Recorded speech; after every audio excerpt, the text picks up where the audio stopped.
Hello and welcome everyone to PMPL Pakistan Spring Season 2023. I'm your host Anna, and with me on desk today once again is Ehsan. How are you doing, buddy? I'm doing wonderful. Thank you so much for this warm welcome, Yana. And from my side, guys, once again, welcome to PMPL Pakistan 2023. This is day two for the finales. And yesterday, we witnessed six matches, great comebacks, great surprises. But we are all set for day two now. Absolutely. I mean, let's just take a look at the overall schedule to see how the whole journey has been. We went for a great League Stage 1, then we went to League Stage Week 2, which was a little rocky for a couple of teams that had great starts, but then it started giving more opportunities to the other teams, and then we had to bid adieu for about 4 teams on the 2nd of April, and now we are into the grand finals, the second day of it. We are so close to this being over. I am so unhappy. Every good things at some point have to come to an end. So that's the same case for PMPL as well. But guys, what's on the stake? Definitely one day of action is already done. We are in day two, and we are about to witness 6 more matches today. But total prize pool of PMPL Pakistan is $70,000. And attendance fee for the teams who attended league stages got under $1,750 per team. Also, the distribution for further based on position is on your screen. But a very unique prize is for the most valuable player.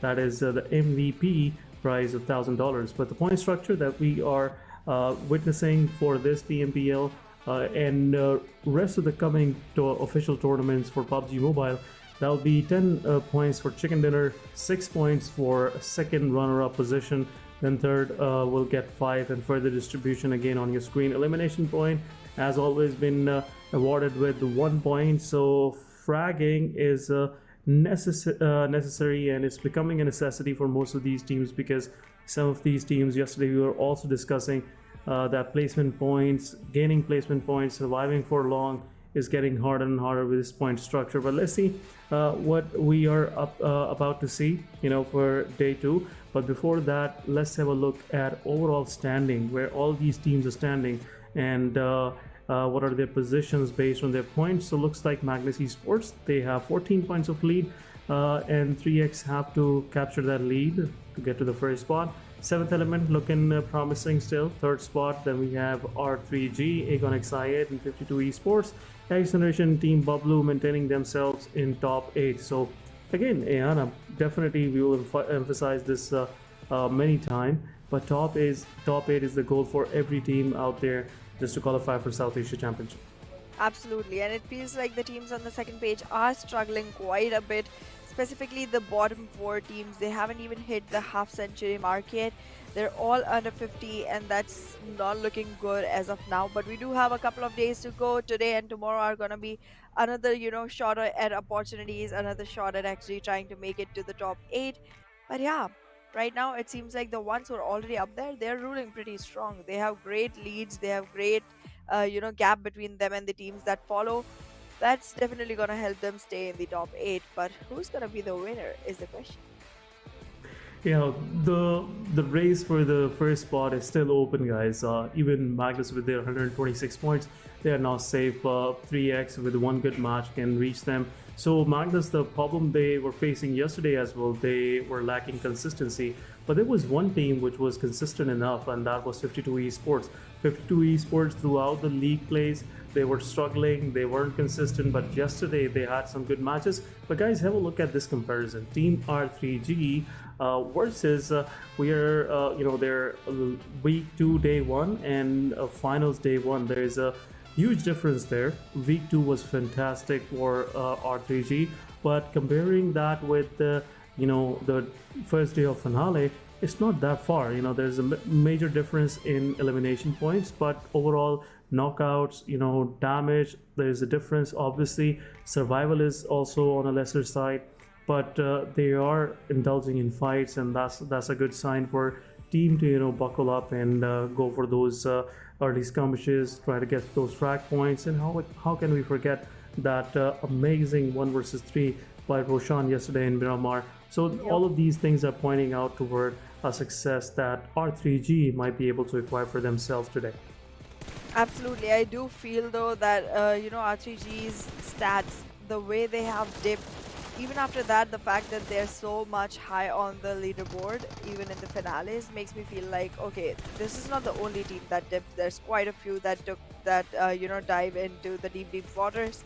Now we just have to see how many can swim back up. But yeah, R3G did give us an amazing view, specifically this fight. Oh my god, I can never Yep. forget this one. This one was out of nowhere and it was out to nowhere alongside. I mean, God, Hassan, how does this happen?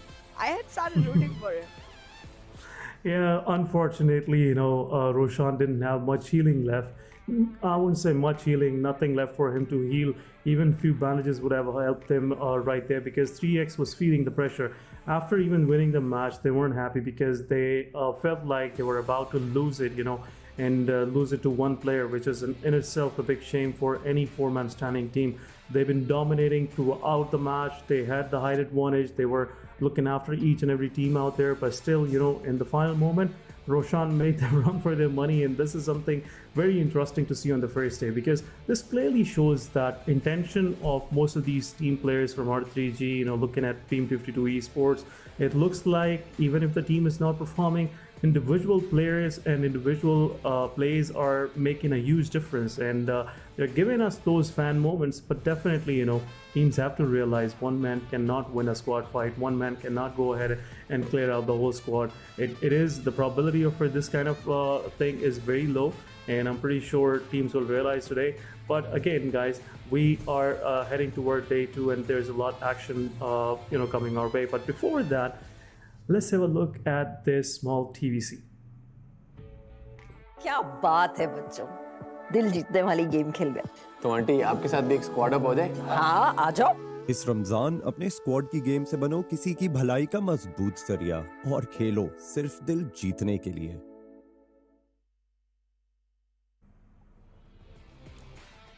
Welcome back once again. It was short, definitely was short. And the message once again is PUBG Mobile Esports is, giving you this opportunity to squad up with your, squad with your friends and play to win hearts. Definitely, you never know who's having a bad day, who's having, a bad day at work, maybe at school, maybe, something happened at home. But cheering up your buddies is always a good thing to have. But guys, let's have a look at the schedule of the day.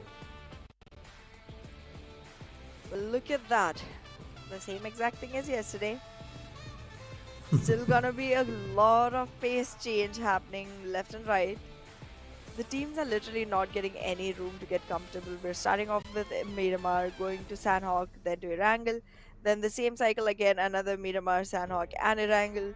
6 matches, and the teams have to deliver their best in every single one of them. I mean, 3x already claimed their throne by having a couple of chickens yesterday, and now the other teams have to go ahead and aim for the same. Yep, and again, this could be the day where we might see one of the squads which we will least expect pop up, and that's where the mix will get more interesting, guys. Because as we weren't expecting some of these teams yesterday as well, like 52 Esports winning a chicken dinner, and also starting the day, the way most of these teams started yesterday, even the first 3 matches, it was like every match a different winner, every match a different team, and in most cases, final circle fights were totally unexpected. Freestyle Absolutely. started with a bang, then 52 Esports, the solo survivor, the solo player managed to get the chicken dinner for themselves. Then 3x had a good run, but unfortunately, 2 matches were enough for them, and then Magnus Esports finishing off the day. So, but seeing the track record of Magnus Esports, whenever they have a good finish on previous day, they like to start big. So let's see if Ehana's favorite team would be able to get their first match. Absolutely, we'll keep our eyes out for that. But like, yeah, I'm expecting, great plays coming in from the side of the Grounders, H2E, Team QWERTY, and even Tough X. I mean, the Faulty Devils alongside. Like these are the teams that I want to see come up to the occasion today because they haven't had a great run yesterday. But I'm expecting them to actually have polish up on their skills, learn from their mistakes, and actually go ahead and rectify them in game today. So yeah, not some names that we always see on the leaderboard, but then now that the series of unexpected names has started up, I'm expecting these names to actually go ahead and flash some very very shiny games. Absolutely, it's better to have the battleground open for everybody. There shouldn't be like 3 4 teams just switching places every now and then for the first spot in every coming match. So yeah, sure. I'm also rooting for those teams who are struggling on the bottom, especially if I talk about Team NES, talk about Team QWERTY. Team QWERTY didn't have a good match yesterday. They managed to survive for quite some time, but again, this new point system is not rewarding the survival. If you're in top three, yeah, maybe you're good, but if you're not in top three, definitely you're going to pay the price because you might not be able to collect more frag points for yourself. Also, the team solo survivors is no more a big deal. Even in the previous point structure, if you're a solo and if you survive till the second spot, you get 12 placement points, which is in itself a big deal. But now it's just 6 points. So again, it's not rewarding. So it's better to go for a 4 versus 4 fights initially and try to chase your luck. Try to chase try to play with your chances. But talking about this particular map, this map gives you a lot of chances. It's an open map. It's a big area to actually have your formation right, have your team spreading out, taking some flanks and giving a hard time to your opposition. But talking about this first play area, it's more of a centralized, slightly eastern on the main island, and centralizing Minas Centralis La Bandita area. Then we have Los Neons fully intact in the circle, so no early movement on the center of the map. But teams like NES, 7E, they're slightly far away. Talking about 7E, I'm pretty sure they will have an easy way in through water treatment, but I'm expecting a big skirmish about to break. I'm pretty sure near San Martin and Hacienda, because TFD and Team QWERTY both are pretty close to each other. Well, we might see some early skirmishes happening, definitely considering that yesterday was a cold start day. We would, see some teams actually trying to switch it up, going for a little more aggression today. Because in the end, as you keep getting closer and closer to the end, you start getting more and more confident with the gameplay, and even willing to take more risks at that point. Whether you're at the top, you have so much comfortable cushioning that you want to go ahead and do that, and even if you're at the bottom, you have so much. To capture for, so much to live for, that you start doing that. So like both edges of the spectrum start getting more and more aggressive towards the ending. And even though we're still just on the middle ground, we're still just on the second day out of 3 that are going to be played for the finals. It seems like soon as the end nears, people start scrambling around for more and more points, and that's exactly what we might see happen. So far so good. No one has been picked off, no one has been shot at. So there is definitely a chill time going in for our teams, but it does seem like the population is gonna have to move back into the circle. This is one of the most equally thinly spread Miramar map that I've ever seen. The teams are literally everywhere, and the circle is also very centralized, to be very honest, and it seems like our teams are gonna have some fun time this time.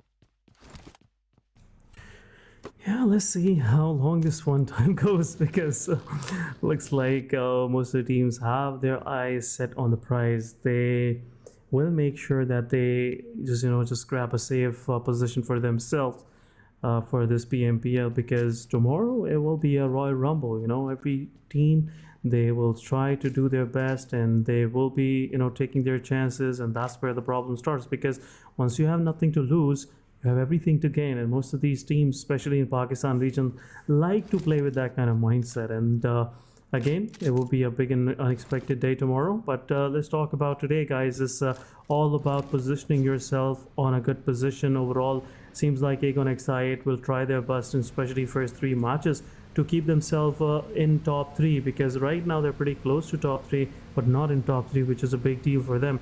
Right now, the first goal should be reaching 100-point marker, because That's where the you start fighting for the first spot. Magnus Esports already they have a slight cushioning available for themselves, but as we can see, sometimes it's pretty hard for them to maintain the consistency. So I'm looking forward how Magnus is gonna play today, because it will be a different Magnus that we will overall watch throughout the day today. But further, there I have big expectations, honestly speaking, Yana, because we want a worth watching competition before South Asia Championship, because it will showcase us. Okay, if we are rooting for these top 8 teams going from PMPL to South Asia Championship, they should be the deserving ones, and they should be worth watching for.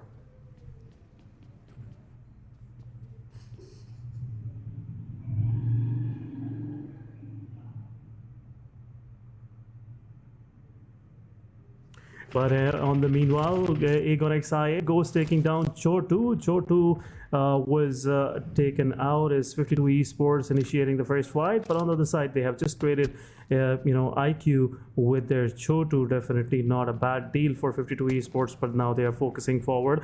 Aegon XIA Ghost, he's slightly far away in his time. Their team, Aegon XIA, have to make a decision. But 52 Esports will make Aegon XI8 pay for their mistakes, what they have started, and now 52 Esports have upper hand. Blade is also low on HP, and this utility might go ahead and confirm the elimination point on Uzum. Uzum is slightly far from the team, and looks like it's impossible for a team to provide that vital cover where Uzum can go ahead and get revived. But Aegon XI8 Blade, he's gonna still try. Ghost have that cover for Blade, but let's see if that cover will be of any use, because Uzum might get spotted by Joker 1 versus 99, and definitely this will make things difficult for I8 Blade to go ahead and revive Uzum. But this was some heroic play coming from Blade, and I'm pretty sure now there is a fair chance that Uzum might get revived.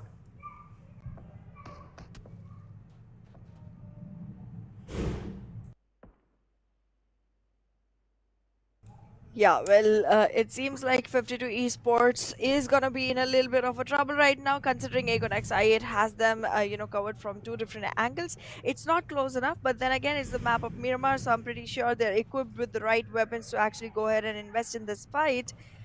But Hassan, already with a man count loss on the team, I don't know if this is the right fight to pick. I don't know if this is the right fight to invest in. However, it seems like they do not have much room to walk away from it either, because in the end, you are going to want to try to avenge that one member from your team that has fallen down. You might want to avenge that one man loss that you already have on your team against Oh, this. But so then close. again, this might not just be the one that gives a good start to 52 Esports.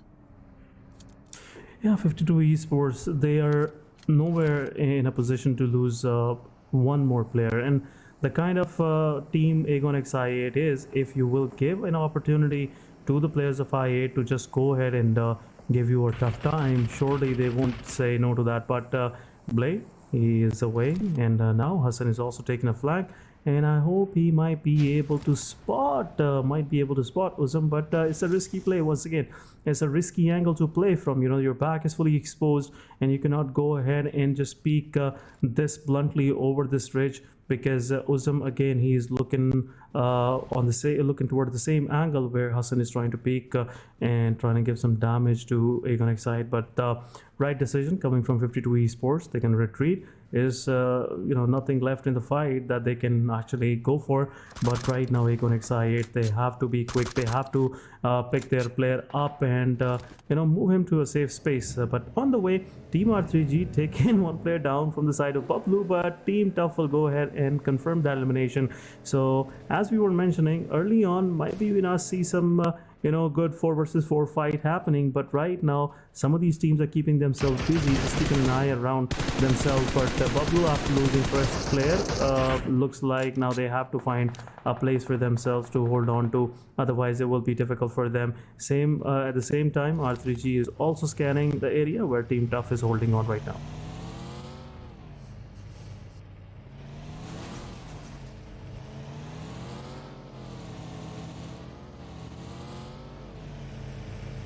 Well, R3G, they are gonna try and relocate themselves. I think this team is gonna be very calculative towards which fights they pick because again, okay, I'm just gonna find more and more moments to talk about this, but yesterday's clutch, almost clutch, that came from the side of Roshan. Obviously, the team would wanna make sure that going further they have more players alive so that they can actually invest in a fight like that and win it nonetheless. So yeah, I feel like the team might wanna make sure that this time they are more clerical about how they are picking up the fights and which ones they are investing in. So them just going around trying to find themselves the best spots, the best angles to hold just seems like the best opportunity for the team to actually go ahead and claim another chicken for themselves.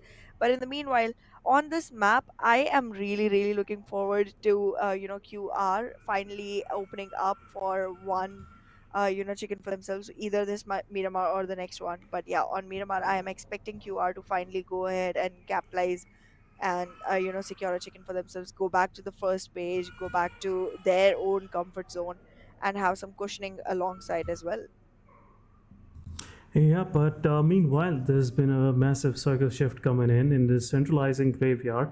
Looks like most of these teams are already, just segregating themselves just for putting their formations in for graveyard, and it will be a fun ride to see. But Aegon Excite again losing another player in the kill feed, and looks like Aegon their IGL is also out. So after IQ, Uzum is also out for the lobby, so it's just left with Blade and Ghost, and H2E and Bablu. Both of these teams are kind of gatekeeping them on the southern side near La Bandida. But another circle shift coming in, and Team QWERTY, they're looking very promising right now with the positioning. Looks like Team QWERTY will be taking some of these frags, especially for the teams moving from the southern side up toward graveyard, because the way QWERTY have positioned themselves, they have the northern access, they have vital positions near the road network that might be 7E and NES, both of these teams might like to use while getting into the circle. But on the other side, southern side is more of clustered. Some of these players might feel pretty pressed in, claustrophobic. But let's see if Bablu can get out of this kind of situation where XGeneration and H2E, both of these teams are gatekeeping Bablu. Well, Team Bablu is definitely going to have a lot to face. A couple of teams alongside the circle. It's a lot to deal with. And well, look at that. Pan has already been fried deep alongside whatever he was holding. So it seems like that's a data for Pan. He's not going to survive, and there it is. The elimination has been confirmed. The side of Team Bablu is gonna be in a grave loss, but alongside them, if you take a look, Econex I8 is also at only 2 men standing. I thought that one was gonna be more damaging for the side of 52 Esports, but it seems like 52 Esports came up on the higher end of the spectrum, and they are doing pretty well for themselves, considering that one more time they have only 1 frag point, but it is on the team that they best wanted.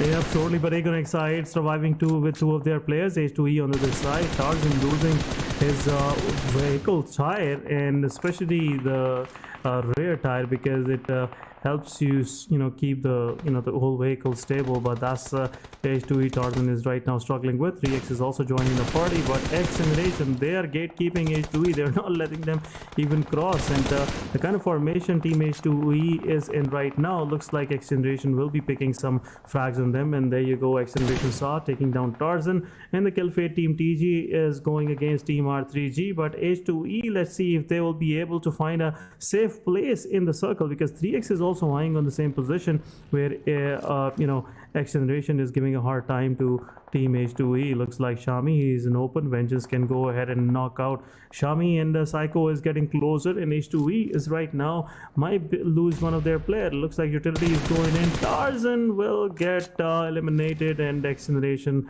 finding another valuable frag for themselves. But 3x, what are they waiting for? I believe 3x wanted to go for that third party, but the situation is not that favoring right now, because XGeneration is way more focused toward H2E, and now they have to get into the circle as well. H2E moving forward. They're on foot now.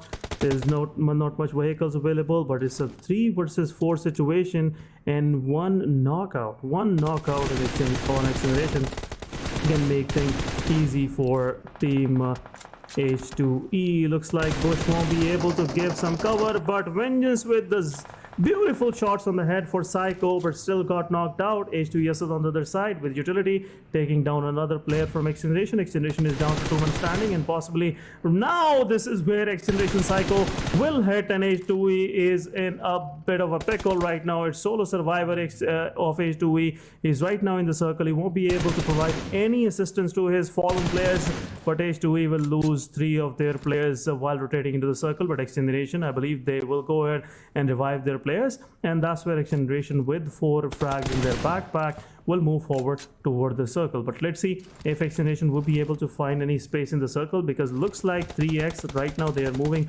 already ahead of them. TFD, it's waiting there. 52 Esports is also there, but TG versus R3G, and it's an end for R3G in this match. TG winning this fight, where Sad Boy with the 3 elimination for himself. Well, Sad Boy has definitely turned his days around. He's not sad no more. It's a happy-go-lucky, game for him. With 3 eliminations to his hand, the whole team still standing. It seems like the Grounders might just have some groundbreaking gameplay coming in from their side. But in the meanwhile, Magnus Esports trying to relocate themselves, trying to invest into a fight where they can third party easily. And well, XGeneration with those 5 flashy finish points on their badges move forward with all 4 standing. Egan Excited getting eliminated that quickly into the game. It's sad news for Egon X fans, and I know there's a huge bunch of them in our lobbies, in our chat. I just feel like I am expecting for Egon Excited to step up and deliver us the performance that we saw in the second week, because it's about time. It's about time. Absolutely, Aegor XI8 is a strong contender when all of their 4 players, or at least 3 players, are surviving, because otherwise 2 versus 4 against these teams is a difficult task to accomplish. But looks like Team Tough, after getting those 2 players from Aegon XI8, now they are moving into the circle. 3x is already up close, and I believe that's where 3x can go ahead and make things tough for Team Tough. But situation is under control right now. 2 of the players from Team Tough, they are lagging behind, but Zarpaf now, he has the attention from the side of Team 3x, and M7 could possibly get knocked out, and that's where Zarpaf will hit his first shot on Team Tough. The rest of the Team Tough is slightly far away, and that's where problem starts. But what an amazing cover fire coming from the side of Edgar. Joker will go ahead and confirm the elimination on Zarbav, but it's time where Team Tough go ahead and revive their players. Well, Team Tough would definitely have to go ahead and take care of M7, pick him back up, get him back on the ground before his breath loses out of here. But Mom2 on the other side, very far away from the place, but once he starts setting his angles, 3x might just become a great hurdle for the side of Tough X. They are currently surrounded by a plethora of teams nonetheless, and Pandora box has opened right on Graveyard. So on point, PUBG. Are you giving me signs? Are there gonna be way too many bodies and crates going on here? Yeah, looks like that's the plan, but Team 3x still there keeping themselves busy, and that's where another knock coming from the side of Team 3x, and this time around Miracle with the golden hand. This guy just went ahead and took down one more player, but Team Tough Thor, he will go ahead and take down another one. 3x, they are losing composure, and that's where Team Tough will strike once again, taking down 3x Montu, and now it's all left to the final player of 3x, who is slightly farther away from his team. I believe Cairo have to jump into this, otherwise it will be an end for 3x in this match. I believe it shouldn't be Tough, shouldn't be waiting any further, because now it's just one player against the whole squad, and what else that solo player can do. And looks like the final player from the side of 3x He is he isn't surviving. I believe TFD took the kill, took the elimination point, and now 3x is out of the way. Team Tough will have an easy entry into the southern side of the circle, but there you go. There you gave the entry to the Tough, and now Tough is making things difficult for the teams. TFD Easy Boy taking the trade, but one of the players from TFD is already knocked out. That's gonna have to be revived, but on the other side, Magnus Esports, they're trying to get a hold of this important landmark right now where Team Freestyle is holding on. Black have a very awkward, surprising angle, but let's see if Magnus Esports would be able to smoke themselves and get into this warehouse.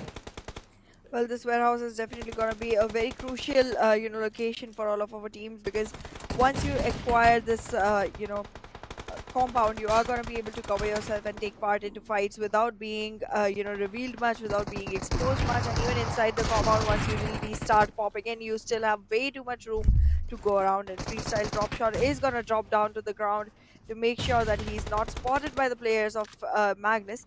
And in the meanwhile, Malik from the other side is going to charge in alongside Black. This is looking like Freestyle's game, but look at that shotgun. This is going to make sure that Magnus is in a lot of danger, and that danger is going to be converted into a complete elimination. And yes, huge names. Out of 5 names down here at the bottom, 4 are literally in the top 5 teams of the overall leaderboard. Yep. This is upsetting. And there you add Sin in the element as well. Now all 5 teams from the top 5 are literally down here waiting for the other teams to finish up the game so that they can enter into another one.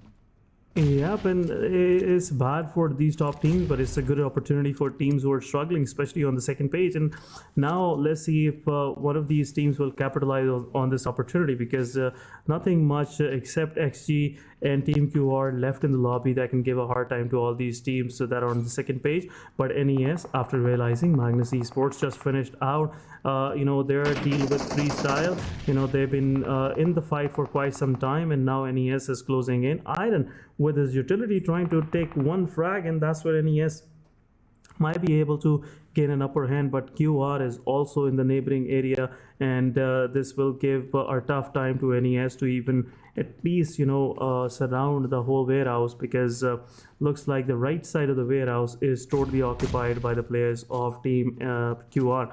But Team Freestyle, realizing they are on an important landmark right now on the eastern edge, and this is the only hard cover available on the eastern side. But now Freestyle is going for the other compounds right next door, and QR can possibly give a hard time here. QR Goku with that angle can be the guy making the change for Team Freestyle, and looks like Freestyle already got a lot of damage with himself. But Nightmare, where are you going? Where are you going, brother? You haven't realized that Team QR is still there, but NES, now they are moving forward. They might go into a fight, which they would least expect to start. But Spark with low on HP, and that's where the problems get difficult for Team QR. Senior is out. Team QR is down to their last 2 surviving players, and Maxi is the only solo survivor for NES. NES Maxi have to go ahead and be a part of this fight, otherwise this team is done and dusted, and the moment it will give more opportunity to the players of QR, it will be further late, and I believe Maxi will go ahead and take at least one more player from the side of Team QR. He's going for the utility, but utility won't do much, and now I believe Team QR is all set for the next circle. Maxi cannot move through them. Maxi is out, and I believe he won't be able to survive for quite some time. Well, Maxi does not have much to live for, does not have much to fight for, but he's still gonna make sure that those elimination points still keep raining in for the side of North Esports. They have 3 frag points to the name, but then these frag points, are they gonna be enough? I don't think so. This is not a very optimal trade, specifically not in the finals, specifically not when you're playing PMPL Pakistan. And you gotta make sure you have huge numbers on your markers once you start losing players, at least, because look at that. TG already with 7 eliminations, Tough X already with 7 eliminations. These are like big numbers, and compared to that, three frag points with 3-man loss does not stand a chance unless and until something like what Roshan did last time happens. And there I go, bringing him up again. Yeah, but Roshan had a permanent, I would say, effect on your choice of performances. You know, whenever you have to refer to some performances, definitely the big reference that will come in will be R3G Roshan. But yeah, sure, this kind of performances do impact you like this. But what happened to Team Corti is just Han surviving. Rest of the team is out, and there's only 2 frag points to the name of Team Corti, which is again not a good start of the day for them. But it's been a part of the game, you know, especially Team Corti, from the side they came in. It was difficult for them to hold on to because they were have to get into the open because that's where the circle was pushing them to be. But Team TG, Team Quantum Rage, they're looking really promising. Team Tough on the other side, I'm seeing them 4-man standing, and they have the western edge of Graveyard, and now they're just slightly maybe 100 meters away from the circle. But TG, now they have to move in, and that's where they could possibly get in the crosshairs of Team Tough, and Team Tough can increase their kill tally to 10 or 11 maybe. But it's the first time we're seeing XGeneration with 4 of their players standing, which is again itself very rare to see throughout this PMPL. This has been quite rare, that's true, but we are seeing it happen, and I mean, this is not the rarest thing of all anyways, because we saw quite some unexpected things happening on board, on map, in game this time, and I'm just waiting to see more and more of that. Team Bablu, again, one of the promising ones, already left with only 1 player surviving. Does not seem like they're able to deliver on the promises that were already given to their fans, and the fans are definitely going to be a little bit disappointed, but I guess the cheers should keep coming in so that the teams have more to fight for, more to kill for, because here we are in PUBG Mobile. You survive, you fight, you make sure that the other person turns into a crate that you can carry home and loot from. Yeah, sure. Looks like Team TG, they're about to lose 2 of their players. Evil Boy is slightly away from the team, but one of the players from TG was knocked out. Sad Boy, I believe so. And that knock was dealt from the side of Team Tough. But Team TFD, what kind of plans they have? The utility will go in, will take down Sad Boy, and that's where Team Tough is going to push in. But they haven't realized where Team TG Evil Boy is, because Evil Boy, the gun he holds right now is in itself a funeral creating gun, and that's what Evil Boy is going to unveil on the players of Team TG. Is pushing forward, Joker have to take him down, and that's the end of Team TG. M7 on the other side knocking down Shaparter and Team TG with a very promising start. Now they are out of the game. Edgar is the first one, need to be revived. He is already low on HP. Team TFD is also nearby and could make things difficult for our Team Tough. But on the other side, Team XGeneration taking care of Team Bablu, or I would say Playzone taking care of Bablu. Team XGeneration is also losing players now, but Team Tough, one of their players is out. They are left with 3 players. Team Corti is out of the game as well. Tough Joker will take down the final player, and now it's just down to top 6 teams, and 15 players are still surviving. Team XGeneration now right now are under the big fire right now. Looks like from every side of the map they are getting some shots being fired on them. Well, things are getting tougher and tougher for all the teams that survive, including Team Tough, who has already reached the 2-digit marker for themselves. But then again, with 2 men surviving, how long can you live? It seemed like a fight for the side of QR. They got picked off by freestylers though, and now Team Tough, Oh, TFD, they black. gotta withdraw Goodness. from this fight. They gotta run away because the zone is shrinking in bit by bit, chewing off HP from players with every single fork that comes back in.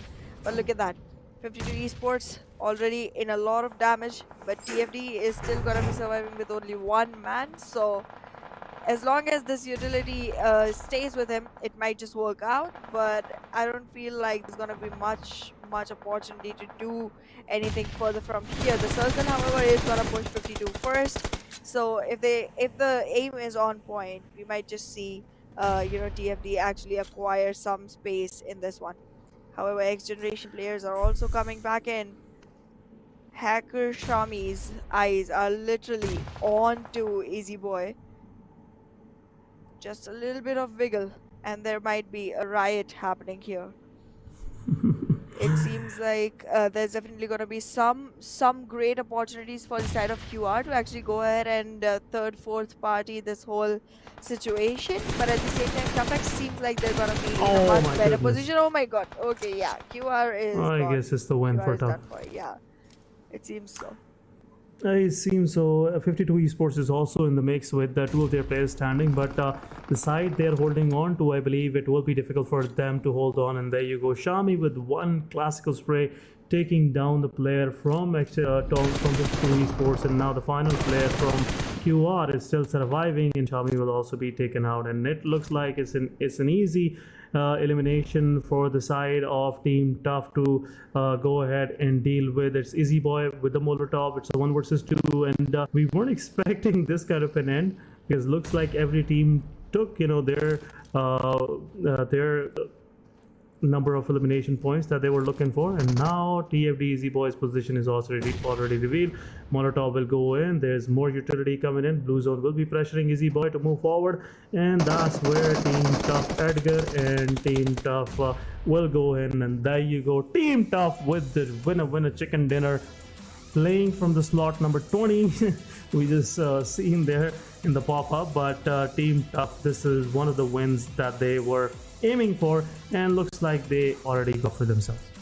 Absolutely, and there it is. I mean, I feel like my magic is coming back to me. In the beginning itself, I said that we want to see a couple of chickens coming in from the side of Tough, from the side of 52 Esports, from the side of all of these teams that are still waiting to go ahead and claim their thrones, and we're seeing exactly that happen. Tough X with a very brilliant start for themselves. The damage they dealt already, 2,274, 13 elimination points, 23 total points, and the overall rank has bumped all the way back to the first page, giving them the 8th rank. Great positioning. Absolutely great positioning, and we'll discuss this position, guys, after a short break, so don't go anywhere. We will be right back.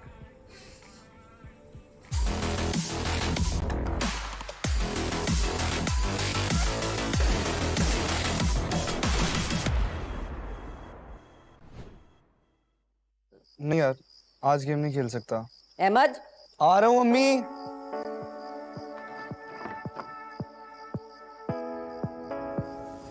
हाथ बढ़ाने से, साथ निभाने से, उम्मीद बांटने से खुशियाँ घटती नहीं बस बढ़ती है। वही देता है वही सुनता है जब भी दोगे तुम सदा।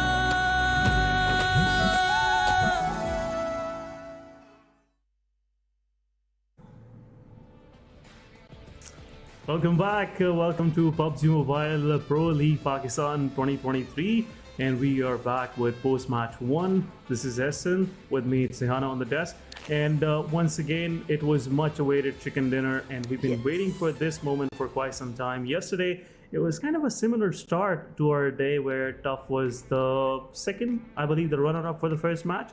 But this time around, they managed to get the chicken dinner for themselves. And what numbers, what great numbers that they acquired in this match. Looks like Team Tough is on their way. Absolutely, and I feel like we might just see more and more teams coming up and showing up for the occasion. But look at that. The MVP still goes to Quantum Rage Spark with 5 eliminations and 758 damage. There has been some steals. Well, and we can also say he already dealt 4 assists. That means, someone also stole his limitations as well. But at the end of the day, there should be, a collective result coming for the team. And it is something all of these teams are aiming for. Doesn't matter who got more kills, who didn't. But let's have a look at the top players of this match, and Team Quantum Rage keeping themselves busy right in. 2 of their players are in the top players. Now moving forward, Haris sir, how can Team Tough win when Haris sir doesn't frag out? It's very rare to see, but Haris sir with 5 eliminations, 726 damage, very close to getting the MVP, but it was Spark with the damage numbers. Moving forward, Mr. Kala with 5 eliminations, 3 of those eliminations came on Team R3G, and then Psycho with tons and tons of damage, but unfortunately couldn't get more frag points for himself. Absolutely. Psycho literally had the most highest damage in the whole lobby and had only 2 frag points to go along with it. But I guess it is what it is. Harriser with the most number of eliminations, highest assists coming in from the side of Spark, and the highest healing was done by Mr. Kala. All of our players, they are stepping up, and I am enjoying the game as far as it's going. Yeah, and again, yesterday we also mentioned that, guys, we are not going to predict anything anymore because looks No, like no more. most of the lobby is playing out of their mind, and the way they are performing, it's very difficult to say who will eventually win and who will dominate because it's totally haphazard, it's totally random. That is every time that we are witnessing here in this PMPL matches. But talking about the match ranking for this one, it's 23 points for Team Tough, then 17 points for Team Quantum Rage. Quantum Rage, if they would have some players surviving, it would be a different situation for Team Quantum Rage. They were on a good rampage, overall. But looking at the situation, we are seeing that some of these teams that we were expecting to step up, they are now stepping up. In the first match of the day, looks like Team TFD, Team 52 Esports, again staying consistent. Team TFD had kind of good survival, but overall it wasn't something we should go ahead and break down. They weren't indulged in many of those fights. They were just surviving out there in the graveyard and gave Team Tough a tough time while they were trying to get into the circle. But overall, it was a difficult survival for Team TFD. But on the second page, as we were mentioning during the match as well, most of the big names were out of the lobby by the 6th phase of the game. And 7th element, Team Bablu, Team Aegon XI8, most of these big names were out, and Magnus as well. But looking at the overall leaderboard, and there's a massive change coming in. Team Tough is on the 8th spot with 78 points. Further, there's not major changes coming in because as top 5 teams were already out. But the major change which I noticed is 52 Esports being on the 7th spot with 84 points, and now they're very close to get into top 3. Well, yes, they might very well be able to go ahead and do that. And once that happens, we might just see, some great, changes coming in for the side of 52 Esports, because again, unexpected teams going back up at the top and ruling that area, it literally damages the confidence that the top teams already built for themselves. Having, a completely new name come up and line up alongside yours is so hard to digest for most of the teams, and at that point you start seeing more and more teams trying to come up with the best gameplay that they have. But yeah, I am still waiting on the Faulty Devils a little bit. They have still not acquired the half century point for themselves, and they're the only team in the whole lobby that hasn't just yet. So even though the gameplay did last longer than we usually see from the side of Faulty Devils, it did not result in as many points for them. So I'm just waiting to see if this team is able to bring back something new. Specifically, now that we're going to be entering the map of Sanhok, which is one that does quite a lot of things which are unexpected. We might just see the Faulty Devils rise to the occasion. The best thing I'm seeing in Faulty Devil is every player, the team game is already, we can talk about it, it's not there, but the rest of the players, especially Leon, Izzy Boy, Freestyler, individually these players are putting some effort in the battlefield, and that's the reason why they've been 2-3 players surviving till the end of the game. They are good with reviving their teammates, but the only thing that they're lacking is the full-fledged 4 versus 4 fights. It is very unique to TFD that most of the time when they are outside, not in a hard cover like in a compound, they perform better than staying inside a compound, and that's where the problem starts, because their defenses are not that strong. Their offense is pretty strong, and that's why they manage to get third-party eliminations for themselves most of the time when they're playing on the bridges, when they're playing in the open area, and we rarely see them getting any frags while staying inside. So staying inside is not something which TFD is strong in, or they should play most of the times, but it is what it is. They were trying to get the center of the circle, and getting the center of the circle, surviving, it comes with a prize, and the prize is not having much of the frag points to your name. But guys, again, as Ihana mentioned, we are going to step into Sanhok, which is altogether a different map, a different kind of momentum, different kind of pace to the gameplay, and let's see if TFT would be able to continue their consistency to the second match as well. And I'm really hopeful that we will see some amazing plays coming from their side. I'm waiting for that. I'm waiting for that to happen. But like, yeah, in the meanwhile, there are still more teams that we are waiting to see a chicken coming in from. North Esports hasn't given us one yet. Team QWERTY, we are still waiting on. There's a huge wait from the side of Quantum Rage. And I mean, I'm not even sure that I'm actually not dreaming, because now I'm about to take a name which we did not expect at all to be one without chickens, and that's XGeneration. Yep, this week it is something a hard pill to swallow, but it is what it is. We have to discuss this definitely. It's the 7th match of this finale. Out of 18, you're left with only 11 chances, and the next map is one of them. So you have to be sure, you have to come up with your A game, otherwise it would be late, and rest of the teams would have a good lead in front of them. And even if they don't win those matches coming forward, they might be able to stay in the top positions, and that's kind of could be a nightmare for XGeneration fans, for XGeneration as a team. So from match 2 today, I believe till match 6, it's a fair chance, open chance for Aegon to just go ahead and grab their first spot.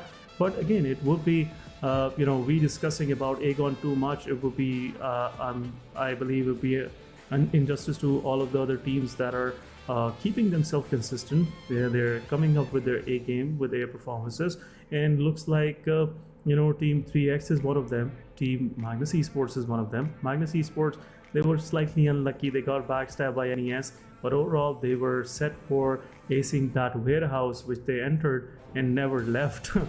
But it was overall it was a good breach. But again, freestyle drop shot with that DBS had some different plans for Team Magnus Esports. But guys, more discussion will have to come after this match. But we are about to go into Sanhok. Players are ready. Look at those smiles, look at those faces with uncertainty displaying, and looks like most of these players are already aiming to go for some early skirmishes, early frags, and that's what Sanhok is all about. But here we go. Hey Hana, Yep. let's enjoy the game. Yes. And look at that, Sanhok. Oh, it's gonna be so difficult for any team to reach their spots. This is such a huge map. I am so confused how they're gonna glide their way back. I mean, I don't want to repeat myself, but then every single time we go to Sanhok, we say the same exact thing. Every team is gonna be very easily reaching their spots. There's gonna be very easy, accommodation of loot. So I just felt like, let's say something different, even if it is not true. Why not? People understand sarcasm. Yeah. You need basic common sense to to understand it. So if someone didn't get it, sorry bro, we apologize. It's not something we can do much about.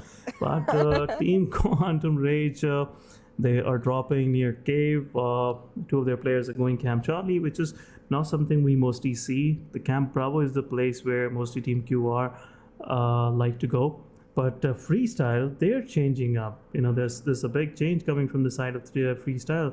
We rarely see them moving away from the southern side of the map.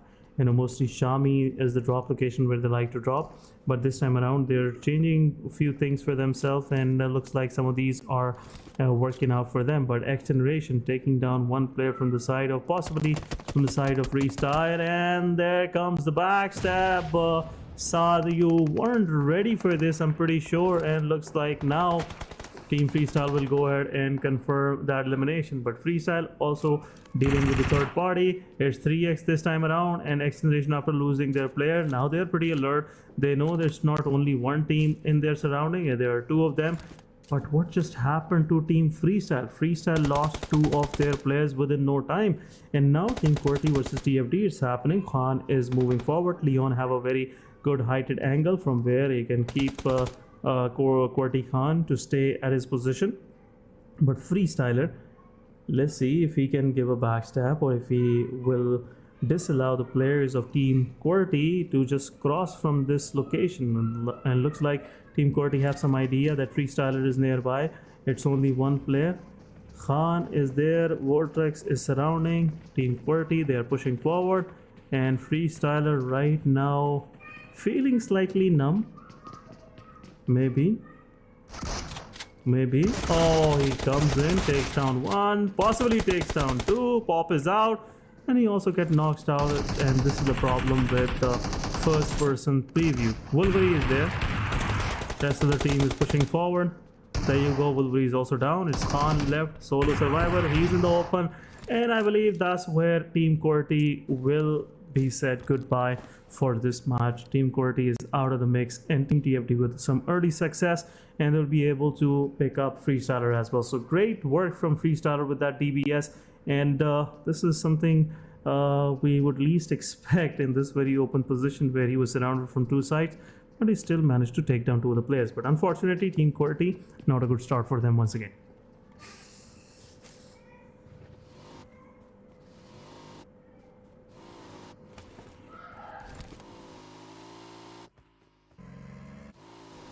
Also, Team R3G, they are in the close fray of ruins.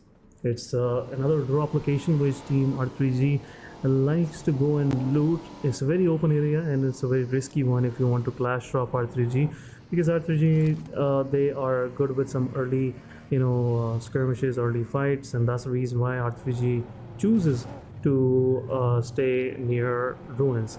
But looks like Team R3G now, they are moving forward, having a good look at the circle. Circle is mainly on the main island. 3X is on the centralized position where XG, after losing two of their players, now they are slightly silent. Otherwise, Team XG would have been gone on a big rumble. I'm sorry, only one player they have lost so far. But on the other side, Team 3X, they got some damage. Miracle, I believe he's receiving that damage from slightly far away, and possibly it could be MGS or Team Tough. They're trying to get the attention from 3X, but rest of the 3X, they're surviving. All three players are in the same picture, and looks like Team 3X is now aiming for a good match, because how long can you miss on the opportunities before any other team from down below go ahead and grab your position?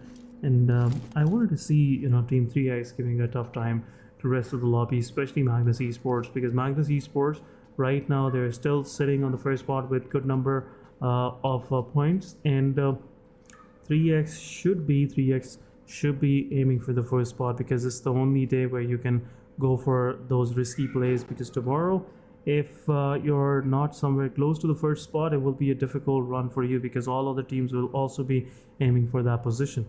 But again, a very balanced circle. Looks like Python could be the point of contention, where Team Bubble is already staying and surrounding the area. Team Bubble have a good angle on the height as well. They're having a good look on the southern side of Painan Quarry, and also toward the boot camp.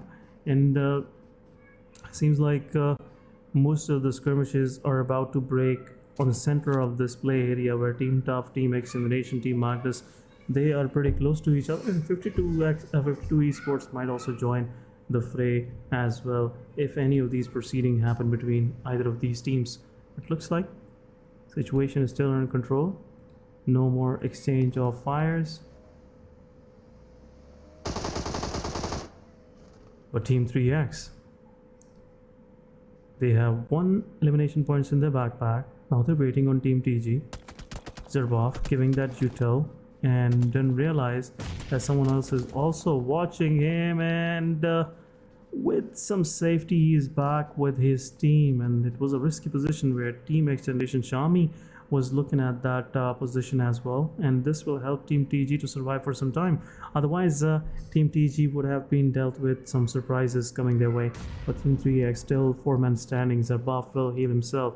Team XGeneration close by, 3 of their players are surviving. Team TG is still 4-man standing, and now they have the control of the hill near boot camp, near the south of the boot camp. But overall they're still in a risky position. They're still in a risky position, and now they have to move either way. Maybe they want to go toward Painan, or they just straight away push on 3X and have a good fight and then try to get something for themselves. And that's where Team TG might be eyeing at. Looks like the way Team TG's players are closing in. Sad Boy is pretty close with a QBZ in his hands. Long ranges is the real problem for Team TG right now, because if they won't be careful, it will be difficult for them to actually go ahead and take a fight, or at least even close in. But there is a big circle shift coming in. North Esports right now in a good position. Team 7E on the Camp Alpha Island, they are also moving in, and looks like after a few more switches, maybe we see the whole circle mainly concentric toward the main island, because that's where the real rumble will get started. But Ayana, looks like most of the players are somewhere in the surroundings of boot camp, which is not a good pictures for team coming from the south side. Present in and to the south and east of bootcamp are going to be quite some trouble for the teams coming in from the south. And it's not just one or two, there's literally three teams rising their way up towards bootcamp through between Painan and Quarry. Gonna be a difficult climb for them. And I mean, even before entering the circle, they might just have a skirmish erupt between themselves. And look at that, QR is getting way too close to Team Bablu. This is Sanhok. You might be able to cover your steps, but for how long is the question. There's already a couple of men from the side of Bablu that are knocked. And if QR gets an idea that the team right in front of them is Bablu, they might just go ahead and capitalize on those frag points and go for a great third party. H2E is going to change their path, but they're still traveling in vehicles, so they might just be spotted as quickly as they try to hide out of here. But yeah, in the meanwhile, QR versus Team Bablu. There it is. The battle has started. Utilities after utilities. QR has a great smoke usage done right in front of them. If they try to move forward, they might just have enough space, but it seems like the smoke is about to go out. So close. Won't help much. It was close. It was pretty close. But in the meanwhile, 52 Esports, well, they had a player knocked down from the side of ToughX. ToughX going really strong this time. And look at that. We were expecting great things from the side of TFD. 4 frags, no eliminations. Good going. Yeah, they managed to get some initial frags for themselves, and eliminating Team Cordy and Cow will definitely be a confidence booster for them. But right now, situation between Team Bablu and Team Cordy is slightly slippery. They managed to pick up Team Wolf, but how far they can survive. And right now, the only thing that is in favor of Team Bablu is that they are the gatekeepers for the circle. They won't let Team QR to run straight through them, and the Pikachu's position is the one will give a hard time QR pushing straight toward the circle. But Blue Zone is on the back. Team QR have to decide which way they want to go, and I believe they have to change their trajectory, and that's what Team QR is doing. It's a wise decision for them. But Team Bablu, they pretty much defended their place. They pretty much defended their position, and now they will have some ease for a while. But Aegon Excited, they're eyeing on Paradise Resort. Paradise is still in the circle, but still on the edges. And Aegon Excited right now feels like they're not gonna indulge into the fight, and they will definitely go for the circle. And it's a wise choice once again, because the only thing that can give you way more problems than fighting with the teams is play zone. Play zone will give you a hard time actually even be focused toward the fight, because if you're not careful, there'll definitely be a lot of damage being dealt from the side of play zone to you. But on the other side, Team 3X confirming another elimination points for themselves, and this time around it's on XGeneration.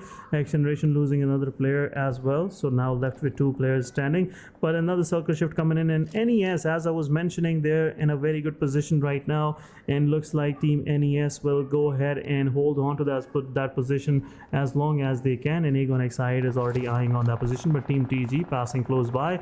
There's a lot of utility being done. There was a lot of sprays going through. 3X Cairo taking down Sensi, and there you go, Zarbaf confirming that elimination. And this is something which Team TG was least expecting, and now I believe Team TG might lose 2 of their players as well. Team R3G is also using the same location, same path to move into the circle, and there you go, some more damage going to the way of Team R3G, but R3G would be saved for another day, and all thanks to Team TG. Otherwise Team 3X would have some clear vision on them, and they would have make things difficult for R3G as well. But now R3G pushing forward. XGeneration, there you go, one of their players is down, is the final player standing from the side of XGeneration. Psycho is there, Psycho with the DBS pushing forward. Knock will take care of that, and Team R3G confirming a good position for themselves and taking it out of the hands of Team XGeneration. GG's to the guys of R3G, and now they're gatekeeping 3X. This is not something 3X was expecting, because now what they were trying to treat R3G with, maybe R3G is ready with their guns, and ready to fire, and that's what Team 3X will have a difficult time for themselves. But at the same time, Team R3G is getting their vehicles damaged from far away, and Magnus Esports is the one giving a difficult time to the players.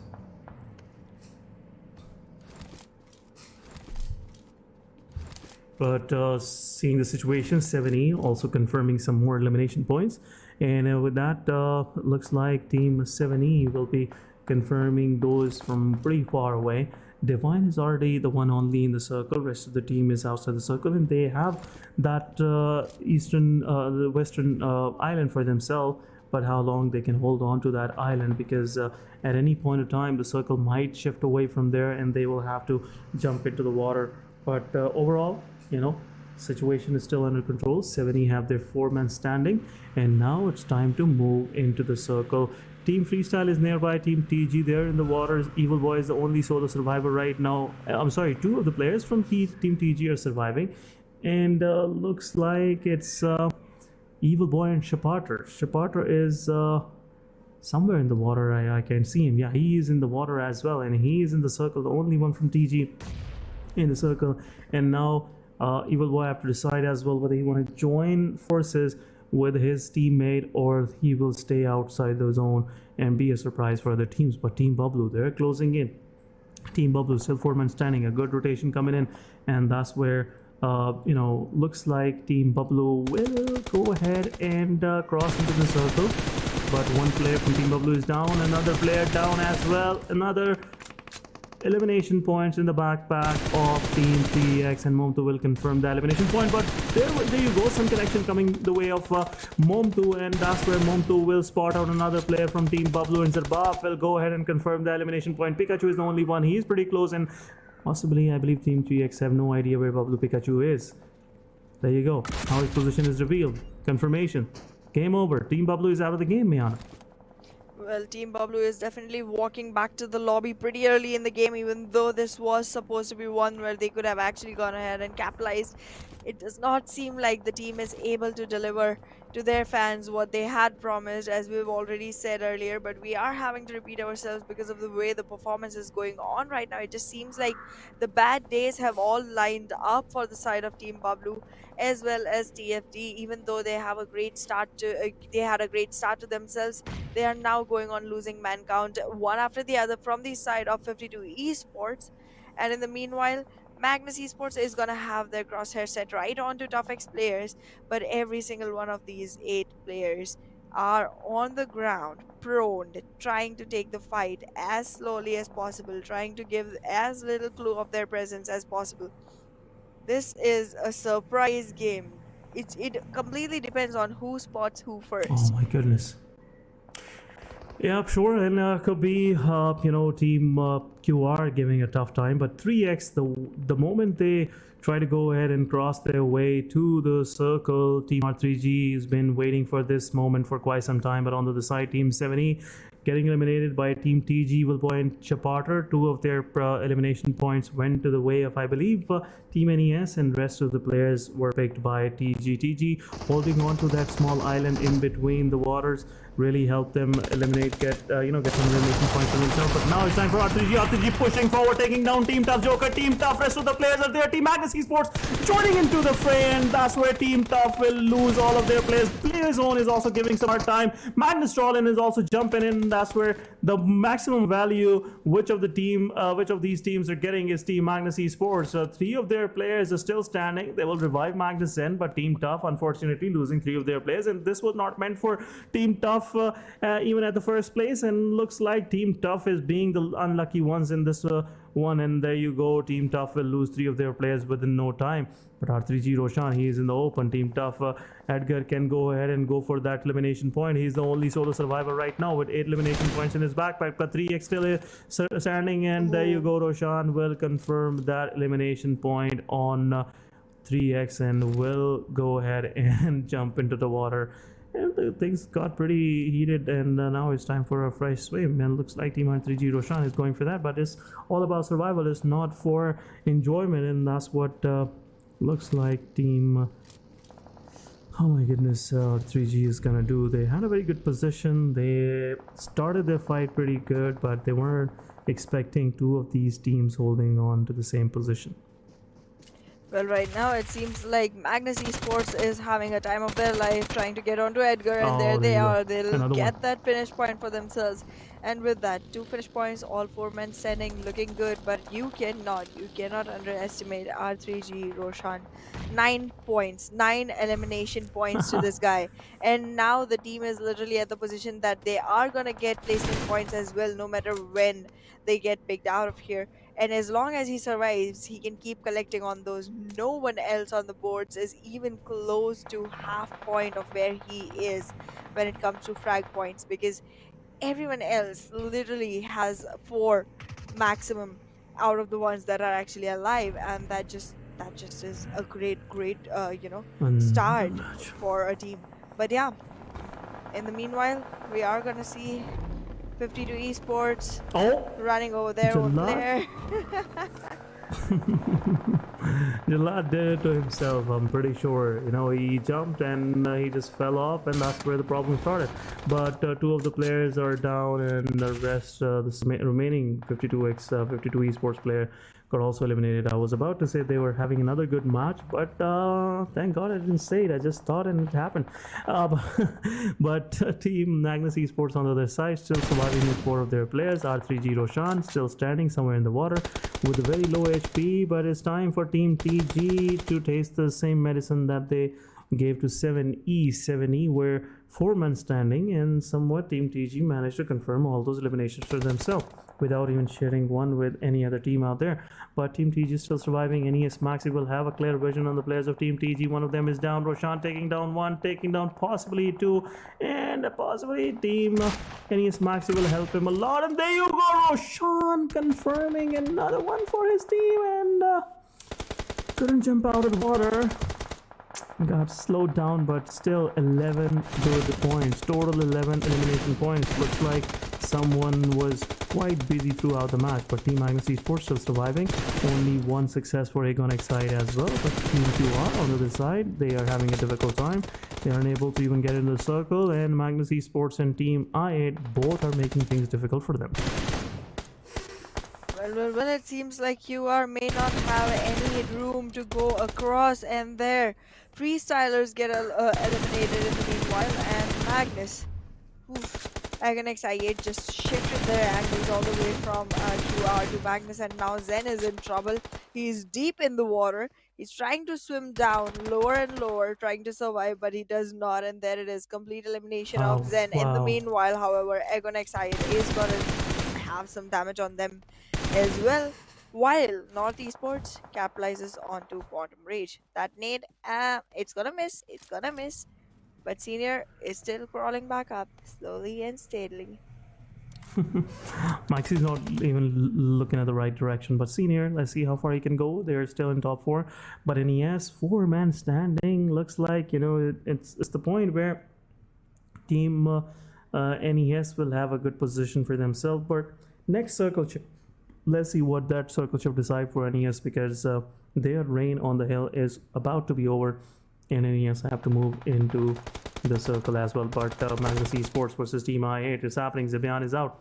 Finisher is the only player surviving, and he will go ahead and deny his elimination, and it is down to Aegon X I8 versus Team Aegon X I8 versus Team NES. Senior also giving his ghost to the play zone. It's 4 versus 3 between Aegon and Team NES. NES is already ready. They've been expecting this for quite some time, but looks like the whole circle control is in the hands of Aegon, and it could be that match which Team Team Aegon was anxiously waiting for. They somewhat revived their player, and all of their players have 1 elimination points each for themselves, but another utility going in. Aegon Excite Uzum throwing that utility possibly will get some of the chip damage on the player, but still no success overall. Well, there's definitely gonna be some hard time trying to gain success in this fight because so far, NES, a couple of players are still gonna be holding the higher grounds. They're gonna be using utilities from up top there. Ghost gets knocked down already. However, a retaliation fire is coming in from the side of Aegon XI8, but they are right there, unable to try and win this one. Exactly, the play zone just shrunk in. And 1 utility, that's it. Oh my goodness. North Esports did it. North Esports definitely got themselves the most well-cooked chicken dinner so far. Yeah, definitely. And the only, whatever was left in the fight, 1 utility coming from the side of Nightmare, taking care of rest of the, Aegon XI8, the ones who were standing and delivering. But it was North Esports time with only 5 eliminations. 4 of these eliminations came on Aegon XI8 and 1 on Team QR. And with only 5 eliminations, 15 points, North Esports managed to put their name as well into the chicken dinner team. But it was the second match of the day, guys. It's over now, and we will be back after a short break.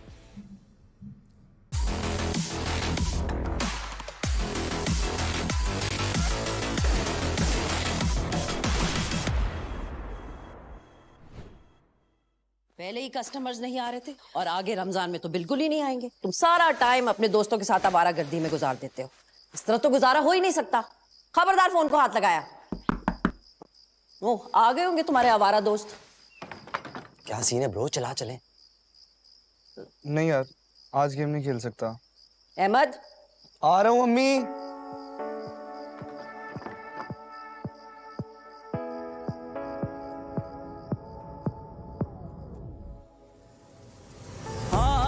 बढ़ाने से, साथ निभाने से, उम्मीद बांटने से खुशियाँ घटती नहीं बस बढ़ती है।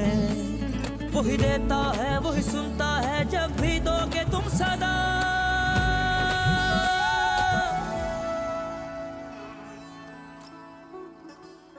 हाथ जो मिलते हैं रास्ते निकलते हैं, खुशियों में बदलते हैं, रौनक हर चेहरे पे खुद ही आ जाती है। वही देता है वही सुनता है जब भी दोगे तुम सदा।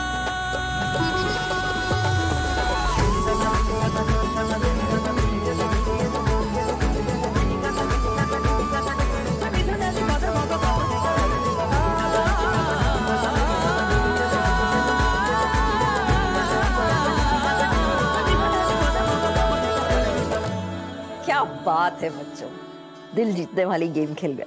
तो आंटी आपके साथ भी एक स्क्वाड अप हो जाए? हाँ, आ जाओ। इस रमजान अपने स्क्वाड की गेम से बनो किसी की भलाई का मजबूत जरिया और खेलो सिर्फ दिल जीतने के लिए।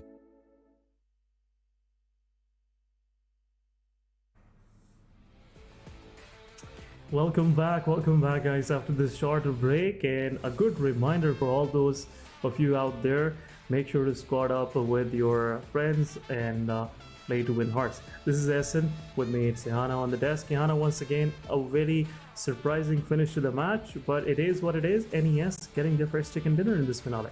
Absolutely. I mean, I called it.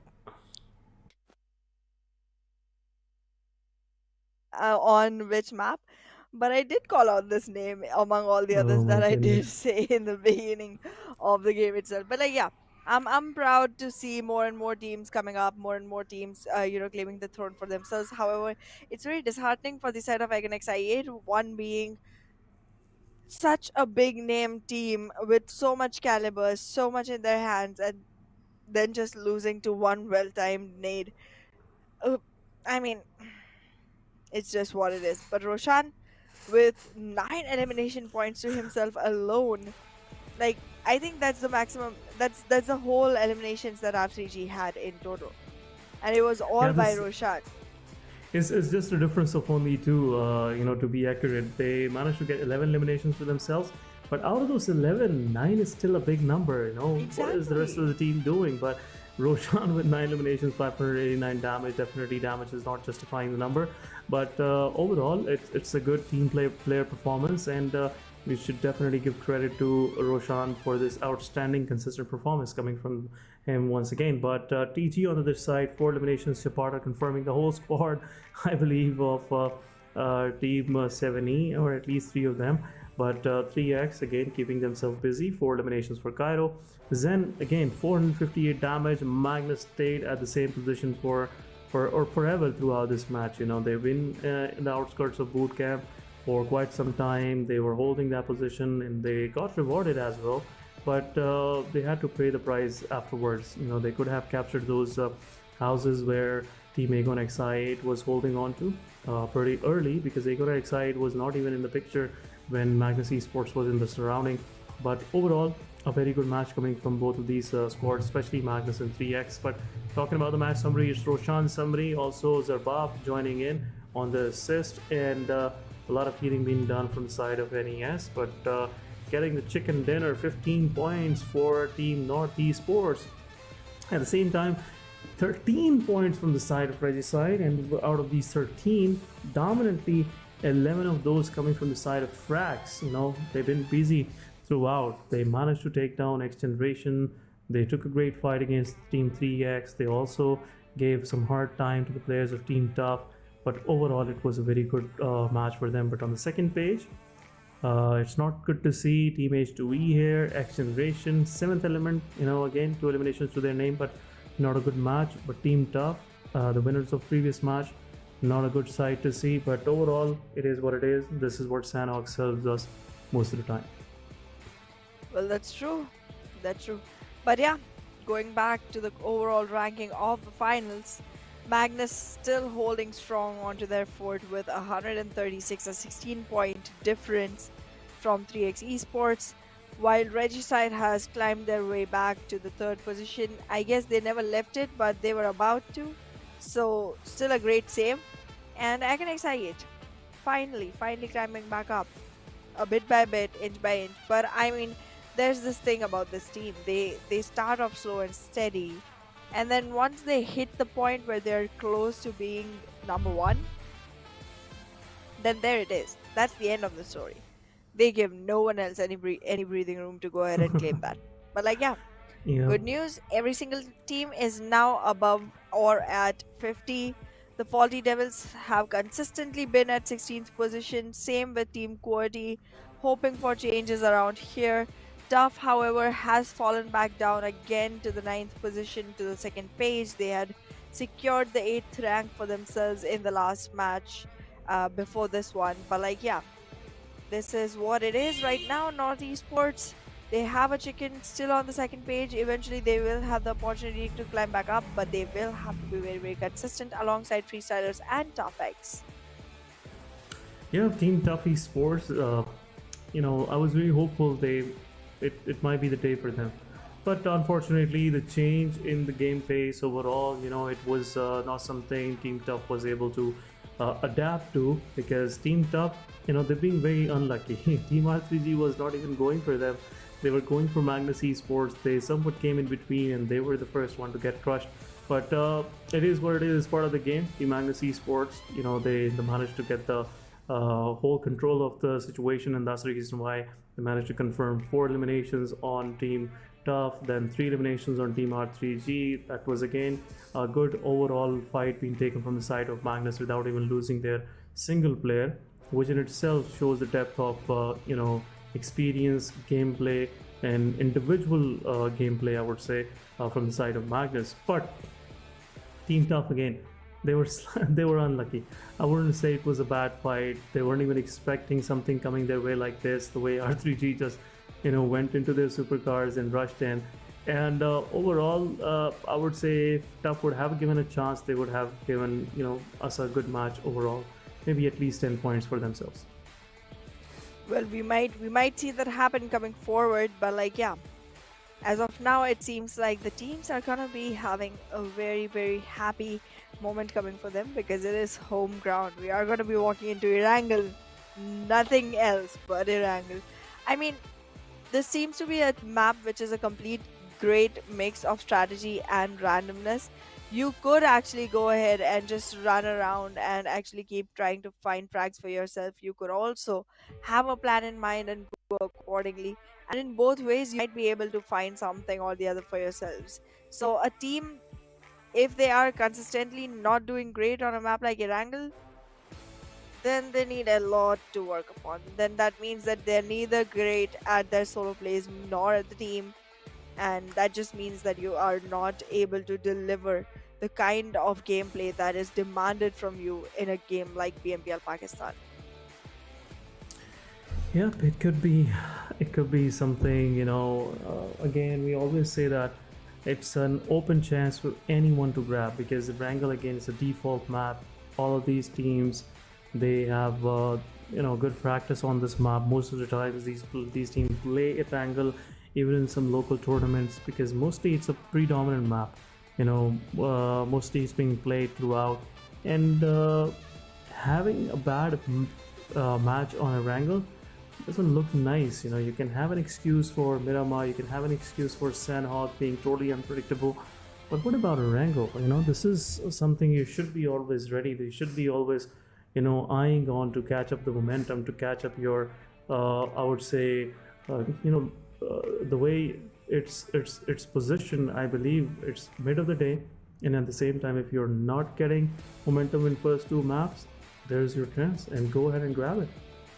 Absolutely. I mean, you do want to make sure that you have the best game going forward.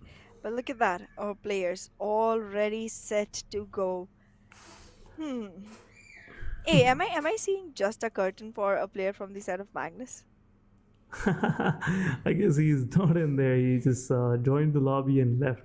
Maybe he felt thirsty. It's Ramadan after all. Sometime, you know, I get you it, eat yeah. too much dumplings. You eat too much of samosas, so you might get feel thirsty sometimes. It is what it is. But yeah, now he's there. Maybe the camera position is slightly odd, but we are about to go on to the third match of the day and match 9 for PMPL finales. And talking about the circle, looks like it's starting from the northern side, going through shooting range, then through Quarry, Katka, and now ending at Primos. So Team TG would have an easy drop for themselves. But rest of the team on the eastern side, again, it will be a difficult one for them. Possibly we will be seeing some skirmishes happening near Rozhok or school, or maybe in the outskirts of Pachinki, because that's where most of these teams drop to pick up some vehicles. But after all, it's another match, another opportunity for teams in the second page, especially Team TFD. Team TFD showed some intent in the first match, and now we are expecting more from them, because the way they cleared up the whole squad of Team Qwerty in the second match, looks like they will be feeling confident in their own skin. Well, let's see, comfortable and confident. That's gonna be the go-to, attitude to approach this game. Considering that this is Erangel Boys and Girls for the first time today, and we're gonna have it again at the end to close things off with. But yeah, as of now, the teams, as you said, are definitely going to have quite some, trouble trying to make their way towards the eastern sides. Agonex I8, I don't know if they're going to stick to their usual spot of drop, because the circle seems to be already leaving it completely outside. There's okay. I'm sorry. I did not notice. They already switched everything up. They're all the way near North Esports, up north on the map, completely opposite of what they generally do. Hmm. New things, as we were discussing yesterday as well. We might be seeing a lot of drop location changes depending on how the teams want to approach the game going forward, because they do not want to have all of their tricks revealed just yet. There's a lot of new things that might just pop up. There it is. The fight has begun and it has almost ended as well. Ghost is going to be left alone to fight with Arif, and there is no revival shot that is going to be given to Arif, but Arif is getting in the way. Ghost is almost knocked, almost. He has very little HP left on himself. Uzim is going to arrive as the power backup that is required for the side of Agonex I8 right now. This is getting more and more difficult. If Blade comes out, his frag will be confirmed, but with that, a utility drops in, knocks down the players from the side of NES. Two players are on God. each side. Oh my goodness. Oh my goodness. The kind of utility. Oh Ooh. my god, man. Come on, NES. You can do better than this. You can definitely do better than this. But Uzum with that There. utility, 3 of the eliminations going his way. And if one of the players from NES would have been revived, it could be a clutch, coming through. And 3 of these players just managed to take care of the whole team from NES. And I would say 2 of the players, because Ghost had not much of contribution in there, except only buying some time for Uzum to go in and drop those utilities, and all of those utilities were on point. GG's, but an early exit for NES, and it could be, I would say, just payback. NES, they confirmed Aegon XI in the previous match with this kind of utility drop.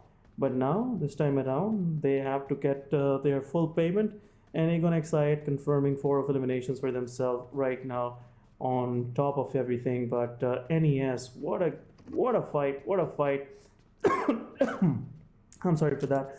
Definitely, it would be worth remembering that utility was on point. Well, Aegon XI already starting so strong with a bang. Already 4 points to their name, and with all 4s standing. This is how you initiate a game. It wasn't, I mean, we haven't even closed in on the first stage yet. This was literally the kind of drop clashes I want to see. A team just completely dominating, annihilating the other in the process. That's how you start off. This is literally again the same time that Aegon XI created for themselves towards the second week, where they made it so strong, their victories, their gameplays, that everyone was afraid. If I was in the lobby and I saw that a team literally completely obliterated the other without any man loss, I'd be trying to find the next corner to hide in. Oh my goodness, yes, for sure, Rihanna. And it could be a worse feeling, especially if you're playing against teams like this. But we have seen some of these, wonders also being exercised by teams like R3G, because we have seen Roshan popping up back and forth, especially yesterday and also today as well in the second match. So looks like there are other teams as well who have equal capabilities to do, these kind of damages, these kind of humiliating, I would say, damages, because getting eliminated by nades, especially when you cannot even see the player, it's not a good sight for any of the teams. But Team Corti on their side had a bad match, but now they are going in. They have confirmed 2 of the eliminations. Zarbaf is close by, and definitely Team Corti is gonna go for that hunt. Zarbaf is on he himself right now, giving 1 player down. Second one not even given a chance, and there you go. Team 3X is out of the mix. Team Corti confirming the whole squad, and within no time, even the first stage is not closed yet, we have lost 2 of our teams, and both of the big names, both of the experienced names, generating some values for themselves. Well. It seems like this one is gonna be a quick one. I mean, I did not expect this early on this kind of elimination on a map like Erangel. It is not Sanhok. It is not as fast paced as you would, find Sanhok to be. But the holdback that I was expecting towards the days of finals, I'm not seeing that. The teams are just so comfortable and confident. Like we were talking while the plane path was being shown on our screens. That's exactly the recipe of disaster that our teams are going on with. However, I mean, their attempt is to hail on all the disaster to other teams, but we don't know what might happen.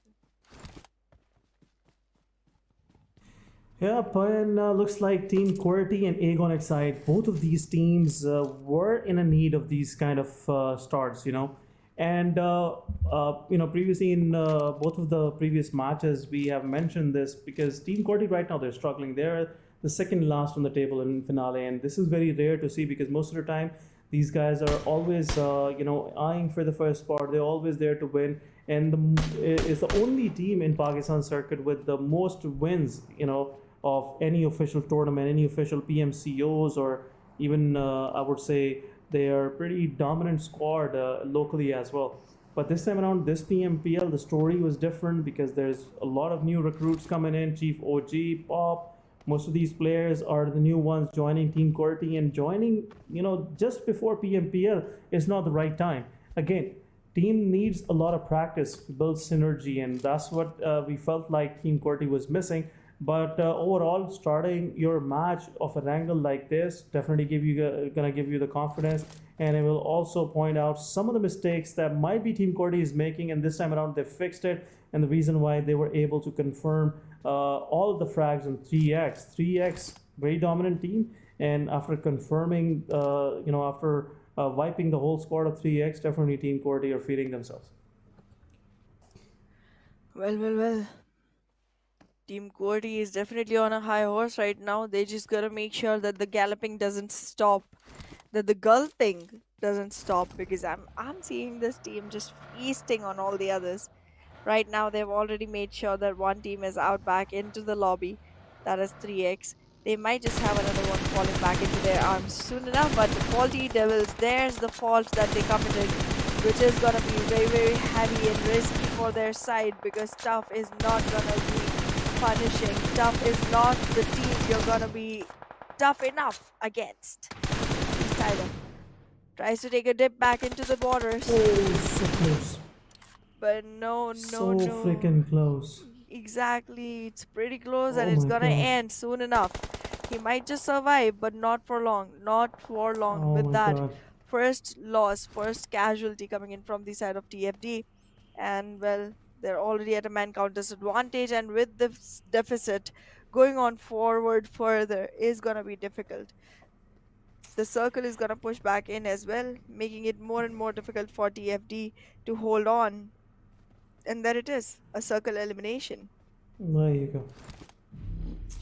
And that's where TFT will lose two of their players, because looks like the player that just got knocked out won't be able to get any revivals, even if he if he was able to swim to the shore. But it's one of the bridges which we rarely see get guarded, or maybe set up, should be deployed there. But it is what it is. TFD was least expecting this, and that's the reason why now they are on a deficit of two of their main players, Elazar and Freestarter. We have seen Freestarter doing wonders for TFD in the previous match, but this time around it's an early finish for him. But 52 Esports and Team Corti, now they are pretty close to each other, and Team Corti are quite spread out, which is again good for 52 Esports, but not good for Team Corti, because Team Corti might get few knocks to their side, and that's where 52 Esports would like to capitalize on. But there you go. Team Corti, they have positioned themselves, and looks like Chotu might get knocked out, and Chotu wasn't expecting Vortex to be this close, but he's the lucky guy. Otherwise, if he would have totally committed to the position, he would have lost his life. But Team TG is nearby as well. What's going on? Whenever Team Corti is somewhere in the mix, Team TG somewhat finds them in the lobby, and come nearby just to poke them, just to give them some run for the money.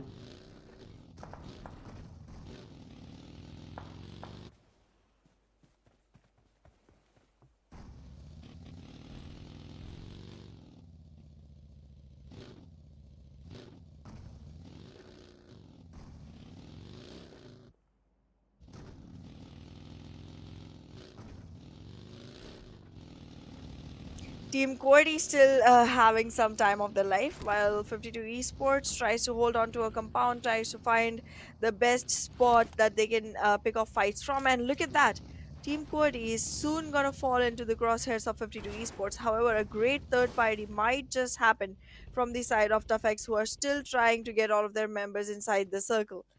This is gonna be a great spot for ToughX to pick off a third party from, unless and until 52 Esports picks them off first, in which case the whole situation will change in the favor of Team Corti. And now, Team Corti, as we know, are already doing best in the lobby so far.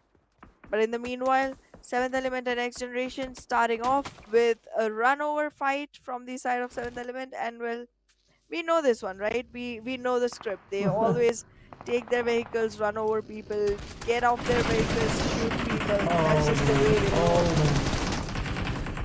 What's going on with Go for 70? They lost one of their players. They just finished another fight, and now Team Bablu is joining in. Bablu Reviews taking down one of the players, and Team Bablu is out. What just happened? Team Bablu! This was something they weren't expecting. In 7E also, all their players are knocked out. T24 OP is the final one. Team PG pushing forward and will confirm the final player standing. And looks like the player which was there, he picked up the vehicle right in front of the players, and 7E are left with only one player, which was slightly away. That is Team 7E T24 OP. But what is Team TG is doing? Team TG is the second time around. They've been part of a third party. They picked up one of the elimination from XE, and now they have joined in the forces with 7E, confirming Bablu. And once Bablu was out of the mix, somewhat the peace pack went away, and Team TG straight away pushed on the players of 7E, confirming them as well.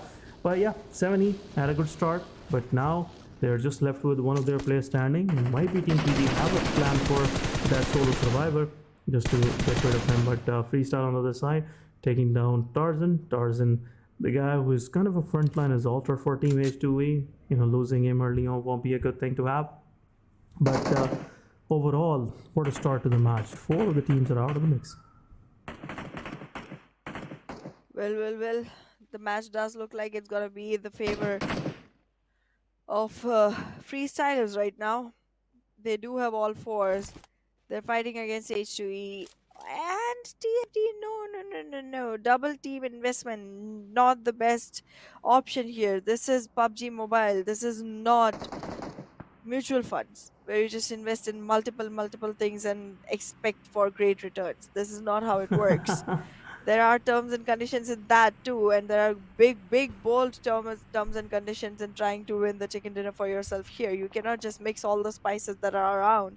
So just do it one at a time. Slow cook this dish, because the more time you take, the more affirmation you put into it, the better it will taste. 3 teams on a equal standing right now. Iconics I8, the Grounders, Squirty. Whichever one starts losing players first is going to have a hard time surviving further. I mean, that's basic things that we already know, but I'm just bringing it back in attention, specifically for the fact that there is just 3 teams on the top up right there, and 2 of them haven't secured the chicken for themselves yet. Actually, wait a second. All 3 haven't. Not in the finals. Yep. Damn. But yeah, sure. That's a separate conversation. But a moment ago, I felt like I was about to be a part of cookery show, maybe. But someone might be hearing some growls from the tummy monster. Who knows? That's a personal thing. I'm not gonna go deep into that. But yeah, sure. There was some recipes. There was some spices coming in. And the only thing that was missing was some prepared food, and that's what I believe Johanna is waiting for. But Team Tough on the other side, 52 Esports, Chotu, the guy who has been very clinical overall, is getting knocked out. But Jalad with the spray taking down M7. Team Tough have to pick one of their players up, but where is the rest of the Team Tough? Because it's just a moment time where Team 52 Esports will go ahead and push forward. Both on the side, Joker will take down Hassan. Hassan is confirmed. Team 52 Esports will lose another player, and it's just down to Jalad, who is the solo survivor right now. And I believe it's time where Team Tough have to revive their player as well. Where is Jalad? Jalad, his position is revealed, I guess. So the way Joker is moving around with his vehicle definitely will get a clue where Jalad is, where the final player is. And the only thing I would recommend to Team Tough is not to go slightly farther from each other. Keep a close formation, otherwise Jalad could make the numbers bad for Team Tough. There you go, play zone again, taking down M7. What just happened, brother? You was revived a moment ago, but now you're not, and Team Tough is left with only 3 of their players standing. Team Tough losing players is definitely not gonna look good for them. Not gonna look good for them at all. But in the meanwhile, well, I think convert that into a complete elimination. We are seeing PUBG Sport trying to get out of that play zone glitch, but in the same time, Team Tough taking some huge shots at a huge team and actually winning on it. Ghost. He was able to refrag, but that's not gonna look good because they're gonna excite. Again, we were discussing this literally a minute ago. The moment they start losing players, it's gonna look more and more difficult for the teams with a great number of frags as well. Seventh Element, with only one person surviving, still have 5 for their name, and ToughX is having 6 elimination points. However, the two strong teams right now on the map are gonna be the Grounders and QWERTY. Magnus Esports and Freestylers cannot be counted out as well. I'm expecting QR to finally go ahead and establish their dominance on the map. But yes, it's a great spray that got missed completely. Yeah, but IQ, I believe, won't be able to survive for quite some time. It's been a tough, fray out there for solo survivors. I'm seeing 70 with solo survivor, tough with one solo survivor, TFT with 2 of their players surviving. But overall, these battlegrounds weren't, merciful to the players who were left alone. But there you go. Team Aegon Excited Ghost will bleed out. QR will have this elimination points to their names, or will have that for himself. But Tough Joker, the solo survivor, right now being sprayed from 2 different directions. And looks like Team Tough is also about to leave for the lobby. But Team QWERTY on the other side, keeping themselves busy once again. Pop taking down one of the players from Freestyle. Freestyle were 4 men standing a moment ago, and now Freestyles are left with 2 players standing. Within no time, Freestyle lost 2 of their players. And T24 OP will also confirm I guess Black is also out. But Tough Joker, meanwhile, got eliminated by the side of QR. And we are left with only 10 teams in the mix. And we are just in the 5th stage of the game. It is very rare to see something like this happening. But QR Spark being peppered from different directions right now. And possibilities there might be Team QR get one of their player knocked out. But in the kill feed, we saw Magnus Esports player knocking his own player down with his own utility. R3G is confirming those elimination points. Another player coming in, and the final player of Magnus is still surviving, and R3G will go ahead and I feel believe like confirm the teams that are final already player. looking forward for a bigger fight to come ahead for them.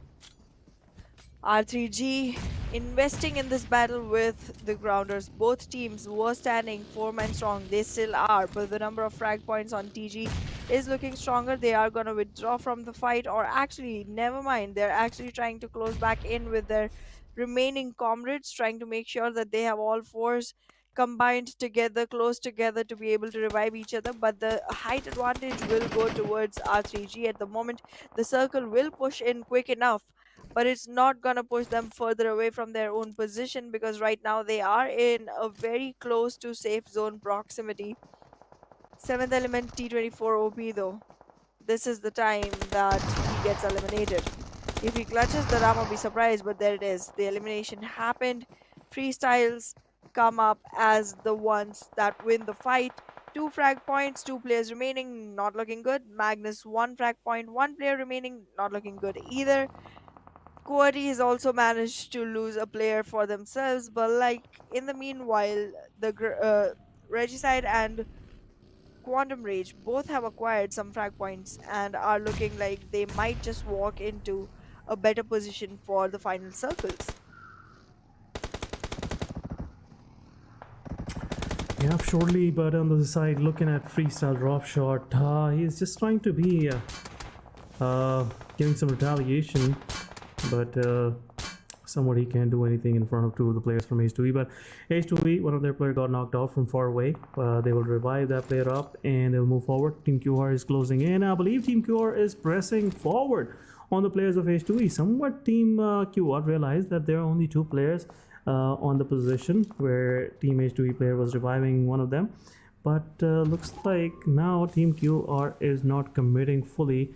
One of their player is back with the rest of the team, and it's only Spark holding on to that position. It's a very vital position, but slightly outside of the circle. Another shift coming in, centralizing the open area right next door to QWERTY. Khan is low on HP. Team TG might be able to take one down, and that's where Team TG is good with confirming their eliminations. Chapater will go ahead and confirm the player of QWERTY, leaving QWERTY to the 2 players standing, which are Pop and Wolverine, I believe. So But Team TG right now, they pretty much got all of the attention for themselves, but H2E will help pretty much TG to push in, push closer, and that's where I believe Team QWERTY might go ahead and get all of their players eliminated. Sad boy didn't pick Wolverine. How is it possible he couldn't manage to spot him?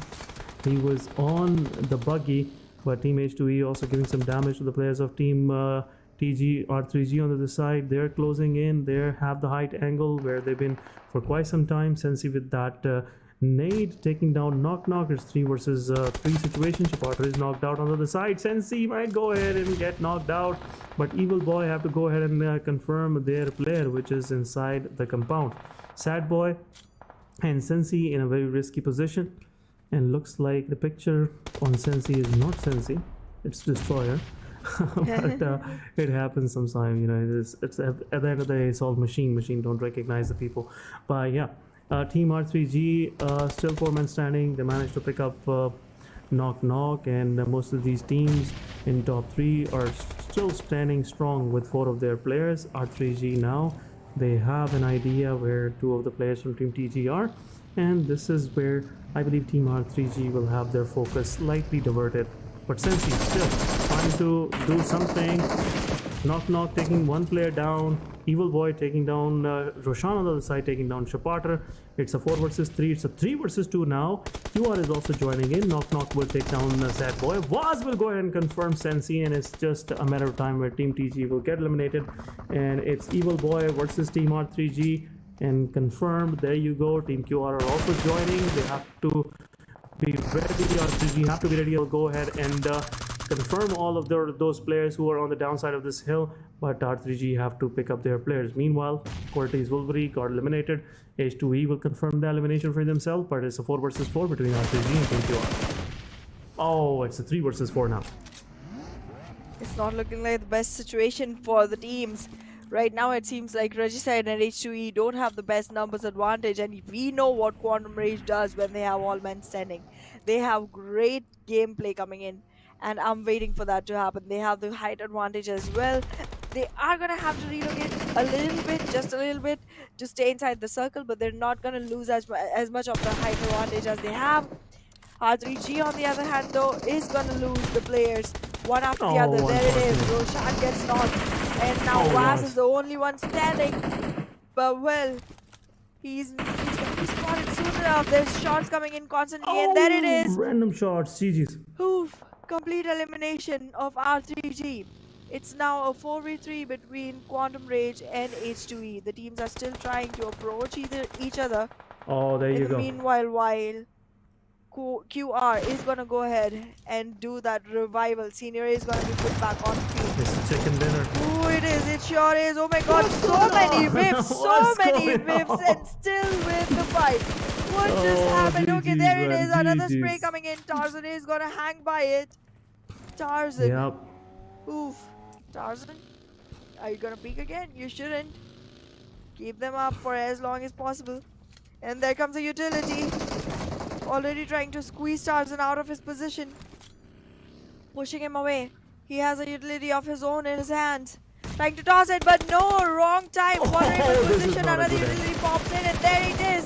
The fire comes in, and the fire closes off the whole game for the side of QR as the winners of the winner chicken dinner. Great gameplay. And well, there it is. I'm on a Most fire. awaited moment. Definitely most awaited moment for this finale. QR stepping up, and whenever QR steps up with this kind of performance, it's a clear indicator that there are more coming our way from them. And again, I'm happy to see they didn't delay this, because otherwise it would have been pretty late. But now they're in top 6 with this 11 eliminations and 21 total points. I believe they have now a clear-cut shot on the first 3 positions, and QR will definitely eye for that, definitely will go ahead and prepare themselves to capture the first position. But guys, we'll continue this conversation after this short break. Don't go anywhere, we will be right back.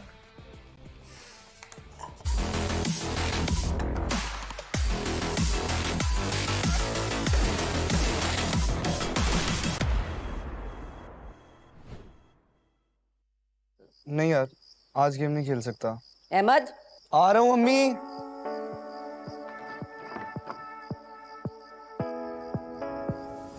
हाथ बढ़ाने से, साथ निभाने से, उम्मीद बांटने से खुशियाँ घटती नहीं बस बढ़ती है। वही देता है वही सुनता है जब भी दोगे तुम सदा।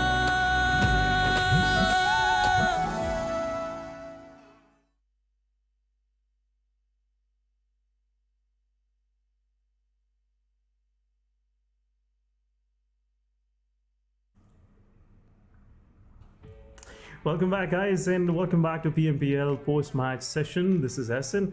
With me, it's Sehana once again, and another most awaited moment just happened a moment ago, and that's Team Quantum Rage confirming their first chicken dinner of this finale. Again, a very well-balanced performance. You know, Team Quantum Rage, they holded their positions, the way they spread out, and especially dealing that 3 versus 4 against Team R3G. That was wonderful to see. But Ayana, what are your thoughts, especially on the performance of the players coming from R3G? Because unfortunately, they were unlucky slightly. They managed to get to the 3rd position, but it was an overall good performance against Team TG as well.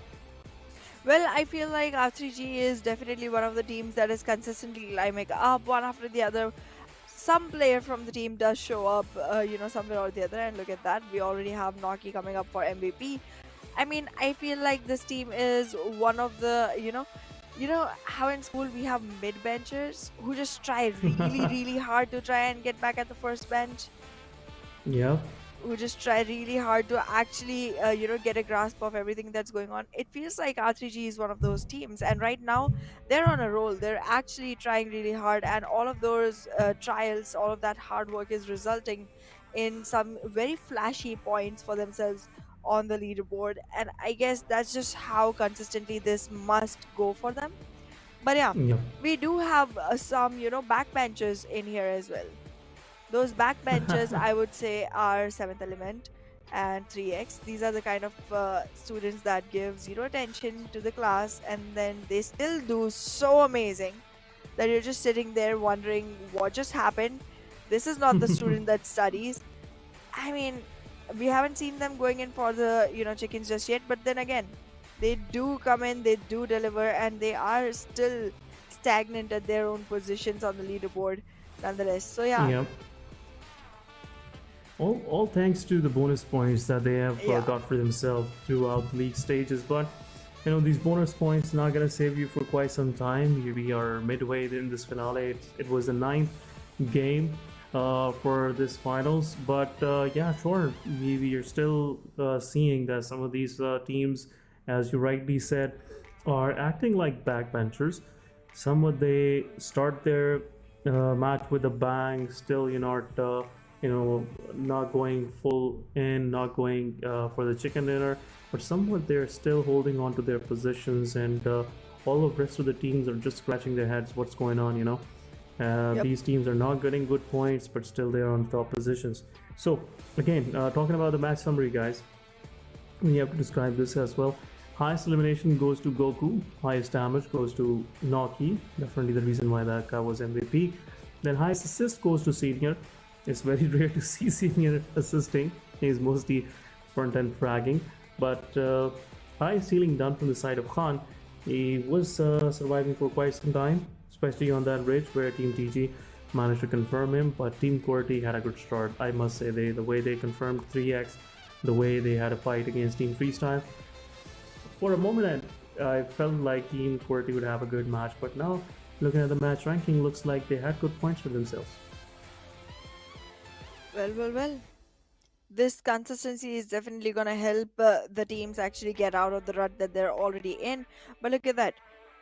The Grounders, Team QWERTY, and H2E all somewhere or the other lining up with the same exact points. Everyone with 9 on their hands. But yeah, I'm not disappointed at all today. The fact that we're seeing all the way up to 6 points, even when we go to the end of the first page, is great. Ehsan, because mostly we do start seeing 1s and 2s popping up by that time. The fact that we did not have a very humongously insane number of eliminations coming in from the top 3 teams, kind of helps the other teams still have a standing while they try to scrape their way back into the top. Agon X I8 again, no placement points, but they were able to collect 8 frag points for themselves, trying to strengthen their position on the leaderboard. But yeah, going into the second page, yes, we did drop down to 3s and 2s, but I guess And even zeros. there it makes sense. A lot of zeros, man, a lot of zeros. I can spot 14 zeros on this page. And talking about the total points, definitely is not a mean mode median situation where in stats, Yeah. we have to go for the common number. Zero is pretty common in there, but yeah, sure, it's pretty high stake competition, and PMPL, the way it's shaping into moving forward into the matches, it looks like it will be difficult for some of these teams who are not well prepared. Are not prepared for anything, everything, and looks like some of these teams who have prepared themselves are making things worse and worse for them, not giving them any chances to go ahead and have a comeback gameplay. But guys, let's have a look what sort of impact with the previous match performance had on the overall leaderboard. Looks like Quantum Rage had a great jump. Now they're in 100 points marker and also on the 6th spot with 1 chicken to their name. 7th Element on the 5th spot, slight decrease now. Agon X8 also, they improved their position to 4th. Moving forward, then we have Regicide, Team 3X and Magnus Esports still on top 3 position. This is very great to see, even after this kind of performances from 3X, early finishes, early eliminations, then Magnus Esports not having good matches for themselves, still they're on the top positions, and I'm pretty sure if R3G will continue this kind of consistent performance, they might be able to topple 3X in coming matches. But on the second page, things haven't changed much. Team Cody with 60 points, Team 40 Devils with 50 only, just like the previous match. H2E with 62 points, then we have Freestyle with 71, XGeneration for the first time throughout this PMPL on the second page, very rare to see. But the consistency is not there. The way XGeneration was fragging throughout the league plays, it's not there right now. They go in the early fights, but the success rate is pretty low as compared to the weak plays, because in the weak plays, whenever they used to go into a fight, they still managed to win those fights and also get good number of frag points for themselves. Well, that's true, but yeah, I mean, I feel like all of our teams definitely need to step back up. This is time when you put your feet on the pedals and start accelerating, because we are literally halfway through the finals. 9 matches are done, 9 more to go. It's the 50% line that we're crossing right now, and soon as we walk into the next map, we will be in the second half of the finals. This just keeps getting more and more difficult to climb from there. So the next 3 matches that are going to happen today are the last, straw for the teams who want to try and make it back into the top 8, because after that, it might just not be as easy as you think. It might just be a great leap that you need to acquire, for which you might just have to go for the whole 3rd day on Savage mode with like 10 to 12 elimination points along with the chickens, constantly one after the other on every map, and that's just something that might not happen at all. But yeah, here it is, the second half of the finals. Yep, if you can't do it now, you won't be able to do it then as well. Tomorrow is a different day, and especially when it's end is close, most of these teams, as I mentioned earlier, would like to go risky, would like to go YOLO, and it will be difficult for those teams who are trying to qualify, especially for South Asia Championship, or maybe trying to find some consistency. Well guys, we are moving into our 4th match of the day, which is again Miramar. So we are back with our sequence, and this time around it's a strong map for QR. We could see another consistent match coming from themselves, but seeing the overall gameplay, especially the way Agon X8 were trying to get something for themselves in the previous match. They had an early clash drop, they had a very good start, very memorable start, but eventually it was all over the place. 2 of the players, they lost to tough, rest were taken out by Team Quantum Rage, which is not again a good side. Quantum Rage, whenever they're feeling themselves, they're the most lethal team out there. But I believe Miramar is that time for retribution, especially for Team I8, because they want that match. They want that consistent match. Otherwise, top positions, especially first position, is out of their reach. Magnus is running away with that. They're not performing well, but still they have 139 points. It's still a difference of at least 11 to 12 points to the second position, which is not good. In this kind of point system, it's very difficult to even capture like 10 to 15 points in a match. That's true. XGeneration Thug literally scared me for a second.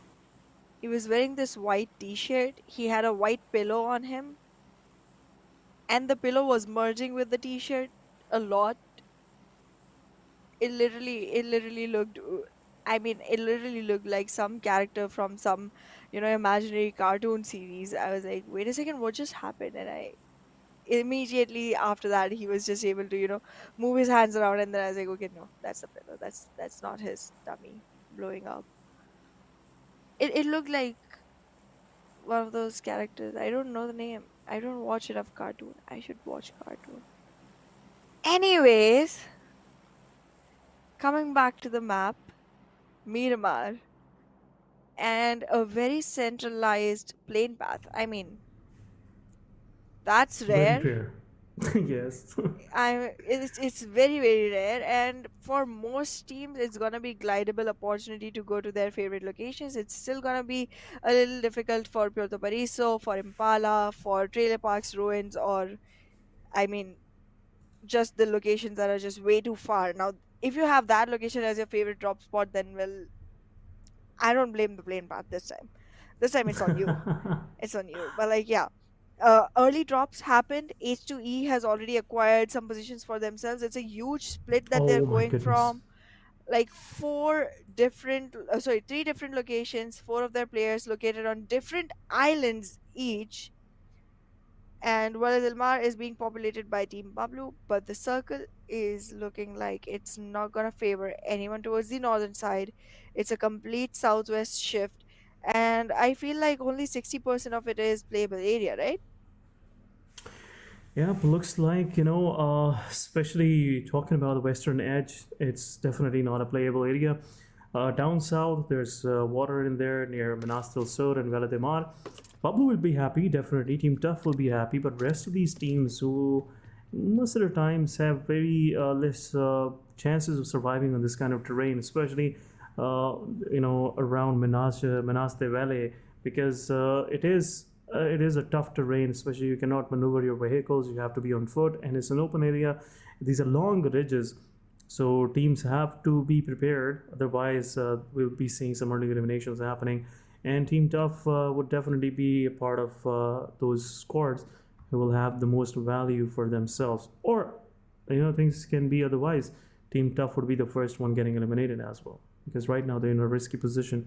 Everyone will be eyeing for their home location, their home drop spot, that is Chumacera.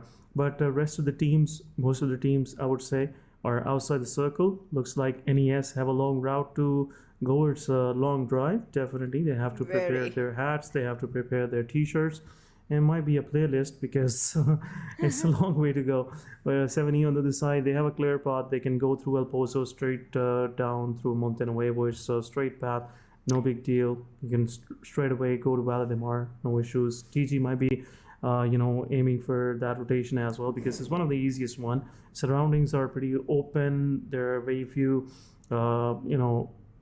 compounds on the roadside, which minimizes the chances of you being ambushed. So it's a good route to start with. But otherwise, every team starting from NES, QR, they have to go through a cluster. Looks like Team Corti, TMDFD will be waiting for those squads. MGS have to decide which way they want to go. FS will have a hard time, because now the only route I see for them is through Picado, where 3X is already anxiously waiting for someone to pick on. Well. The positioning on Bablu looks really optimal right now. any team coming in may or may not know about their presence. They have a completely different drop location for themselves. They will be able to take all the time in the world to go ahead for their loots, find the best things that they want without any problems at all, because there aren't many teams here right now, and once they start moving in, there is no play zone rush that Bablu has to fight with. So they're just gonna have some really really relaxing time here in the beginning. But once the fights start happening, I am expecting Team Blue to actually win this time with some great numbers on their boards, because this team is one of the ones that people expect a lot from, but we aren't seeing much coming in from their side.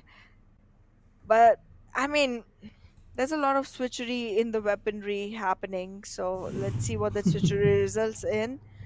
I mean, I Yep. mean, you don't know which weapons they might go for, because considering the fact that this is a rigid area, you might just want to make sure that you have long range weapons with you so that you're able to take peeks into the windows of the houses around you and still hold from an open area where you can fall back just by walking behind a little, so that all the utility damage can be neglected.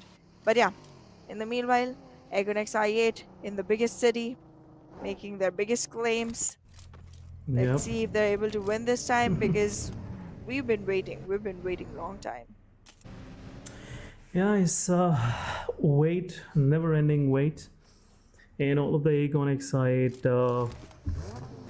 fans out there, they are anxiously waiting, because if this keeps on going like this, the probability is there that Aegon Excite might not qualify even for South Asia Championship, because the number game is pretty close. We see top 8 teams, they're pretty close to each other, and some of these teams, they are performing consistent. Even 52 Esports, the one we weren't even counting on, they are performing consistent throughout these 2 days. So looks like the chances are there where Team Aegon Excite might have to go through a tough time, might have to go through a realization that they are pretty close to getting eliminated. Maybe someone else will dethrone them, but it's not a good thing to see, because one of the best squads of Pakistan, if not ends up in South Asia Championship, it will be a big loss, I would say. Viewership wise, it would be a big loss as a region. So yep, you're gonna have to show up quick. Well, let's see if Agonex I8 is going to be able to do that, because as of now, they're having a tough time, as we talked already. But like, yeah, talking about tough times, you would talk about Team Tough, who are doing so much better than one would have expected, specifically in the finals. Since they started yesterday, it's been great coming in from their side. 52 Esports has stepped up. There's quite a few teams that are literally delivering commendable performance, and I'm just waiting to see what more can they bring to the table, because this is great game coming in from their side, and one that you cannot Look at neglect 70. no matter what. But yeah, Oh my god. the grounders, they're gonna have their time. Every team here is gonna take it slow. Wait a second, is that a race on the minimap? Look at that. Both of them. Pretty close to each other, and I must say I was surprised to see 70 players choosing that route. Team TG, they realize it's a good spot, because most of these teams would like to go through this area, and looks like Team TG had a plan for 70, but 70 was already prepared. They said, okay, who needs a road when you have a vehicle that can climb through the off-roading areas, and that's what 70 is doing right now. What a great rotation, and I'm pretty sure 70 won't be able to lose any players of themselves, and that's where Team TG, with a big loss, I would say. It was a good try, but it was a big loss for them. But overall, Team 70, they would be safe. They would go ahead and put themselves in a safe position overall. But yeah, GG's. Again, 70, good rotation coming from their side. Well, let's see how they go ahead and capitalize on it, because right now it seems like the team members are gonna need a little more time to actually be in close enough proximity to be able to save each other's backs. And well, there it is. The support has arrived The rest of the team already falling behind, but in the meantime, 3X is gonna multiply their frag points by taking some shots at TFD. Grave situation from TFD. They might not have the best shots coming out of here. Cairo alone is able to put so much pressure on TFD. Imagine what the whole team will do. There it is. Utilities being dumped like it's a nade bag that they're trying to fill up. And in the meanwhile, TFD, a couple of players tried to push in. Not the best choice, not against this team. And well, there it is. That is gonna result into some grave danger for the side of TFD. Players still survive, but the frag point is gonna be confirmed, and now with man count advantage and the first frag point of the boards, 3X moves ahead with the first drawn blood on their hands. Surely, and we can see Team TFD, they are slightly, on a back foot right now. 3X, they're pushing forward. Avazar didn't give any clue to 3X. Mom too, but he can go ahead and confirm that elimination, and there you go. He will do it for good, and Team TFD, equaling it out for themselves. And on the other side, Leon will also bleed out possibly. And there you go, 3X with another confirmation coming in. But 3X, now they have realized TFD Avazar is pretty close by, and that's where TFD might lose another players of themselves. But looks like Team 3X is not interested anymore to go into the fight. But it was a big mistake coming in from the side of Momtu, which really costed 3X a good player throughout this match. Well. The more losses keep swinging in, the more difficult the game keeps becoming. Momtu being taken out for the side of 3X is definitely going to be resulting in some loss for the team that is not worth investing in. I mean, that was a fight that they should have won. That was a fight that they should have been on top of all through. But still losing Momtu, now the team must start walking back into the circle, chasing the ring, and just making sure that they have themselves someplace inside the play zone before they start getting picked off one after the other. In the meanwhile, QR and Team Corti, I don't feel like any of these teams is going to have a strong holding for themselves going into the match, because from here things keep getting more and more difficult. Voltrex has approached. He's going to get out of the vehicle, try to take a few shots, but then he is a little too late to the party. The players from the side of Quantum Rage has already left, but in the meanwhile, Regicide has accumulated in a very close spot at a very high angle. And talking about high, that's not how physics works, does it? Like, that vehicle just literally almost vertically started climbing up the wall. It is some of these performances are denying the laws of physics right now, but let's see if we'll be able to see some more well coordinated action coming from these sides. But looks like after some early eliminations, Team TFD and Team QR, both of these teams have lost their advantage in this map. Looks like QR, I was expecting them to win, but R3G Avenger, great shots coming from the side of that player, and confirming another player from Team Corti. Corti losing an early player, which is not a good side. Again, Team Corti lost their one of the vital players, their front-end fragger, which is again very detrimental for team performance overall throughout the match. But again, R3G was taking down Corti Khan as well. NES Maxi will get a lot of damage, another chip damage being dealt on the players of NES. Maxi will bleed out, but R3G on the other side confirming another player from Corti. What's happening? It's only one player surviving from Corti right now.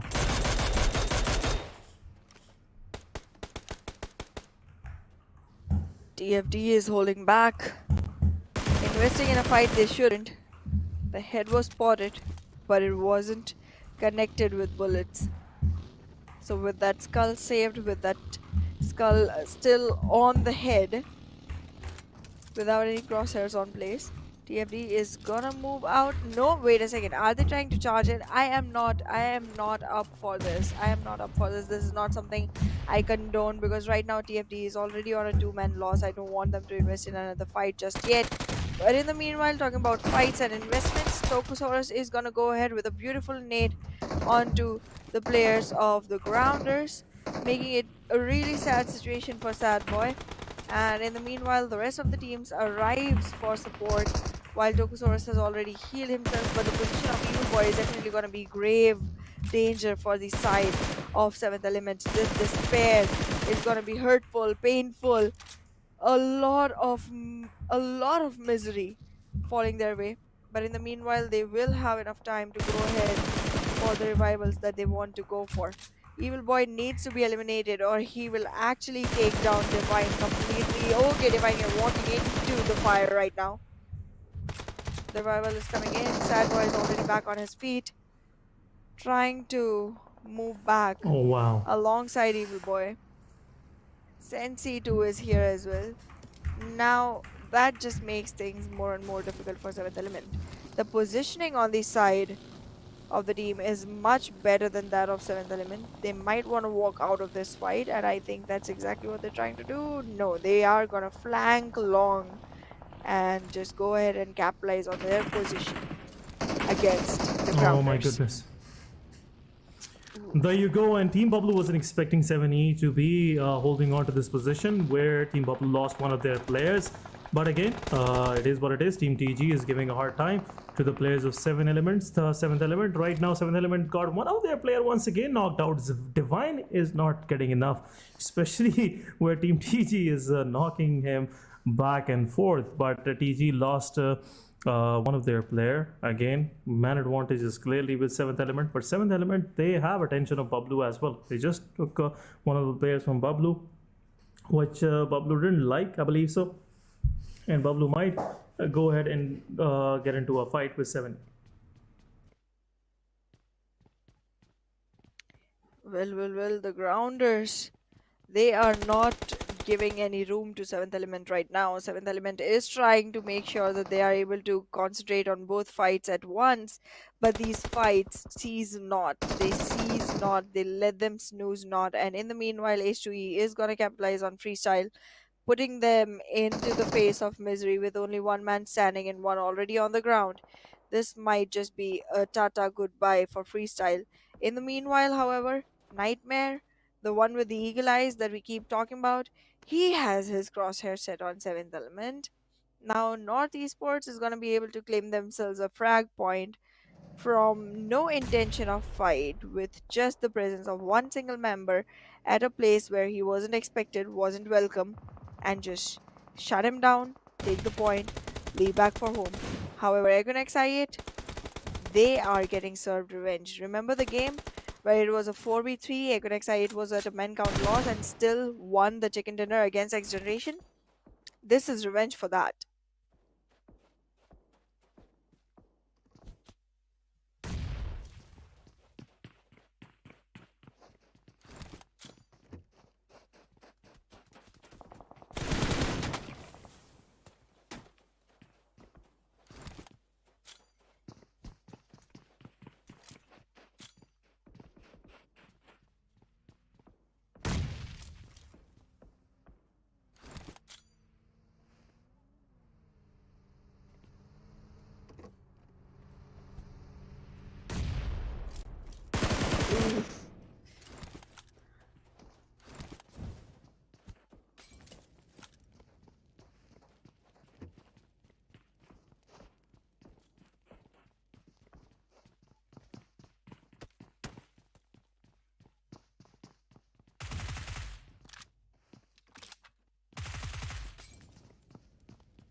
There you go, Team Egonex I8 right now in a bit of a pickle. Two of their players are out, and it's down to 1 versus 1 between Egonex I8, IQ, and XGeneration Shami. Shami giving some early, if possibly can go ahead and confirm those elimination points. Another utility being dumped. There you go. Shami is pushing forward.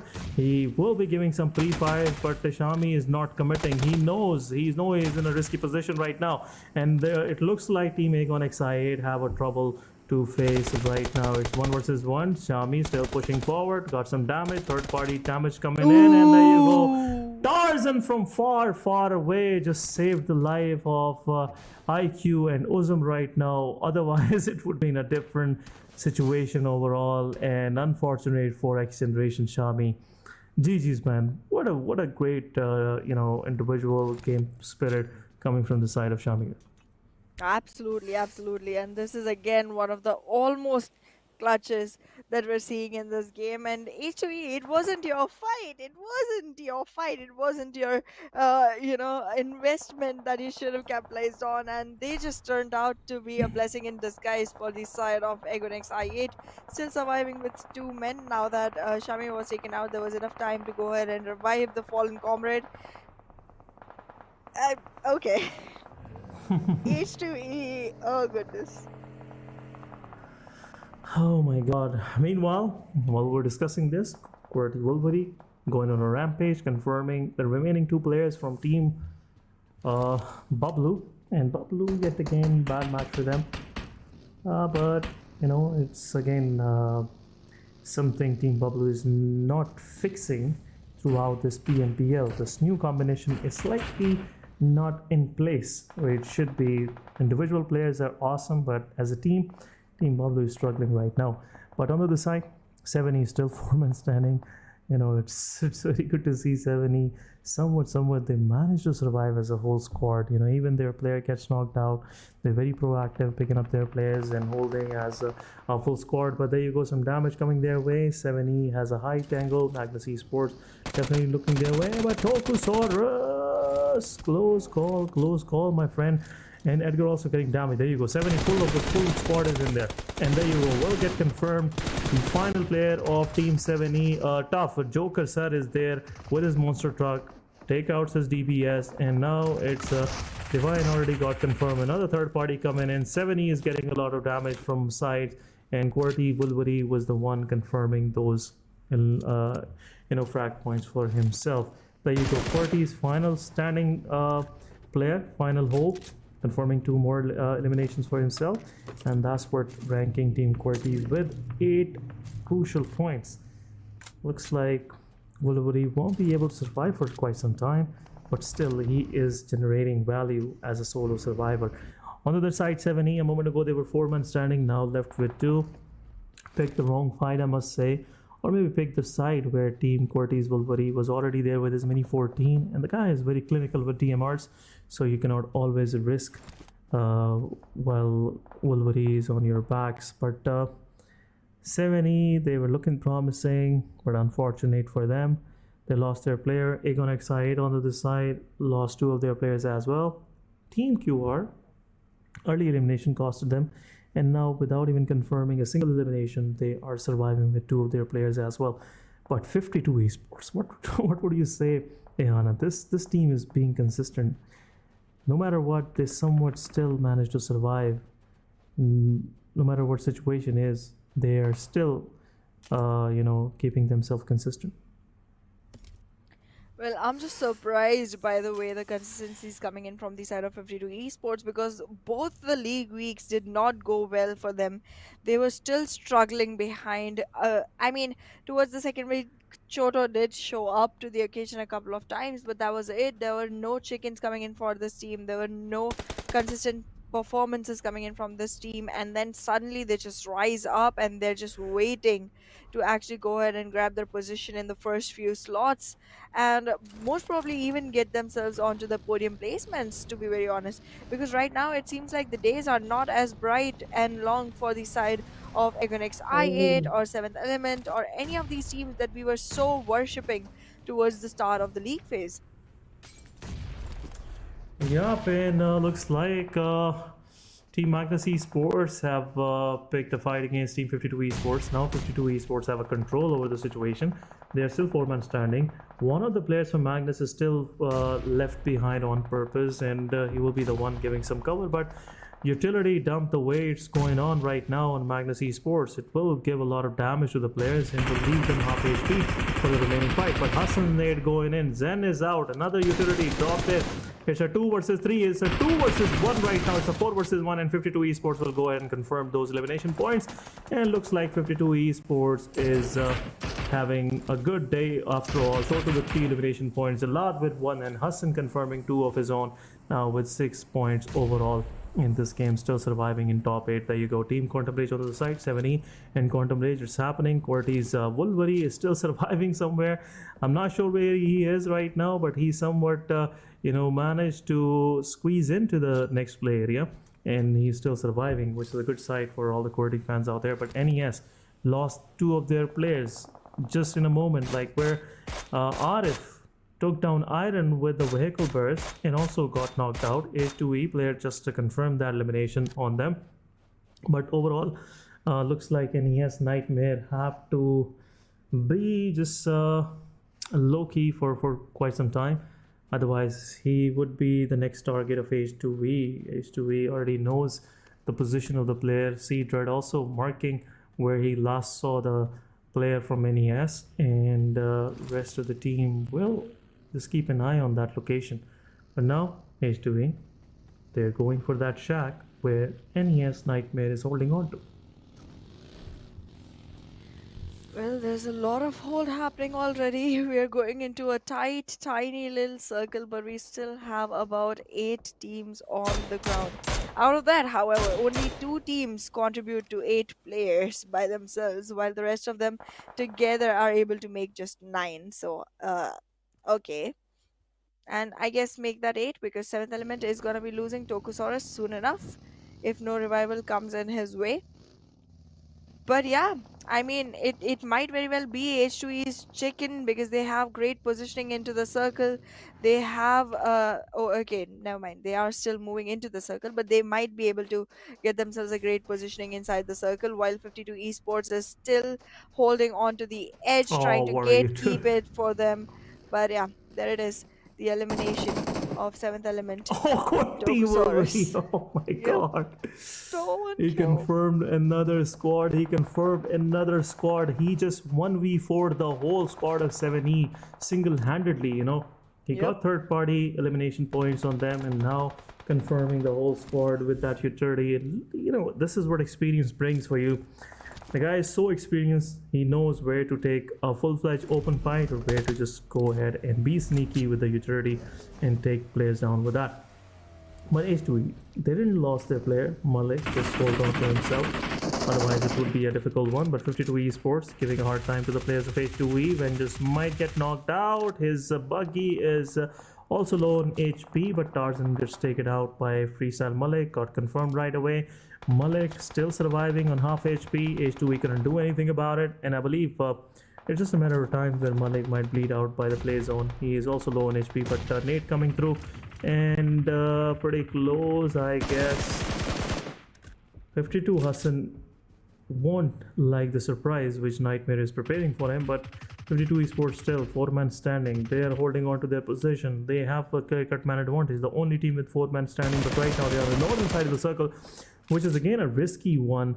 All of the teams are looking up, not down where Team QR is, but 52 Esports grabbed a lot of attention from their surrounding, and now they are just waiting for that opportunity where they can have some more map control for themselves. But NES Nightmare right next door could be a nightmare for 52 Esports. They have to check their surrounding. They have to clear the surrounding. Otherwise, it would be a difficult one. Look at Nightmare. He has his utility in his hand and can make things worse for 52 Esports.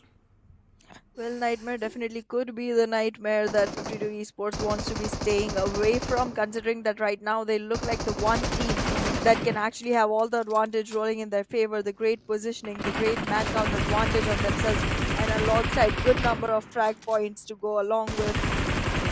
They wouldn't wanna get be a prey of such casualty. However, right now it seems like 52 versus H2E already initiated. Here things keep getting more and more difficult. However, 52 Esport in the meantime will confirm frags onto Quantum Rage and eliminate the whole team out of this area. Now it's gonna be just 4 teams. 4 teams, out of which NES literally is a single solo survivor.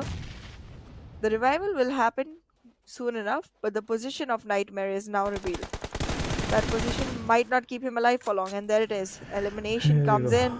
3 teams surviving, and the benefits look like they are favoring 52 Esports. 52 Esports alongside H2E and Egonex I8. IQ seems to be Yep. having complete knowledge of where Choto and Joker are surviving.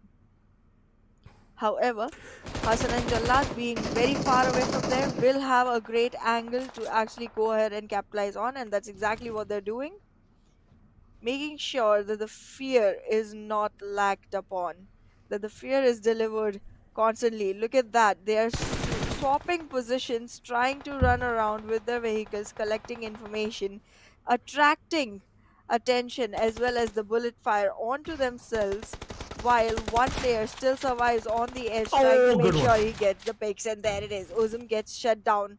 IQ being the only one staying standing from the side of Agonex. I8 hides behind a bush, Oh, has GG's. a little bit of a hard cover, but there it is. Complete There you go. elimination in the Confirmation. meanwhile.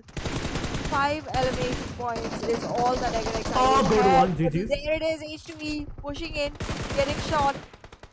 Oh, That is the only one standing. oh and no now way! he's 52 not there esports, either. so close, so freaking close. H2E, there you go. Confirmation comes in, and Team 52 esports yet again with another chicken dinner. And this is what consistency brings for you. They were consistent. They were getting some average numbers every now and then, and now this chicken dinner will definitely, give them a big swing into the top three possibly. And let's see where they're standing now. After this graphic, definitely we'll have a look at the numbers, but a great chicken dinner coming from the side of 52 esports. Looks like they managed to confirm 13 elimination points for themselves, and now they're ranked 5th after 7th spot. Now they're in top 5, which looks like they will be eyeing for top 3 position coming 2 matches. But GG's, what a match, and what a team play that we were discussing, that they are lacking team game, and now they played as a team. Look at the results. GG's, man. Well, definitely a great game coming in from the side of 52 esports, but we will discuss that in great detail right after this short break.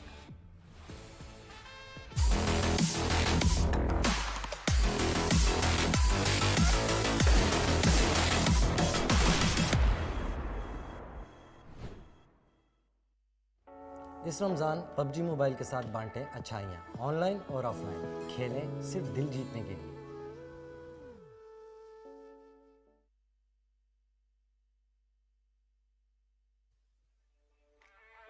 Well, welcome back to PMPL Pakistan, and I am your host Anna. Alongside me is Ehsan. What a great game did we just witness? It was again least expected. Least expected. 52 esports. They were kind of a point of attention for everyone. They were on a risky side of the terrain, but somewhat they managed to keep themselves, I would say, low-key, and that's the reason why they managed to get all those frag points. When rest of the teams were fighting for domination, they were fighting to survive. 52 esports was just doing third party and confirming those elimination points. But again, MVP, and for sure it is Team Cortez Wolbury with 9 solo eliminations. Man, oh man, this guy is a beast, man. This guy is a beast. This guy is a monster, I would say. The one that will be haunting 7E's dreams. Definitely will be he'll be haunting QR for quite some time. And the way he confirmed those elimination points, solo survival, one player, and confirming this kind of numbers definitely will give a big boost to Cortez' overall confidence. But GG's, man, what a great performance coming from this team, and what a way to finish this match for himself. But let's have a look at the top players, and I'm pretty sure most of the players from 52 esports gonna show up there. I'm pretty sure the way they perform, definitely they're well deserving to be ranked in top players. Well, Choto and Joker did definitely make it up there. Quite some damage that Joker dealt with, not enough eliminations coming in for that much. I mean, it's almost 800, and he gets 2 eliminations for that. A little pinchy. Yep. But again, on the other side, Team Aegon, they still managed to survive till top 3. Unfortunate for them, they were on the lower side. H2E didn't pick the fight first against 52 esports. But Uzum tried his level best to just, shatter some confidence of 52 esports moving forward in those final stages of the game. But 52 Esports were very on point. You know, they were very clinical with their fights. They chose which way to ace first, and then clearing out more map control for themselves. But again, 52 Esports, what a splendid performance from their side. Talking about the match summary, is highest elimination going to Wolverine with a clear-cut difference to Chotu. Chotu with 5 eliminations. Then highest damage goes to Joker. Highest assist also goes to Joker. And the highest healing done by Arif, the guy who just blew up his own teammate and himself with a vehicle. It happens, these are some funny moments happen on the matches. It makes things more interesting, more entertaining overall. So let's have a look on the overall ranking for this particular match, where 52 Esports with 23 points definitely cemented themselves in top 5. But Team QWERTY, another good match. 10 total elimination points, only 2 placement points, but 12 points for them. Well, that's quite some, collection of points coming in here. I'm specifically impressed by the points coming in for H2E, even though it's just 12. It's still a great number for a team that has been overall so down below in the leaderboard. I mean, it's time that they started picking back up and collecting those, little pieces to form themselves a skyscraper. But yeah, 52 Esports nonetheless did impress me quite a bit. We are seeing again 3s and 2s in a row for a plethora of teams right here, but this time only 2 teams going in for no points at all. So, I mean, there's definitely some change, and some change that I'm liking. Yeah, but Team Faulty Devils still, they're on the lower end. 2 points for them. Freestyle, once again, 2 points for them. Regicide, not a good match for them. Magnus, same story as well. Quantum Rage, 3 placement points only. They couldn't even confirm those elimination points in 7E right next door, where QWERTY's Wolverine just jumped in with a utility and confirmed those as well. So this is what you call genuine frag stealing. That's what Wolverine showed us in this previous match. But let's have a look at the overall ranking. Definitely Magnus Esports with 2 more points. 141 overall, sitting good on top position. Have a good 16-point lead as well to 3x. Regicide on the other side closing in. 3x didn't have a good match. Previous one, and now 122 points for Regicide. Agoang side with 119. Looks like the danger zone is closed. 52 Esports with 113 and 7th Element both with 113. So top 8, almost all of these teams are in 100 points mark, which makes it very difficult for the second page to even grab any spot for them on the first page. Looks like most of these teams are far away, and Faulty Devils, Team Bubbloo, the Grounders, it's getting difficult for them. Team QWERTY, they're creeping up, which is a good sign. And again, Team QWERTY is the one that can bring it back for themselves with the experience they have under their belt, and looks like Team QWERTY is rightly doing so. Well, that's definitely so, but I'm pretty much looking at a couple of teams here, North Esports and Freestyle. Even after a chicken, they weren't able to make their way into the top 8, and I'm expecting the teams with chickens to at least survive on the first chart, because we haven't had as many teams that actually showed up with chickens just yet. There are new names coming in, obviously, but we have done 10 matches, and that's exactly 8 teams that have acquired chickens for themselves so far. So the first page should be flooded with teams with chickens, because I am expecting them to have elimination points to go along with those chickens, so that they can actually sustain themselves in the top 8 and make themselves a better way going further from here. But so far it just seems like the games are changing quite a bit. The pace is altering so quickly that our teams are definitely having a lot to deal with and not much time to prepare themselves for that. So it's real test of time. It's real test of time nonetheless. Yeah, these next coming 2 matches will definitely plot the whole story for us. And for tomorrow, if it will be an interesting competition, I would definitely be rooting for those top 3 teams to just exchange their positions. Especially, I'm looking at Team 3x, because 3x, it's been not a good day for them, and these 2 matches could help at least close in to Magnus Esports, because Magnus is just running away with the first spot. I'm not sure what Magnus is doing right now. It doesn't look like Magnus is getting some good numbers. But overall, looks like Magnus is still on the first spot with 145 points. But let's have a quick look, guys. We are moving into Sanhok. Again, another fast-paced map. One of the favorite ones for Rehana, also for me, because my journey with PUBG Mobile started with this map. The funny thing is, the first ever map that I ever casted was Sanhok. Oh, So nice. there are a lot of moments, a lot of memories associated with this map, and most of my game skill which I acquired, which is not too much, but that was mostly on Sanhok. That's where I practiced the most. And Vikendi, I can never forget Vikendi. But overall, guys, talking about PMPL Pakistan, we are all set for Sanhok. Physically, emotionally, we are ready for these surprises that might come our way in this coming match. But overall, we are down for some more intense action, some more intense, fearsome battles coming from these teams. The way they're performing, especially unexpected ones, the way 2E is popping up in top positions, 52 Esports with a consistent performance now very close to top 3. Let's see if 52 Esports have something else for us in the back. Well, we might see something else coming in as well, but right now the one team I'm waiting for a chicken from is Team QWERTY. Yes, for sure. Yeah, I want one. I want it to happen today, because tomorrow will be too late already. It would be a big surprise seeing QWERTY on the first page by the end of the day, but possibility is there. They're 72 points in total right now. 2 matches can rank them somewhere on the 8th position or 9th, but let's see if they will be able to maintain their consistency. But it's time to leave all the discussion behind and be ready to enjoy Sanhok. Look at that battle music, pumping it. Dun, dun, dun, dun, dun, dun, dun, dun. There you go.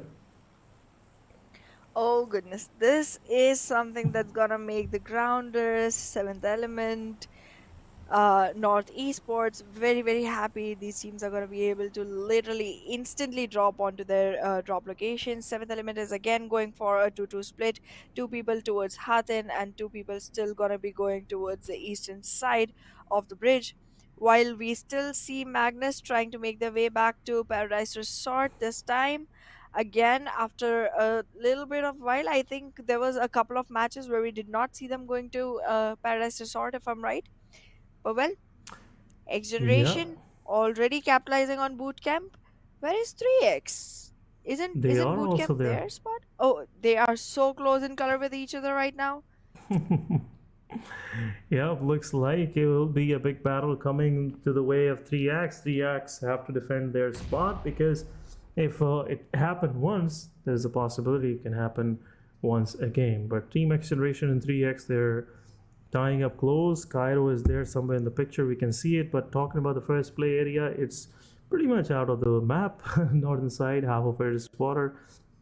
TFT and Team QWERTY once again just sticking their horns against each other once again in cow. But XGeneration versus 3X. 3X getting the first knock. XGeneration possibly will push forward.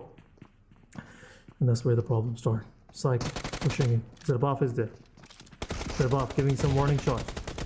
XGeneration Shami is joining in. Player is revived. 3X joining in. Psycho pushing forward. There you go. The rumble is started and XGeneration is out.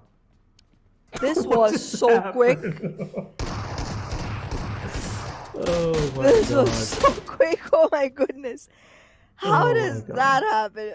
Okay, I literally felt like we might be seeing the TFD versus QWERTY fight happen before that one, but that just happened Yeah. instantly and ended instantly nonetheless. There it is. That's how Sanhok is played. Teams, show me that.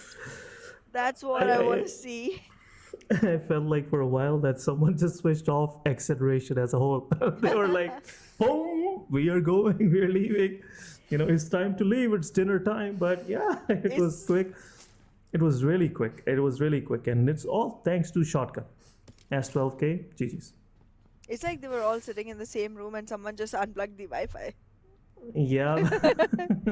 Disappeared in a snap of a finger. It's like Thanos just snapped up there. But yeah, Yeah. Team QWERTY is taking it really slow. even after being so close to TFD in Cow, they are trying to, first locate themselves in places where they can have a great, angle variation coming in for the fights and then invest into it. But yeah, TFD is also going to take their time, going to make sure they have everything they need for the fight before investing in it. And Khan, does anyone from the side of Team Gordy have the information already? Because it seems like they're just running around carelessly as of now. They're not even focused towards trying to see if their rotation from one compound to the other can actually be, uh, you know, spotted by TFD and shot down. There it is. There it is. The Yeah, looks nade. like Team TFD have some plans for Team QWERTY. Pop is there, Wolverine is on the back lines. Khan and Wolverine both holding on to a very good position, and Leon will go ahead and confirm Pop, which is not something Team QWERTY was expecting, but there you go. Pop is out. It's a 3 versus 4 situation. Leon will heal himself, and all of these guys are pushing toward Team QWERTY's Vortex. Vortex is another one. Vortex taking down one. Possibly the second one. There you go. QWERTY Voltrix with his Vector going in, jumping in, giving some more damage, and confirming Easy Boy. And that's where another one is down. Voltrix is just enjoying himself right now. And there you go. Wolverine will confirm the final one. 3 versus 4 this situation was, and turned out to be Team QWERTY winning this one. GG's, another one. The way drop shot came in from the side of Voltrix, that was a turning point where TFD felt like, okay, this is out of control. We might have to leave. But before they could decide, it was already over for them. And Team QWERTY with 4 eliminations in their backpack, Khan couldn't get any for himself, but overall the team won, and that's something Team QWERTY was aiming for. Absolutely. However, with 4 frag points, 1 elimination, not the best trade value, not the best situation. There's definitely not a lot of profit here to go by. But for a team like QWERTY that is so trailing behind on the leaderboard, this is still, something you take over nothing. Team Tough. I don't think Magnus can be spotted at all. Zen was just laying so low. He has decided to relocate himself, but the whole team is now trying to set their eyes on 2 different teams. They might get sandwiched if they aggress, so they are going to have to be cautious of which fights they pick, which fights they commit to. But in the meanwhile, shots will be fired from the side of Team QWERTY onto Tough X. Yeah, it was very rare to see Team Tough showing up in Cow.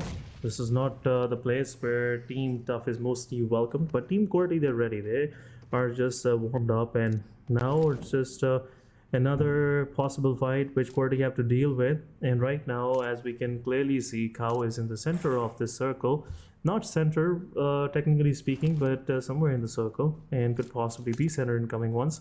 But Team QWERTY, they are ready to pay the price for that advantageous position.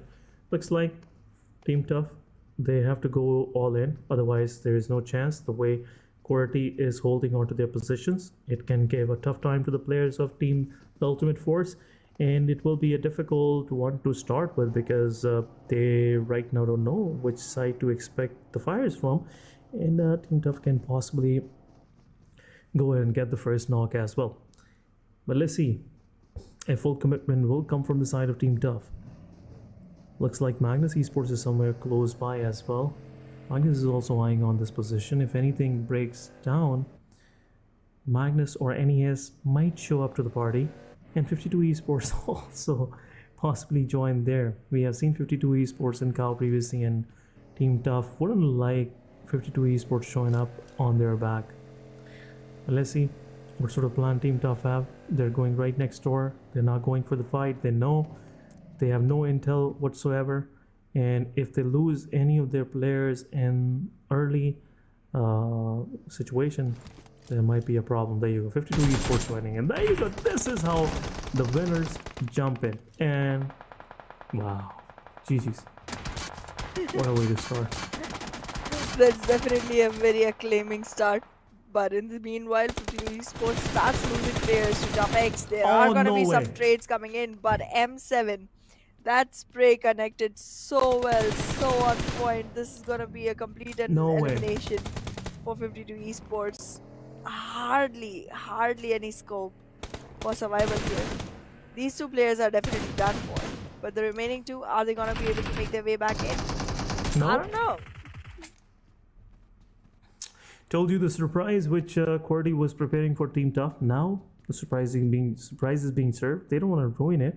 They don't want to leave it for tomorrow. But yeah, it's pretty much served to the players of 52 Esports, and now it's only one survivor that is sure to surviving for his team. Not a good side. 52 Esports just won a match, and now they might leave lobby as the first one. But H2E on the other side, getting some wrath coming from the Aegon XI8.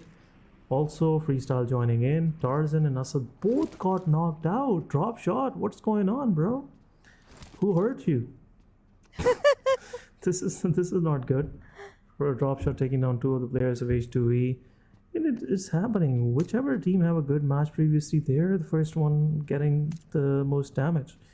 And which is, again, a big problem. Consistency is the key if you want to be in the top positions. But QWERTY with 5 points in their backpack, they are now feeling themselves. Tough is also eyeing. They're expecting maybe someone else show up near Cow, and they'll be able to pick some more for themselves. But they have lost their important player, that is Erangel. He's always the frontline fragger. And if you lose your aggression, if you lose your aggressive players, you won't be able to capitalize in full squad v squad fight. Another confirmation. Another close confirmation. But GG, looks safe. Well, Thor might not be able to confirm the frag. There is definitely going to be a revival happening. But that was a fight that was not expected at all from the side of Quantum Rage whatsoever. And that's exactly what Sanhok does to a person. You have to watch your back constantly. And that is the reason you need all 4 members of your team alive. Because you need to keep watching in like 100 different directions. And the more players you have, the lesser attention you have to pay to it. But in the meanwhile, 7th Element getting crushed between QWERTY and 52 Esports. And that it is. Khan confirming those elimination points. Joker will be the one confirming the final one.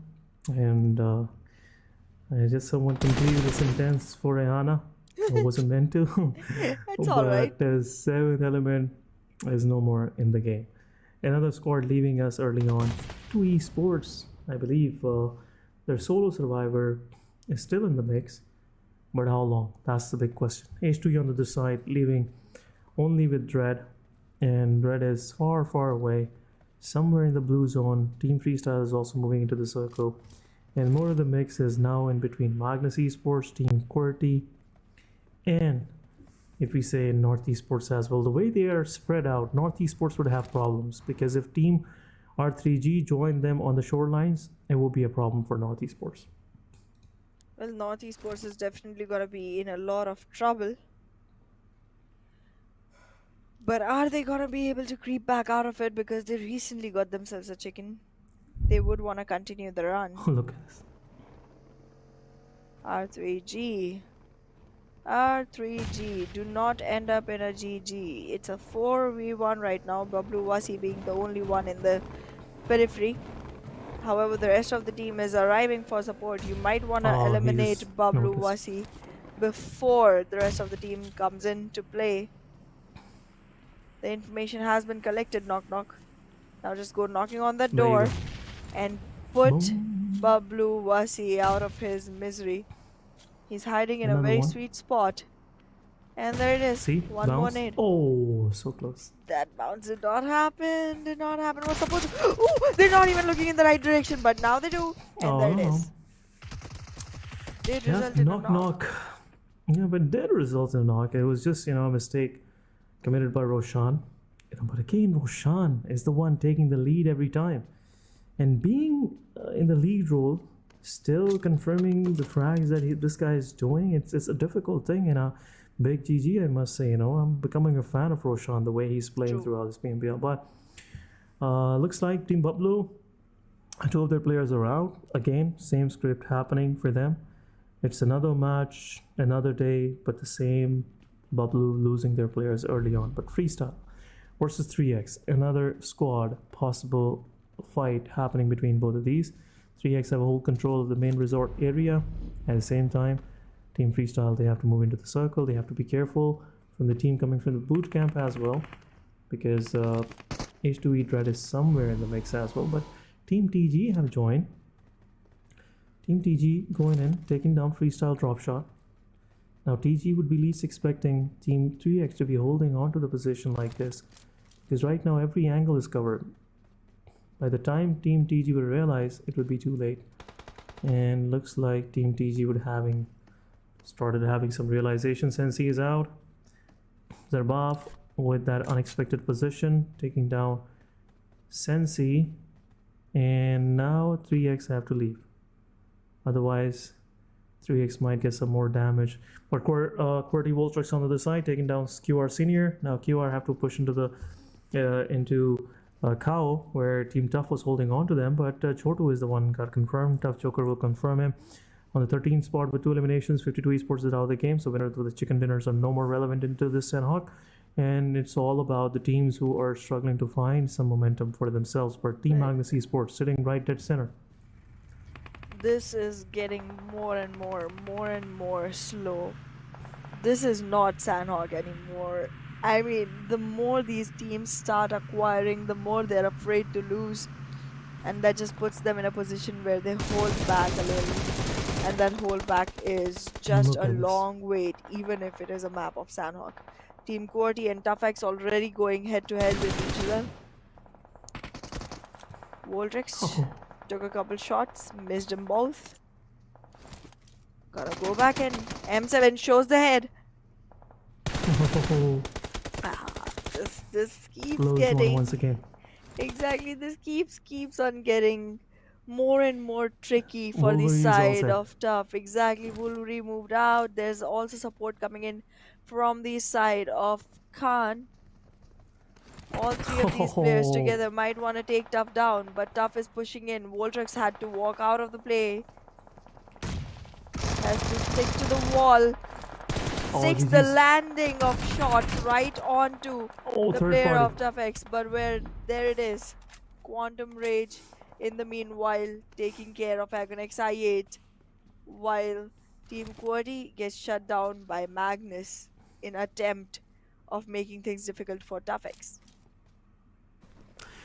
Yeah, Magnus had a clear angle on Voltrex. It was just, something unavailable, but sure so. But QWERTY Wolverine, what's going on? He's still expecting someone, I guess. But looks like, Voltrex will bleed out. What a good match for this team. They started out very, aggressive, and they managed to get some value for themselves. 2 for Wolverine, 4 for Voltrex, 2 for Khan. This trio worked out pretty well. But overall, now they have to just lose it to Blaze Zone. Very unfortunate for QWERTY, but what a great fight, especially against Team 52 Esports, Team Tough, then TFT. What a start of the match. Again, GG's. But Team Quantum Rage losing their players. Right, left, center. Magnus Esports still standing. They have the Dartmouth warehouse for themselves. No immediate threat for Magnus Esports. Looks like Magnus gonna hold on to their position, but they're pretty much edged now. H2E Dread on the other side taking down Freestyle player. Freestyle. Arham was down. Black took down H2E's Dread. Now R3G also joined the party, and probably R3G will go ahead and confirm those eliminations on them. There you go, knock, taking down Malik once again. Freestyle left for their final player. I guess it's Black this time around. Quantum Rage Goku is moving forward. Zabian will take down Goku, and only Senior is left alone, and that's where Senior have a chance to cross the road and get into the circle. But Bablu Pan joining in will take down Finisher. Looks like Magnus Esports have to do some reviving right now, but things are getting heated. Team 3X versus Team PG. It's happening on the other side. Uzum taking down Goku. Will confirm that elimination point for himself. Finisher also taken out. Uzum will take down Cordy Wolverine as well. So 2 more points for Team A on side. Still 4 men standing. 3 men standing, unfortunately. But they have most of their players intact. Might be able to spot Senior as well. And will confirm Senior as well for the team. Uzum with 3 elimination points. 4 in total. 3 just now. On the other side, Team R3G is holding on to their position and confirming some more frags on Team TG. Team Magnus Esports, they got their first knock while moving into the circle, but it is what it is. They have to shut down Blade, otherwise there is no chance of revival for Drawlin. Well, it seems like Magnus Esports might not even be able to make it back into the circle once the circle shifts one more time, because it does not seem like it's going to be in their favor. And there it is, not in their favor. There was a huge area control that Regicide had acquired for themselves in the previous circle, and because of that, one of their members still has hold of the area within the next circle. The rest of the team will have an easier time trying to move in. They also have hold of the one compound that survives on the other side of the road. They will be able to move into it and acquire it as a way to protect themselves, to cover themselves when the fights begin. So it seems like Regicide does have a very strong hold into this map. They might be the team that takes the chicken this time, but we still have 7 on board. Bablu with no frags and 2 players. The Grounders with 1 frag and 3 alive. Magnus with 2 frags and 3 alive. Egonex I8 with 5 frags and 3 alive, while the rest of them are all with on force.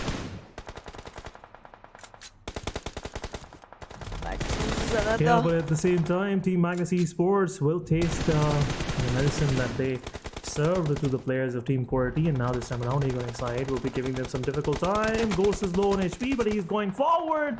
Gets stuck behind a boulder, and meanwhile 3X and Team Magnus Esports both will help out each other and will finish Aegon XI8 from the map. Aegon is out, North Esports is out, and it was just a matter of time where R3G went ahead and confirmed those elimination points for themselves. But Magnus Esports, now they have to deal with the duo of Team Bablu without even having much of numbers for themselves. They have only 1 point for this match so far. But looks like another nade going in, Zen taking down Bablu Ban. Teen Wolf have to join in, but how far Teen Wolf can take his team forward? It looks like the utility being dumped, another Molotov going in, third party also joining in, another nade coming in from the side of her team. Bablu will put Magnus Zen on a very low HP. Go ahead and confirm the elimination. Teen Wolf is low on HP, going in, pushing forward. AKM working its magic, and now Zen won't be able to join in, and Teen Wolf will confirm that elimination point on Magnus. Magnus, there were some chances of them going into top 3, and now losing out like this, I'm pretty sure Team Magnus won't be able to do much for themselves. But there you go, the guys joining in. Nade being thrown, low on HP. He's not expecting him there, and there you go, Teen Wolf with all his experience managed to confirm that elimination point for himself as well. Well, the sound is pretty much tallied, and I believe it's just a matter of time. Teen Wolf will also get eliminated. Absolutely. Top 3 teams survived: the Grounders, 3X, and Regicide. Ooh, this is gonna be another revenge matchup. The Grounders might just get taken out instantly, and that's exactly what we're seeing happen. And then it's gonna be another Regicide versus 3X. We saw one yesterday. It was a 1v4. Oh my goodness. Almost happened. This time it is a 4v4. It should happen. There's a greater advantage towards the side of Regicide. They have force. They're on the height advantage. They have the vehicle to themselves as well to try and find out information if they need to. The circle, they have more area control on it. But meanwhile, Knock Knock will get knocked by Zerba. Yeah, he wasn't expecting that. Roshan have a very good position right now, but R3G was in the centralized position. Avenger, he's trying to heal himself. It's a 3 versus 4. Miracle is the one with the numbers right now. Rest of the team is still, trying to find some hand-eye coordination for themselves in this match. But Miracle, he can make this mistake right now. There you go, knock on the other side, getting revived, and it will be a 4 versus 4 right now. But Montu, being that far behind, it will be a problem for Team 3X. 3X, if they get one of their players knocked out, but Roshan will take down, or give some damage to the players of Team 3X. Another player down from 3X. There you go. The buff might also get knocked out. Cairo will get also knocked out. Avenger is right now serving, big deal to the performance of Team R3G. Mom to joining in. There you go. Another player, giving out the position to his remaining players. But Roshan, if he get revived right now, it would be a big mess for Team 3X to deal with. But right now, looking at the situation, Roshan low on HP. He will guide his team through to the success. Will give out the position of the players. But Avenger, you have to be quick. You have to be quick. Otherwise, there you go. Play zone confirming another one. There you go. Looks like Vaz have a 1v2 to deal with. He takes down one. No. Not one. Nothing. 3X will go ahead and win the chicken dinner for themselves. GG's, another match for 3X. And God. all thanks to Zarbaf and Momtu for holding on to their horses and eventually confirming those points for his team. GG's, but R3G, they had a good match. I'm still happy for them as well. Well, absolutely. 3X did have a great map for themselves. They did get themselves a winner chicken dinner. But yeah, one more time, R3G loses to 3X in the final points. Oh. That's gotta be heartbreaking. And well, 3X, however, could not make this victory claim themselves the first position just yet. They are still on an overall ranking of 2. They need a little more climb to get back up there. However, we'll see you after a short little break and discuss this in more depth.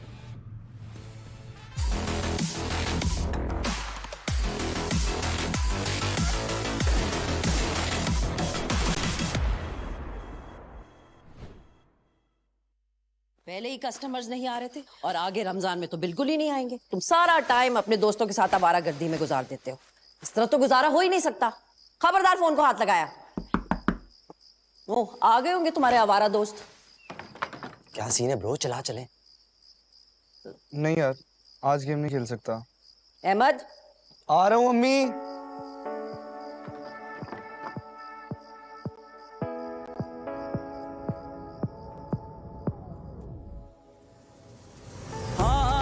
बढ़ाने से, साथ निभाने से, उम्मीद बांटने से खुशियां घटती नहीं बस बढ़ती है। वही देता है वही सुनता है जब भी दोगे तुम सदा।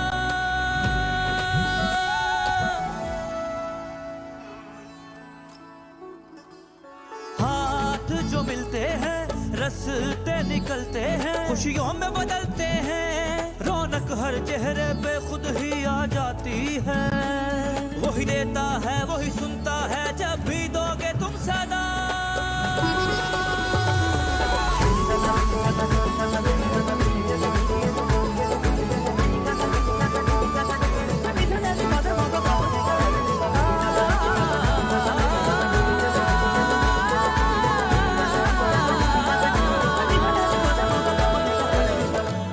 क्या बात है बच्चों, दिल जीतने वाली गेम खेल गए।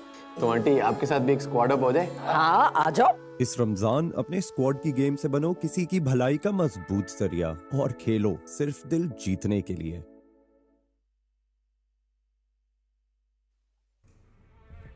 Welcome back to PMPL Pakistan 2023. I'm your host Ahna, and with me on desk is Ehsan. Ehsan, again, R3G versus 3X happens. This time they have the man count as we were expecting them to, and they still lost. Yeah, somewhat slight mistakes, slight mistakes. But again, it was a good fight. It was a close quarter fight. Both of these teams had the pressure of blue zone on their back. But overall, it's the result going the way of 3X once again. But this time around, if we talk about the numbers, R3G had better numbers overall. They confirmed a lot of elimination points. And MVP rightly said so, pointing out Noki once again with 6 elimination points for himself.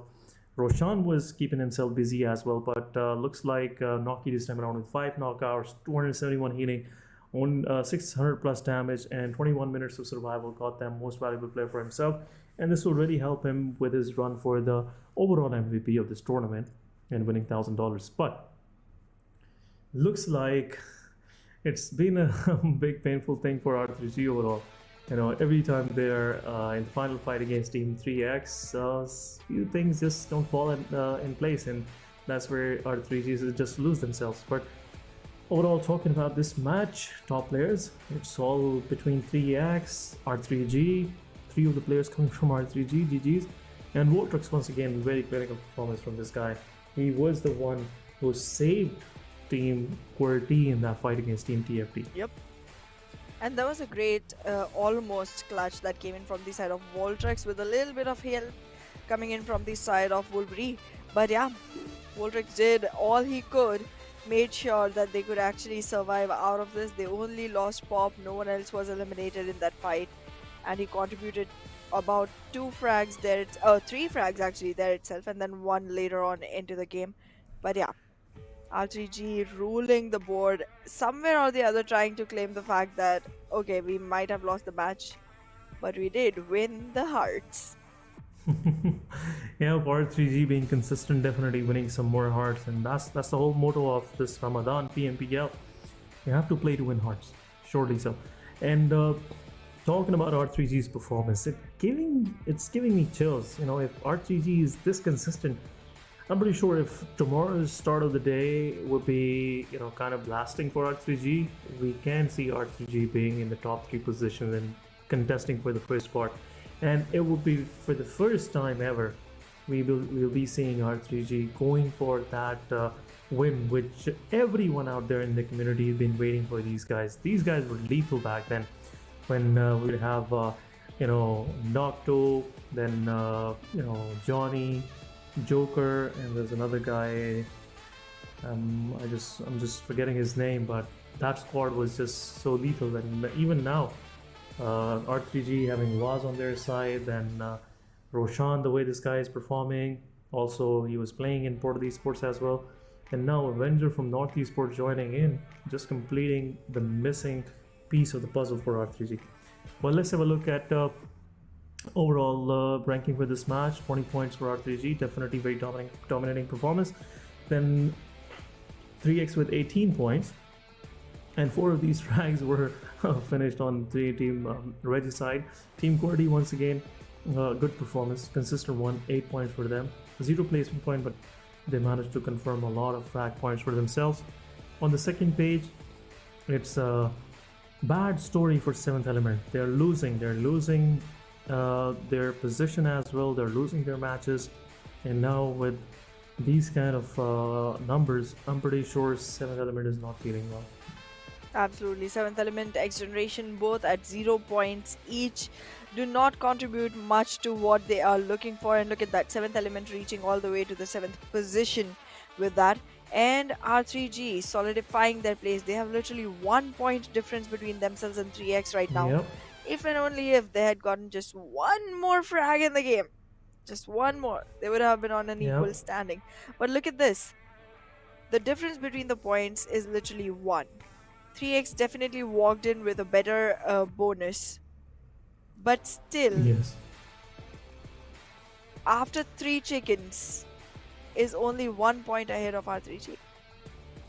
Yeah, it looks like, performance speaks for itself. The way especially R3G been conducting themselves on the battleground, they've been aggressive, they've been taking full-fledged fights. We have seen them doing wonders against Team TG in the Erangel match.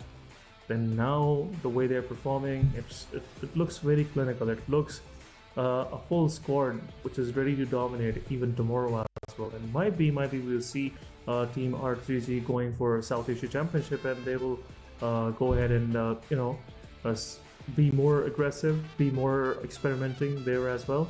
But let's have a look at the schedule, guys, and we are just left with our final match of the day, which will be played on the Erangel.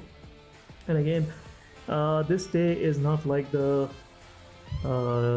previous day, the first day of finales, because we haven't seen any consecutive chickens come in from any of the sides. 3X, definitely they had a chicken on yesterday's Sanhok as well, and again chicken today as well.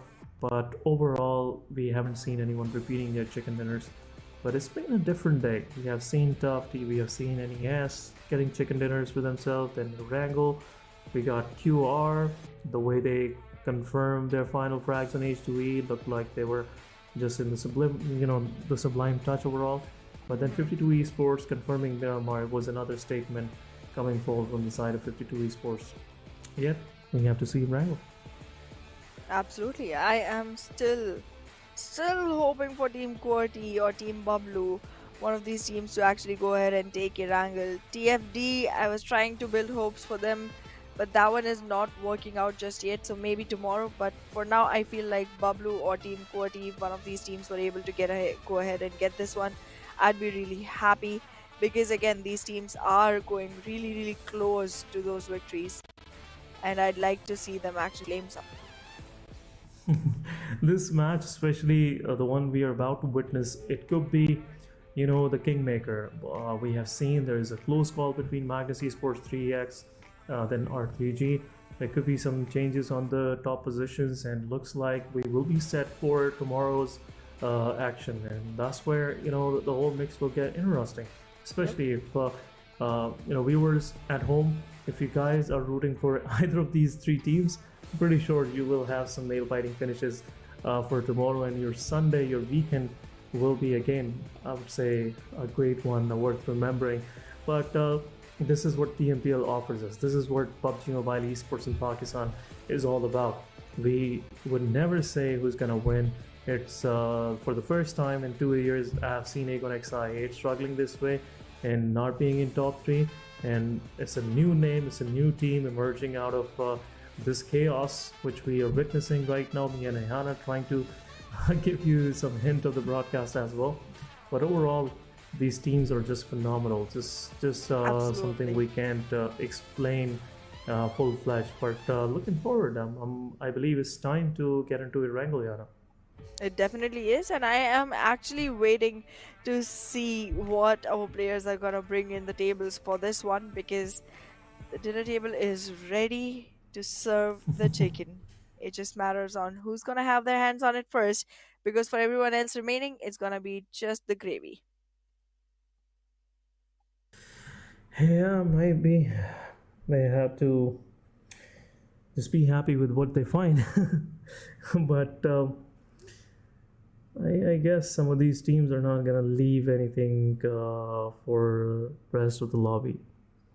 The players are ready, guys. XGeneration, they're looking really promising, but they were looking really promising, but not this time around. It's the final match of the day, match number 12 for finales, and here we go. Well, there it is. Again, in the favor of X8. If they continue dropping on military base, that is. They did go all the way to Siverny the last time. Primorsk, Ferry Pier, very close in reach. Gatka literally under the flypath. Yasnaya Polyana, Stalber, Kameshki, Lipovka, Mansion, Prison, Milta Power. These are going to be far-fetched reaches. I wouldn't suggest or recommend these spots to anyone unless and until the circle starts to, happen there. That's a completely different idea.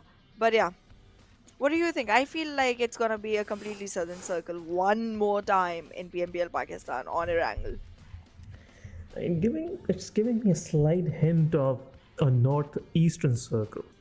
Centralizing mention, but anything can happen. It could be Milta Circle, who knows? We haven't seen a Milta Circle for quite some time. It would be interesting because Milta in itself is a maze. Very few teams are able to pass through it and be safe and sound. But let's see if we have some interesting situation happening. But looks like it's Aegon's match, and H2E is also in the mix, so both of these teams can get a lot of value out of this. Hey, R3G went in for a completely different drop this time. They generally go under farm, try to collect all their loot from there and a little bit from Milta, and then push in towards the Novorapnor Bridge. They are nowhere around here right now. They're trying to move in towards Rozog this time. I am seeing Bablu still sticking to Ferry Pier, TG still in Primorsk, Seventh element, where are you? I'm trying to spot. Okay, they are going for a different drop again as well, a little to the southern side of farm. Okay, quite a few new drops, and there it is, a drop clash. 52 Esports already trying to make like life difficult for Quantum Rage. But look at this. What's Aegon up to? Because with this minimal loot, if you're starting out like this, camping the bridge, it might not work out for you. But it's Aegon. They have all the will to do so. And I'm hoping that they will get some value out of it. But look at this. There you go. Taking down one from XGeneration. XGeneration was like, this was not written anywhere that Aegon will be on the bridge this quick, and now they are moving back, not forward. And I believe XGeneration had to come up with a new plan. This bridge is camped. They might have to use the ferry pier bridge, which is, I'm sorry, the Milta bridge, which is also camped by H2E. Wow, H2E, GG's man. Okay, things keep on getting more and more difficult for these players right now. Both bridges being capitalized, both bridges being held hard by two different teams. Out of which I do have great, great confidence in the hold that XGeneration does put on this bridge. They have generally been very peculiar about the way they choose to arrange their players, and it mostly turns out to be their own benefit. And look at that. I mean, we were suspicious about what are you doing so early on with such kind of loot trying to hold the bridge. They were aware that someone might want to travel through, and that's something that you learn from experience, from having played the game so many times over and over, because now they have currently started falling back, trying to reaccumulate their loot, while one player continues to watch the bridge while the rest of the team actually goes ahead and capitalizes on the best loot that they can work with, gets ahead and finds all their comfortable, confident weapons. And these words have literally become staple of the map of Erangel, thanks to you, Ehsan. It just seems like these are the two C's that completely take control of the map of Erangel. Yeah, once again, in every competition of PUBG Mobile esports, Erangel always plays a very unique and very, I would say, clinical role, because it's Erangel where you find your grasp on the competition.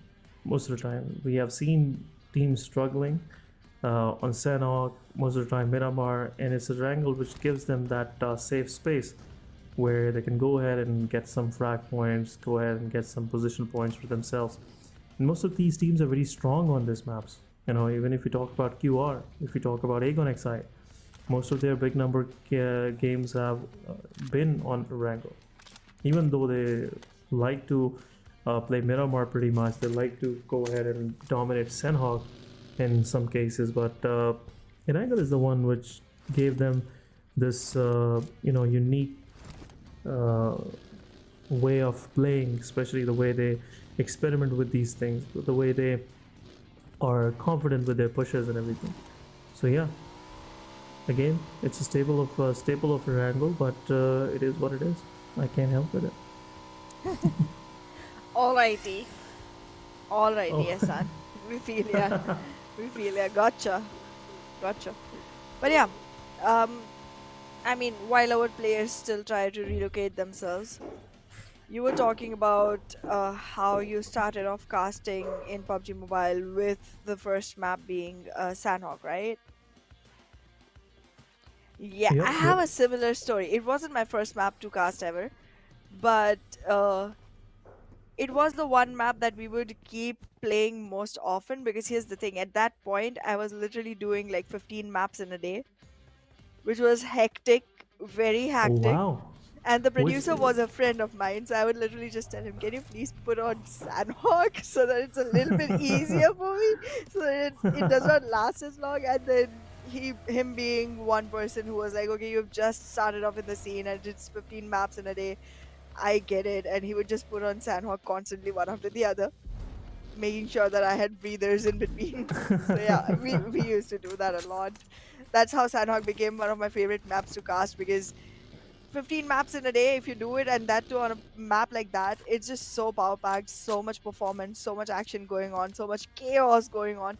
It gave me a quick reflex on trying to like read what is happening on the map and where people are going. But even though, yeah, it did not help me with the technical and clinical information, which is mostly found by casting Miramars and Erangels. That's why I have Yeah. accepted you as my mentor, Ehsan. Guide me, Sensei.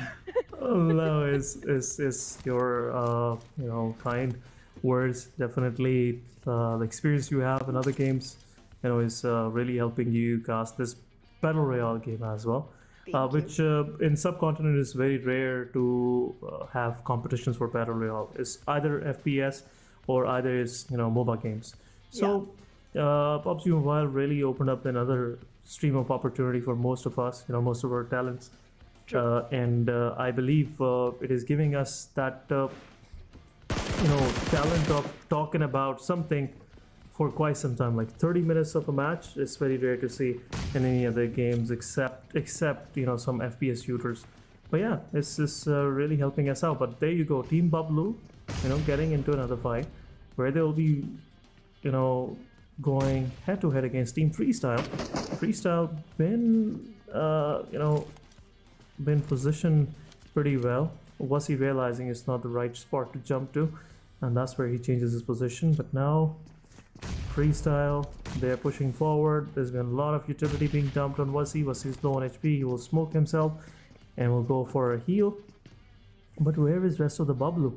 Why they haven't showed up to the situation? Why Wasi have to deal with this alone? But now Team Bablu, they have realized they have to jump in. Pikachu was slightly away. Arham with his nade taking down Wasi, and I believe it's just the start of another, oh my god, crumbling of Team Bablu. Well. In the meanwhile, North Esports is losing players as well. One got picked off by TFD already, and there comes another one getting knocked on the knees. Things are getting difficult for North Esports. That does not seem like they're going in the direction of North. They are literally swooping down south right now. On And- the leaderboard. On the leaderboard, exactly. And that southward fall is not helping them. I mean, it's definitely great countryside, but it's not giving you Oh, all look the at urban this. economy that you need. And look at that, a great spray, but will it connect? No, it won't. And that is No. how Team Bablu is suffering right now. I mean, that many bullets, no conversion, having to fall back, that to inside the blue zone. I don't see any hopes for them right now. I mean, they don't have much healing. There's only a couple of first aids for each member. One has 3, the others have 2 each, and then one player has a pill bottle and alongside a drink, while one player has only 1 drink alongside. I mean, okay, it might help them get back into the circle, but is it going to be enough loot to actually sustain inside the circle? Because I feel like in the games which are all this pro league, you do not get to keep collecting loot, because once you're in a fight, yeah, you might get some from the players you have already fragged out, but that's that. You are not going to have time to actually go around in surrounding places all the time and capitalize there, because everyone has their eyes everywhere. It's like big boss is watching them, and every single team has a big boss in it. Yep, and looks like some of these teams are taking care of that. But NES on the other side, as you were saying, they're going down south, and Talisman, the one that should get eliminated. But Iron going ahead, taking down rest of the TFT, and some help coming from the side of QR as well, helping Team NES to survive further. But 3 elimination points goes for NES Iron. GG's. What a great initial fight from this team, but they're left with 2 of their players. But I believe so. This is where Team QR might to come their way. On the other side, Team QWERTY Pop taking down Bablu Ban. Bablu is not having enough. There, every time we see them popping up, it's on the right side of the kill feed. It looks like Team Bablu might lose another player in the mix as well. Khan also low on HP. Well, we will go ahead and pick him up. And it's just a moment of time where he cannot revive the fallen comrade. And there you go, shotgun from the pop. Khan is out. 2 elimination for Voltrex. 1 for one for Pop, and it's only 1 player from Team Bablu left in the blue zone. So another bad match for them. Absolutely. And it's funny and ironic and funny again how being on the right side of the kill feed is not the right side of the kill feed. It's just not where you want to be. It's not where you want to okay, you won't survive if you're on that side anyways. So going back into the circle through the blue, driving through. We are seeing Team QWERTY making their way back in. They do have a man count deficit right here, but without Khan, it's gonna be not the best situation, but it's still gonna be something that they can work with. We've seen them go ahead with 3 players before. That time it was Pop that got picked off, and Khan was still surviving for the team. But are they going to be able to capitalize on a chicken is what I'm really looking forward to, because again, this team is one of the teams that I want to see a chicken coming in from. But look at that, 52 Esports completely barraging all of their bullets one after the other onto XGeneration and sending them all deep down into the ocean, never to be found again. Yeah, it looks like it's not a good end for XGeneration, and another team biting the dust, but looks like 52 Esports, one of their players, have to get into the circle as well. Rest of the team is already ashore on the other side, on a military island, but freestyle. And they're also going for the swim. They're on the edge of the circle, not big of a problem, but somewhat team freestyle have to go for a quick fight before they try to get into the circle. 52 Esports, they are waiting on the other side. At the same time, there are some more teams holding on to the shorelines. H2E is holding on. Team R3G might go ahead and hold on to that position. Team QWERTY had a long, stretchy rotation, and now they are at the back of Aegon XI8, and Aegon XI8 will be least expecting them there because they have just cleared out the whole military island. But circle shifts, and another centralized shift coming in. R3G on the other side, getting a lot of damage from Magnus Esports. Looks like R3G will get confirmed. 2 of their players are knocked out, and it's just a matter of time where Team Magnus Esports will go ahead and confirm those eliminations. And there you go, RPG is out of this mix. For 7E also joining in the open, 3x it is. And T24 OP might go ahead and knock 1 player out from 3x, but 3x still surviving. 4 of their players are still up, and 7E have to move. They have to change their location. But Magnus Esports, they started well with the team R3G, and now they're getting knocked out by Tabby. Tabby is going ahead with his vehicle and confirming some frags for himself. And rest of the Magnus Esports is still there. 2 of their players are surviving, and 7E might have to go ahead and confirm those as well. Well, 7th Element is going to make sure that they have all the information. They are going to arrive with backup to go ahead and invest into the fight again. This team has come a little bit further than before. They have all 4 standing right now. 4 teams have been eliminated. We are already way too far into the game. This is going on getting smaller and smaller as the circle squeezes in. Aegon XI8 already taking control inside the circle. 52 Esports has most of their players in. There's just Jalad who still has to make his way back in. So there are definitely great accumulations of positioning inside the circle. But look at that. On the edge of the circle, we are seeing fights initiate. The Grounders already in trouble. 3x also facing some damage. 7th Element not unscathed either. These 3 teams, they are going to finish a fight before they are able to enter back inside the circle. With those eliminations coming in left and right, these teams will have a hard time making their way back in, and the one who will have a fruitful result of this is going to be Team QWERTY. They will have a sneaky move inside the circle. Aegon XI8, however, look at him. He's looking in every single direction. He's making sure that every single angle is checked. He's gonna make sure that nobody is able to escape his sights. Right now, again, it seems like 52 Esports, Jallad is not even trying to move back into the circle, trying to make sure that he's holding on to that area, trying to gatekeep it, but nobody's entering from there. And from the water area, Freestylers and Team Bablu both entering in. The teams that initiated a fight very early on, both left with very little man count on themselves. Once they enter in, they can actually give a result to the fight that they initiated long ago. Yeah, definitely they have to decide, and there will be a trial through blood. And looks like Team Pablo have nothing much left to, exercise. But kill feed, again, Team Tough keeping themselves busy, taking one player down from H2E. Arham will go ahead and get knocked out. Also, the player Black from Freestyle, and this is just the demise of Freestyle. Without even engaging with the final player of Team Bablu, Team Freestyle is out of the mix. But Team Wolf, the master of survival, he's there. He's on the northern edge of the circle, and another shift is about to happen. But Team Tough versus H2E, it's happening. It's a 3 versus 2 situation. Asad is already in. Utility coming to the way of Team Tough's M7. Asad with his PP Bison. Let's see if he would be able to pour some bullets through the skulls of Tough Joker or maybe M7. Smokes are being deployed, and this utility can give some damage. But Vengeance with another beautiful nade coming in, taking down Tough's final player, and it's just a matter of time where Team Tough's M7 will be out of the mix. And there you go, Vengeance will confirm the final one.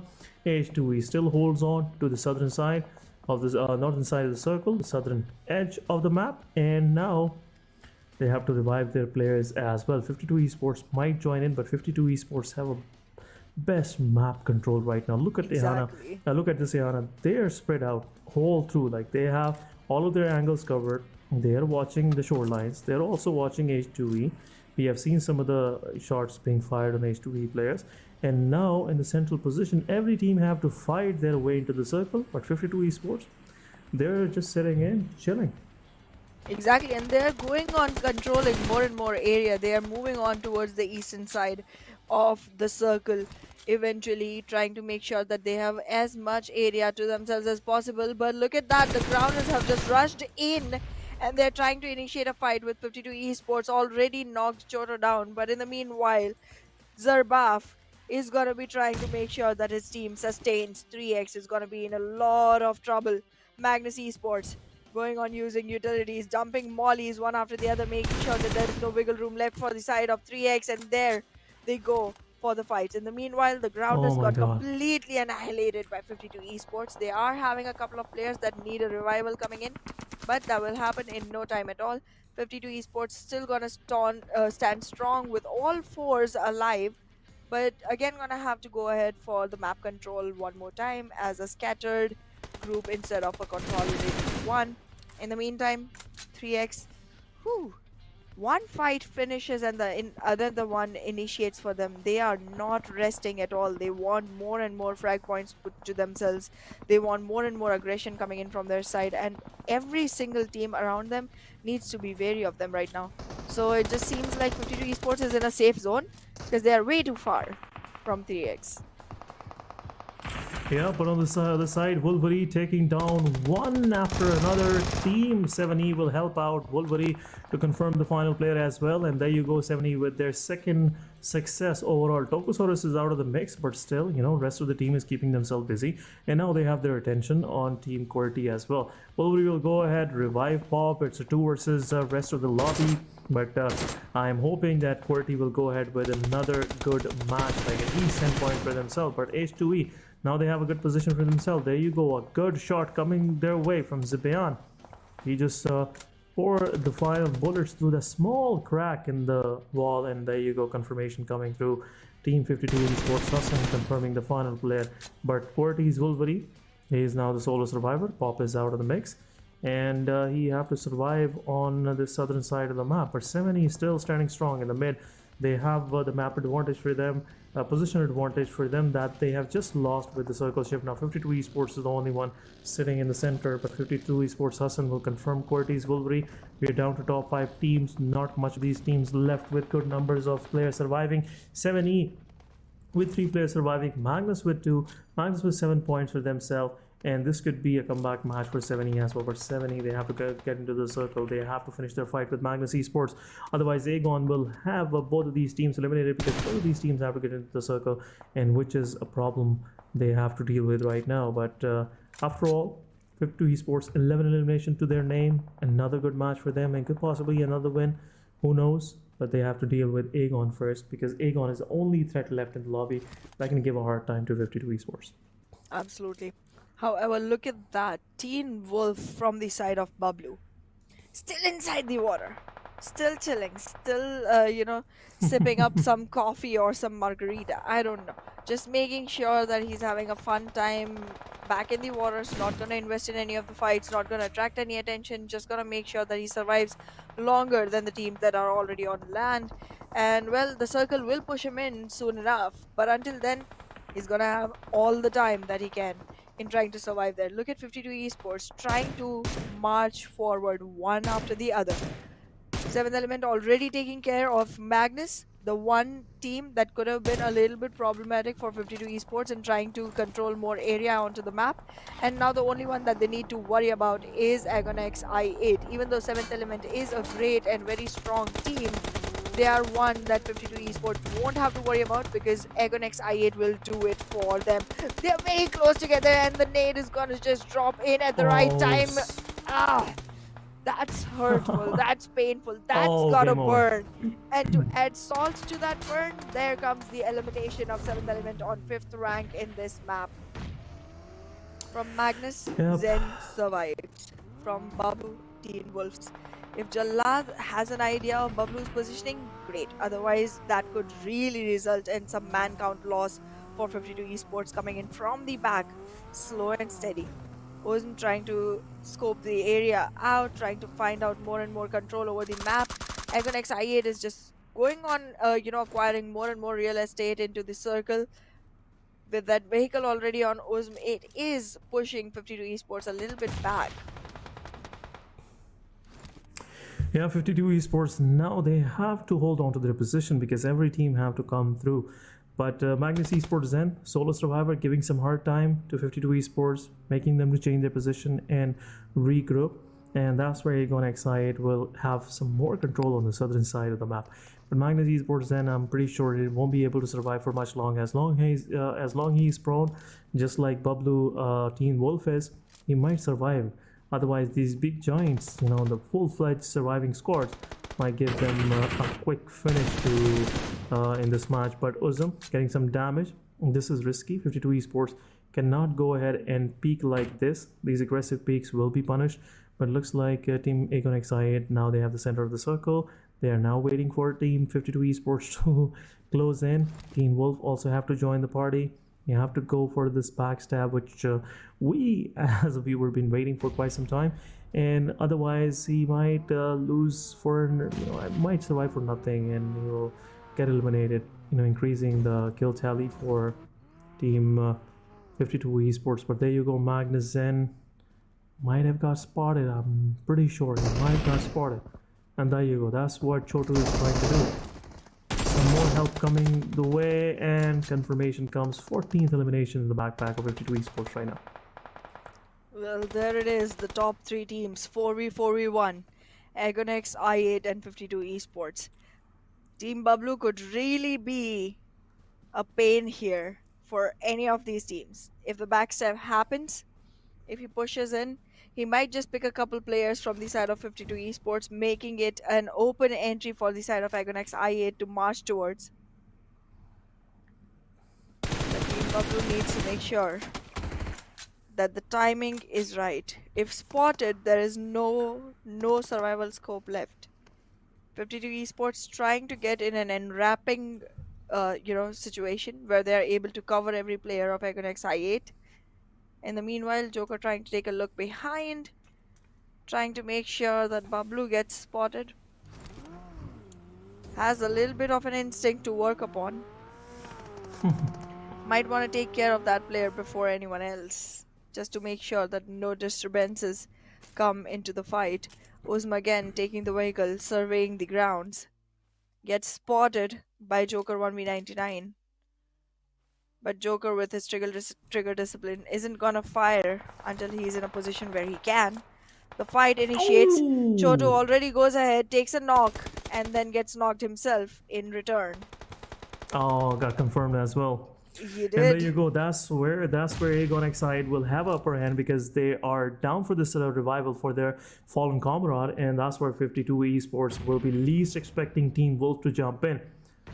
Still, the numbers are not adding up. The numbers are not adding up for 52 Esports. They're thinking, okay, if it's a full-fledged squad in front of them, then this couldn't be 5 men standing. Where is the fifth player? Where is the fifth player? And that's the question is bugging 52 Esports right now. But Jalad, he's not looking in that direction where Team Wolf is still surviving. This guy is just a ninja, the way he survived throughout. Yeah. He didn't even make any noise, and still could be, a problem for the players of 52 Esports. But Aegon Xide, now they are pushing. This could be a mistake. This could be a mistake from the side of Team 52 Esports. They cannot go this wide. And Hassan, without realizing the way Team Aegon Xide do it, they're just baiting them right now. They are just making them leave their cover.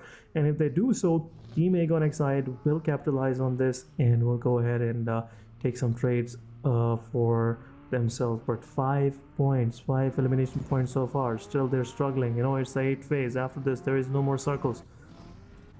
So there is no more chances. These teams have to go ahead on. But look at Team Wolf. He's anxiously waiting. He's waiting for that opportunity. And I'm pretty sure he's not gonna shoot until he realizes that he is the second player surviving. I'm pretty sure. That's true. I'm expecting the same from the side of Teen Wolf. But soon we're gonna stop seeing any more circles. Soon it's gonna push in constantly.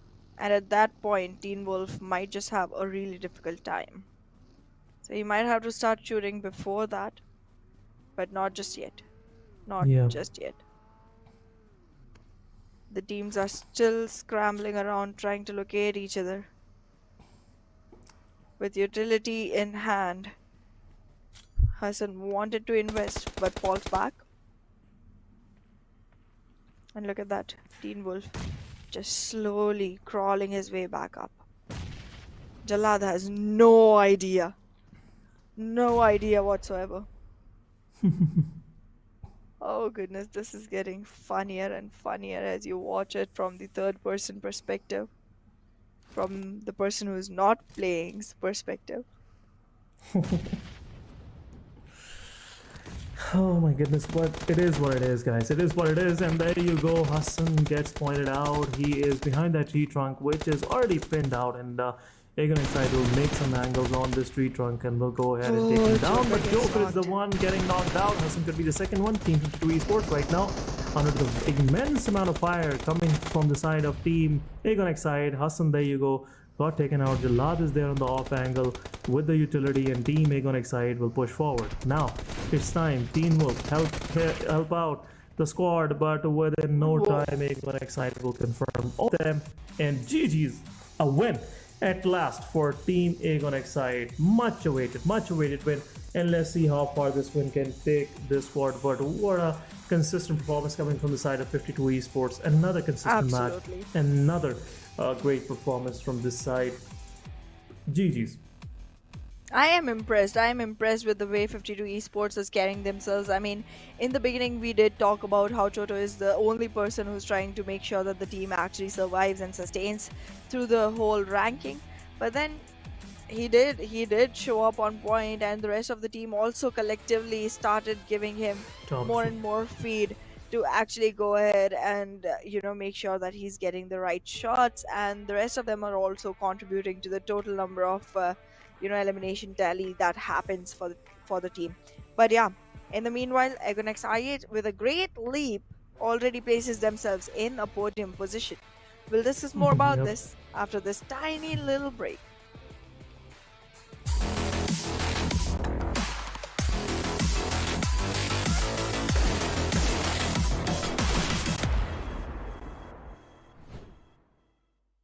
नहीं यार, आज game नहीं खेल सकता।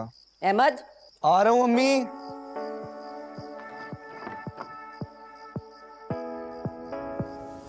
हाथ बढ़ाने से, साथ निभाने से, उम्मीद बांटने से खुशियाँ घटती नहीं बस बढ़ती है वही देता है वही सुनता है जब भी दोगे तुम सदा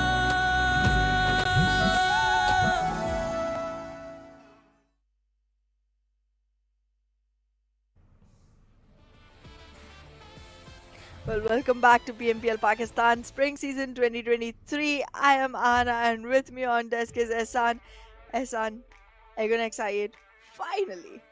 Finally, they got the chicken they wanted. But 52 Esports, they could have been up there with the third one, could not. Yeah, the performance they pulled off, it's pretty. There is a good chance of them being in top 4, maybe top 5. Who knows? But still, GG's. It's again, as we were mentioning, the final match will set up the tone for the final day of this finals of PMPL Pakistan, and that's what we are seeing. Team A going excited in top 3. It's gonna make things more interesting. Magnus Esports had a good match. Remember that Zen was there surviving till top 5. So it will be interesting to see what's going on the overall ranking. But before that, guys, as we do it, we'll start with MVP. Absolutely. And well, I am interested to see what happens this time around. It's again Choto. Okay. Yep. 52 Esports constantly showing up to the occasion, huh? Every single time we are seeing someone or the other coming in, whether it is for MVP or for top players, someone or the other does pop in. But 52 Esports, this guy's been consistent. At the end of the day, if we will see some kill leaders, I might see him popping up there. And there is a fair chance because Shamir boy couldn't get much for himself today. Aegon XI didn't have a good day overall for them. So there is a fair possibility where Choto might end up being in top 5. But who knows? There's a lot of other contenders as well. We should never forget players from Team R3G. But guys, again, a very interesting match finish. The chances of 3x were very clear. 3x was doing very well on the military island. 52 Esports were never in the mix. They were just sitting in there, but they kept themselves busy, which is the right thing to do. Even if you're in the hard cover, they still left the hard cover, went uphill, pick up a high terrain, and that's where they started fragging out. But guys, let's have a look at top players, and for sure I'm gonna see more of Team 52 Esports, and there you go. Joker with 5 eliminations, 467 damage. Then Hassan with 3 eliminations, 497 damage. Another team effort coming from this side. Then Aegon XI Bablu with 3 elimination points. Not much to the name of Aegon, but still they managed to get something for themselves, a chicken dinner. Then Magnus Esports with 3 eliminations, 385 damage. The only savior, I must say, whenever Magnus is in the shambles. This guy pops out and do some wonders. Definitely some individual performances like these really help Magnus to stay on top. But overall, it was a well I would say coordinated match for some of these sides, especially for 2 Esports. Yeah. Aegon XI had a great advantage, especially they dropped first and on the military island, then they are pretty good on military island. They managed to get some early successes against Team XGeneration, but overall they couldn't get much of the frag points, which is very interesting, I would say, which is very strange overall. Well, that it is. But looking at the match summary, it seems like it's a 52 Esports summary. We have Choto and Hassan almost everywhere. Joker is popping up for the highest eliminations alongside him. And literally 6 out of the total 16 names that we have here are from the side of 52 Esports. So, great game. Oh, actually 7. Yeah. Sorry. 7. Yep. And again, I would say 52 Esports, they are consistent. They are the heroes of shorter format. And I was mentioning, if you remember yesterday as well, Ihana, there will be some teams popping up which are good in shorter format, not in the longer one. But 52 Esports, somewhat they have cracked the code. And now in finale, they are leading from the front. Every now and then we are seeing one of their players popping up, and they're in the top players, and also fragging out, which is a big deal. I'm pretty sure 52 Esports will keep on doing this tomorrow as well. But 19 points, what a match!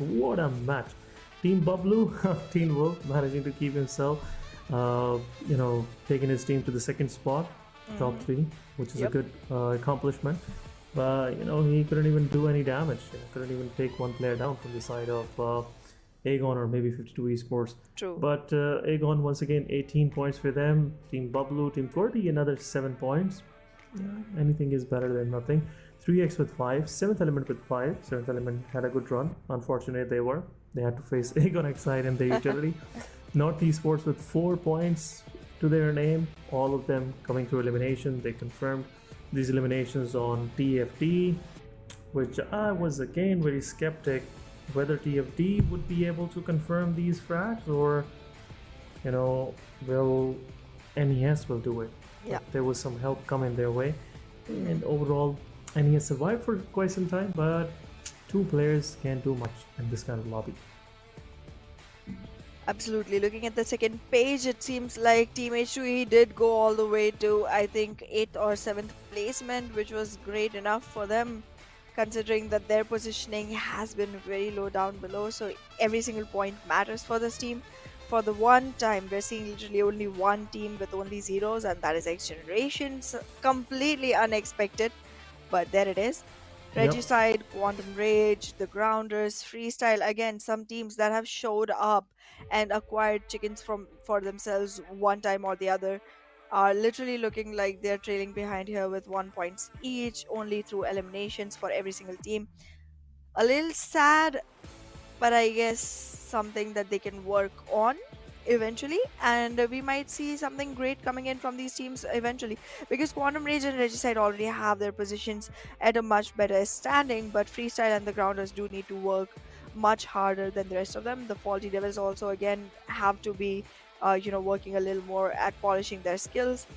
But yeah, we might soon see these teams go ahead and make their place in the first page. Yep, let's see how their journey will be toward the first page, but let's have a look at the overall ranking and what kind of colors we are seeing on first page. Looks like Team Aegon barely getting into the top 3, just a 1 point difference. Then 52 Esports with their consistent performance, 2 chicken dinners, they are on the 5th spot, once again very close to R3G. But 7th Element, some improvement, slight improvement, they managed to get on the 6th spot. QR once again on 7. Team Tough somewhat holding on to their A spot throughout the day. This is again good for their team and possibly keep them in the mix. Tomorrow maybe we see Team Tough trying to get to at least top 6 positions. But overall on the second page, not any major changes. Team TFT only managed to get 5 points since the 3rd match of the day today.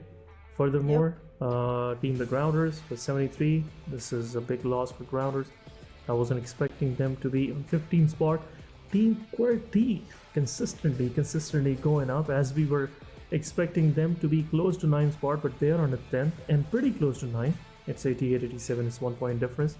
And we will shortly see Team QWERTY jumping into the mix and possibly qualify for South Asia Championship. But they have to be consistent. Otherwise, it's very difficult. It's not Wolverine and rest of the squad always doing this for you. This time around, you have to show up. Rest of all of the squad have to show up, especially Pop and Khan. They have to bring in more value to the squad. Seeing like most of the time, the numbers are on the side of Voltrix and Wolverine, and especially Wolverine. Today, if you remember that Miramar where he got 9 elimination to his, again, a great performance, and I'm pretty sure QWERTY is in debt to Wolverine the way he's performing throughout this PMPL. So guys, again, it's an end to our day. We have to look on some more stats as well. But before that, we really appreciate you joining on the stream with us. And if you have any positive feedback, you can share it in the chat, or you can also share it with us. Definitely we will share our socials. But before that, Ehana, in your opinion, who was the best player overall throughout the day today? Okay, you're throwing me under the bus for this one. I loved the clutch-ish coming in from the side of Voltrix. That was really an outstanding moment for me. And I feel like if you talk about consistency, obviously Choto did a great job for the team. But yeah, I am turning into a fangirl for Voltrix. It was great game coming in from his side. I'm still waiting for Cody to go ahead and actually claim themselves a chicken. But yeah, it seems like with consistent performance like that coming in from the side of Voltrix and Wolverine, they might actually be able to, spot themselves somewhere in the top 8 and qualify just like you were talking about. But yeah, I guess if we're talking about today, it's definitely gonna be Voltrix.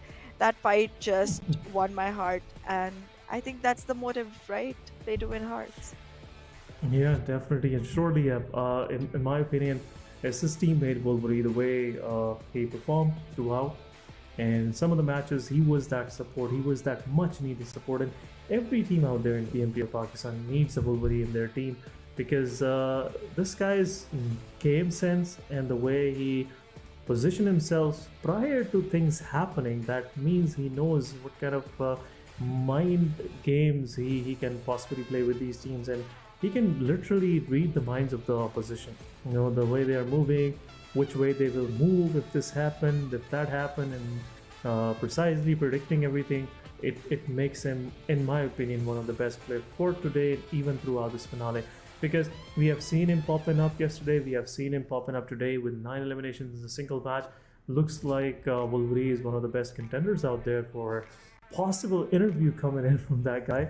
But how can we forget 52 Esports Chotu? But Exactly. let's have a look who is here to share their heart with us. की team ने इतना शानदार खेला, although आपकी league stage की performance बहुत ज़्यादा down थी।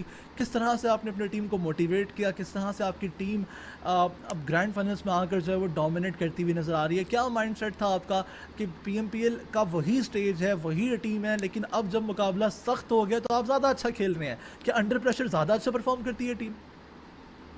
यार देख, हम लोग का लीग स्टेज में बहुत इशू आ रहा था हम लोग का टीम में, क्योंकि आईजीएल के बाद कोई नहीं सुन रहा था।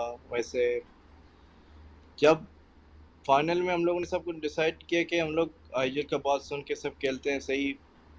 मतलब अभी देख कैसे कह रहे हैं हम लोग, पहले से ऐसा स्टार्ट कर सकते थे हम लोग, लेकिन हम लोगों ने अपना गलती किया है, तो अभी यही है जो कर रहे फाइनल में। अच्छा, अभी देख चलें, ठीक है। मैं यही बात कर रहा था अभी अलादीन से कि मेरे ख्याल से माइंडसेट चेंज हुआ है बहुत ज़्यादा, और आपने वो जो खौफ के बुत थे वो सारे उतार दिए हैं। खैर, मैं आपसे पूछना चाहूँगा ख़ास तौर के ऊपर 2 मेरे सवाल रहेंगे, लेकिन पहला सवाल मेरा इस आखिरी फ़ाइट से है कि ये इस मैच के अंदर आपकी क्या प्लानिंग थी? क्योंकि मिलिट्री बेस पर जब भी सर्कल बनता है, टीम्स जो मेन आइलैंड पर होती हैं वो थोड़ा सा घबरा जाती हैं कि यार मुश्किल हो जाएगा, शायद हम लोग रसाई हासिल नहीं कर पाएंगे, अपनी जगह नहीं बना पाएंगे मिलिट्री बेस पर। सो क्या आपका प्लान क्या था? आईजीएल ने किस तरह से आपको लीड किया, और ये 14 किल्स पर जो आपने मैच को ख़त्म किया है, ये कैसे मुमकिन हुआ है? बड़ा रेयरली हम देखते हैं कोई टीम मिलिट्री बेस से पर ना जो खेलती हो, जिसका ड्रॉप लोकेशन मेन आइलैंड के ऊपर हो, वो डोमिनेशन मिलिट्री बेस के सर्कल्स में दिखाए। सो मेरे ख्याल से बहुत कम ऐसा हुआ है। तो मुझे बताइए कि क्या माइंडसेट था, क्या स्ट्रैटेजीज थी इस मैच में? देख, जब मिलिट्री बेस जोन जाएगा हम लोग ब्रिज में नहीं जा सकते हैं, क्योंकि हम लोग का उस तरह गेम नहीं है कि हम लोग ब्रिज से जा सके। हम जब भी जाएंगे हम लोग मरते हैं। हम लोगों ने सबने डिसाइड किया कि हम लोग पानी से हर टाइम जाते हैं। सही पानी से ठीक है। और दूसरा मेरा सवाल आपसे ये है, सबसे पहले तो मैं आपको कंग्रेचुलेशंस कहूँगा जिस तरह से आपने कम बैक दिया है, बहुत ही खूबसूरत। दूसरा मेरा आपसे बहुत बड़ा सवाल है, काफ़ी बड़ा है, कि साउथ एशिया चैम्पियनशिप की कैसी आपकी तैयारी है? टपाटप होने वाला है सवाल। अरे अरे अरे, क्या बात है। कॉन्फिडेंस को मैं दाद दूंगा यार, कमाल बंदे हो। अलादीन, आप कुछ कहना चाहें तो? बस मैं बहुत शुक्रिया अदा करूँगा छोटू आपका कि आप यहाँ पर आए, आपने अपना टाइम दिया, इसी तरह से खेलते रहिए। Best of luck. हमें पूरी उम्मीद है आपसे कि साउथ एशिया चैंपियनशिप भी आप जाकर परफॉर्मेंस दिखाएंगे, और जिस तरह छोटू ने कहा कि टपा टप देंगे, तो देखते हैं अभी टपा टप होता है या क्या होता है। लेकिन खबर साथ छोटू को रुखसत करेंगे यहाँ से। Thank you so much for joining, बहुत बहुत शुक्रिया आपका यहाँ पर आने का। और आज के दिन का अख्ताम हो चुका है खबर साथ, इसी उम्मीद के साथ कि कल का Welcome back. Go ahead. Yeah, go ahead. We should have discussed this. We were so focused on the interview. Yeah, it was an interesting conversation between Adi, Aladdin, and Chotu, and there was a barrage of questions coming the way of Chotu, but the guy was just ducking those questions less like a professional cricketer, ducking ball bounces. But yeah, overall it was a good interview. He said, we were struggling with the communication that we were also mentioning through league plays that 52 Esports is really struggling with team communication, and that's what he just now mentioned as well. But overall, right now, it's just a change of mindset that he mentioned, and he is very hopeful that their team will perform likewise in South Asia Championship as well. Absolutely. And also about the rotation, the way that the question came in from the side of Ahmed, it was really important to find out what the mindset was, because as he said, it's generally not the same vision that we see. Generally, the teams that do not play on military base find it hard to actually go ahead and fight there. And Choto just goes ahead and reminds us that every single time 52 Esports goes through the bridges, they die. So they just try to float back into the circle and rotate through water. And I think it worked out. It worked out pretty well. They went all the way to third position. If they had any idea of where Bablu was, they might be able to actually go ahead and do a little bit better. But yeah, in any case, it was a great performance. It was a great interview. But looking at how the day went, it went fantastic. Yeah, and again, it was a very good day for 52 Esports overall. The way they performed, and now they are sitting in top 5. Definitely all eyes are on them. And if they keep on performing like this, even on the third day, no one can stop them acquiring the top 3 position. Could possibly be the winners of this PMPL this season. And what that mean? If you get the win, if you get the title, definitely you're going for PUBG Mobile World Invitational happening once again in Riyadh, Saudi Arabia, which I'm also looking forward to, because it's a very unique tournament in itself. It's a big prize pool, and again, teams from all around the world will play PUBG Mobile on LAN for the third time around in PUBG Mobile Esports history, because we've been in the pandemic, there was a lot of online PUBG being played, and recently in PMGC was the only time when we have seen that PUBG Mobile Esports being conducted on LAN. And by this time around, it will be the third time as well. But guys, make sure, if you want to stay updated with each and every development on PUBG Mobile Esports, make sure to follow us on YouTube, Facebook, and again YouTube on PUBG Mobile Esports, PUBG Mobile Esports Pakistan for Pakistan related news, and PUBG Mobile Esports Pakistan official on Facebook, so you stay updated for everything. But Ayana, it was another great day, and it's about to end. Sure was. And that's the sad part of it. The second day is about to end, and then just one day remains. I don't know how to feel. I'll just hand it to you, Ehsan. You can go ahead with the following procedures. Yeah, definitely guys, it was fun having you all here, and see you guys tomorrow, same time, same transmission. Me and Hana will come again and try to entertain you guys, but till then, take care of yourself and have a good day.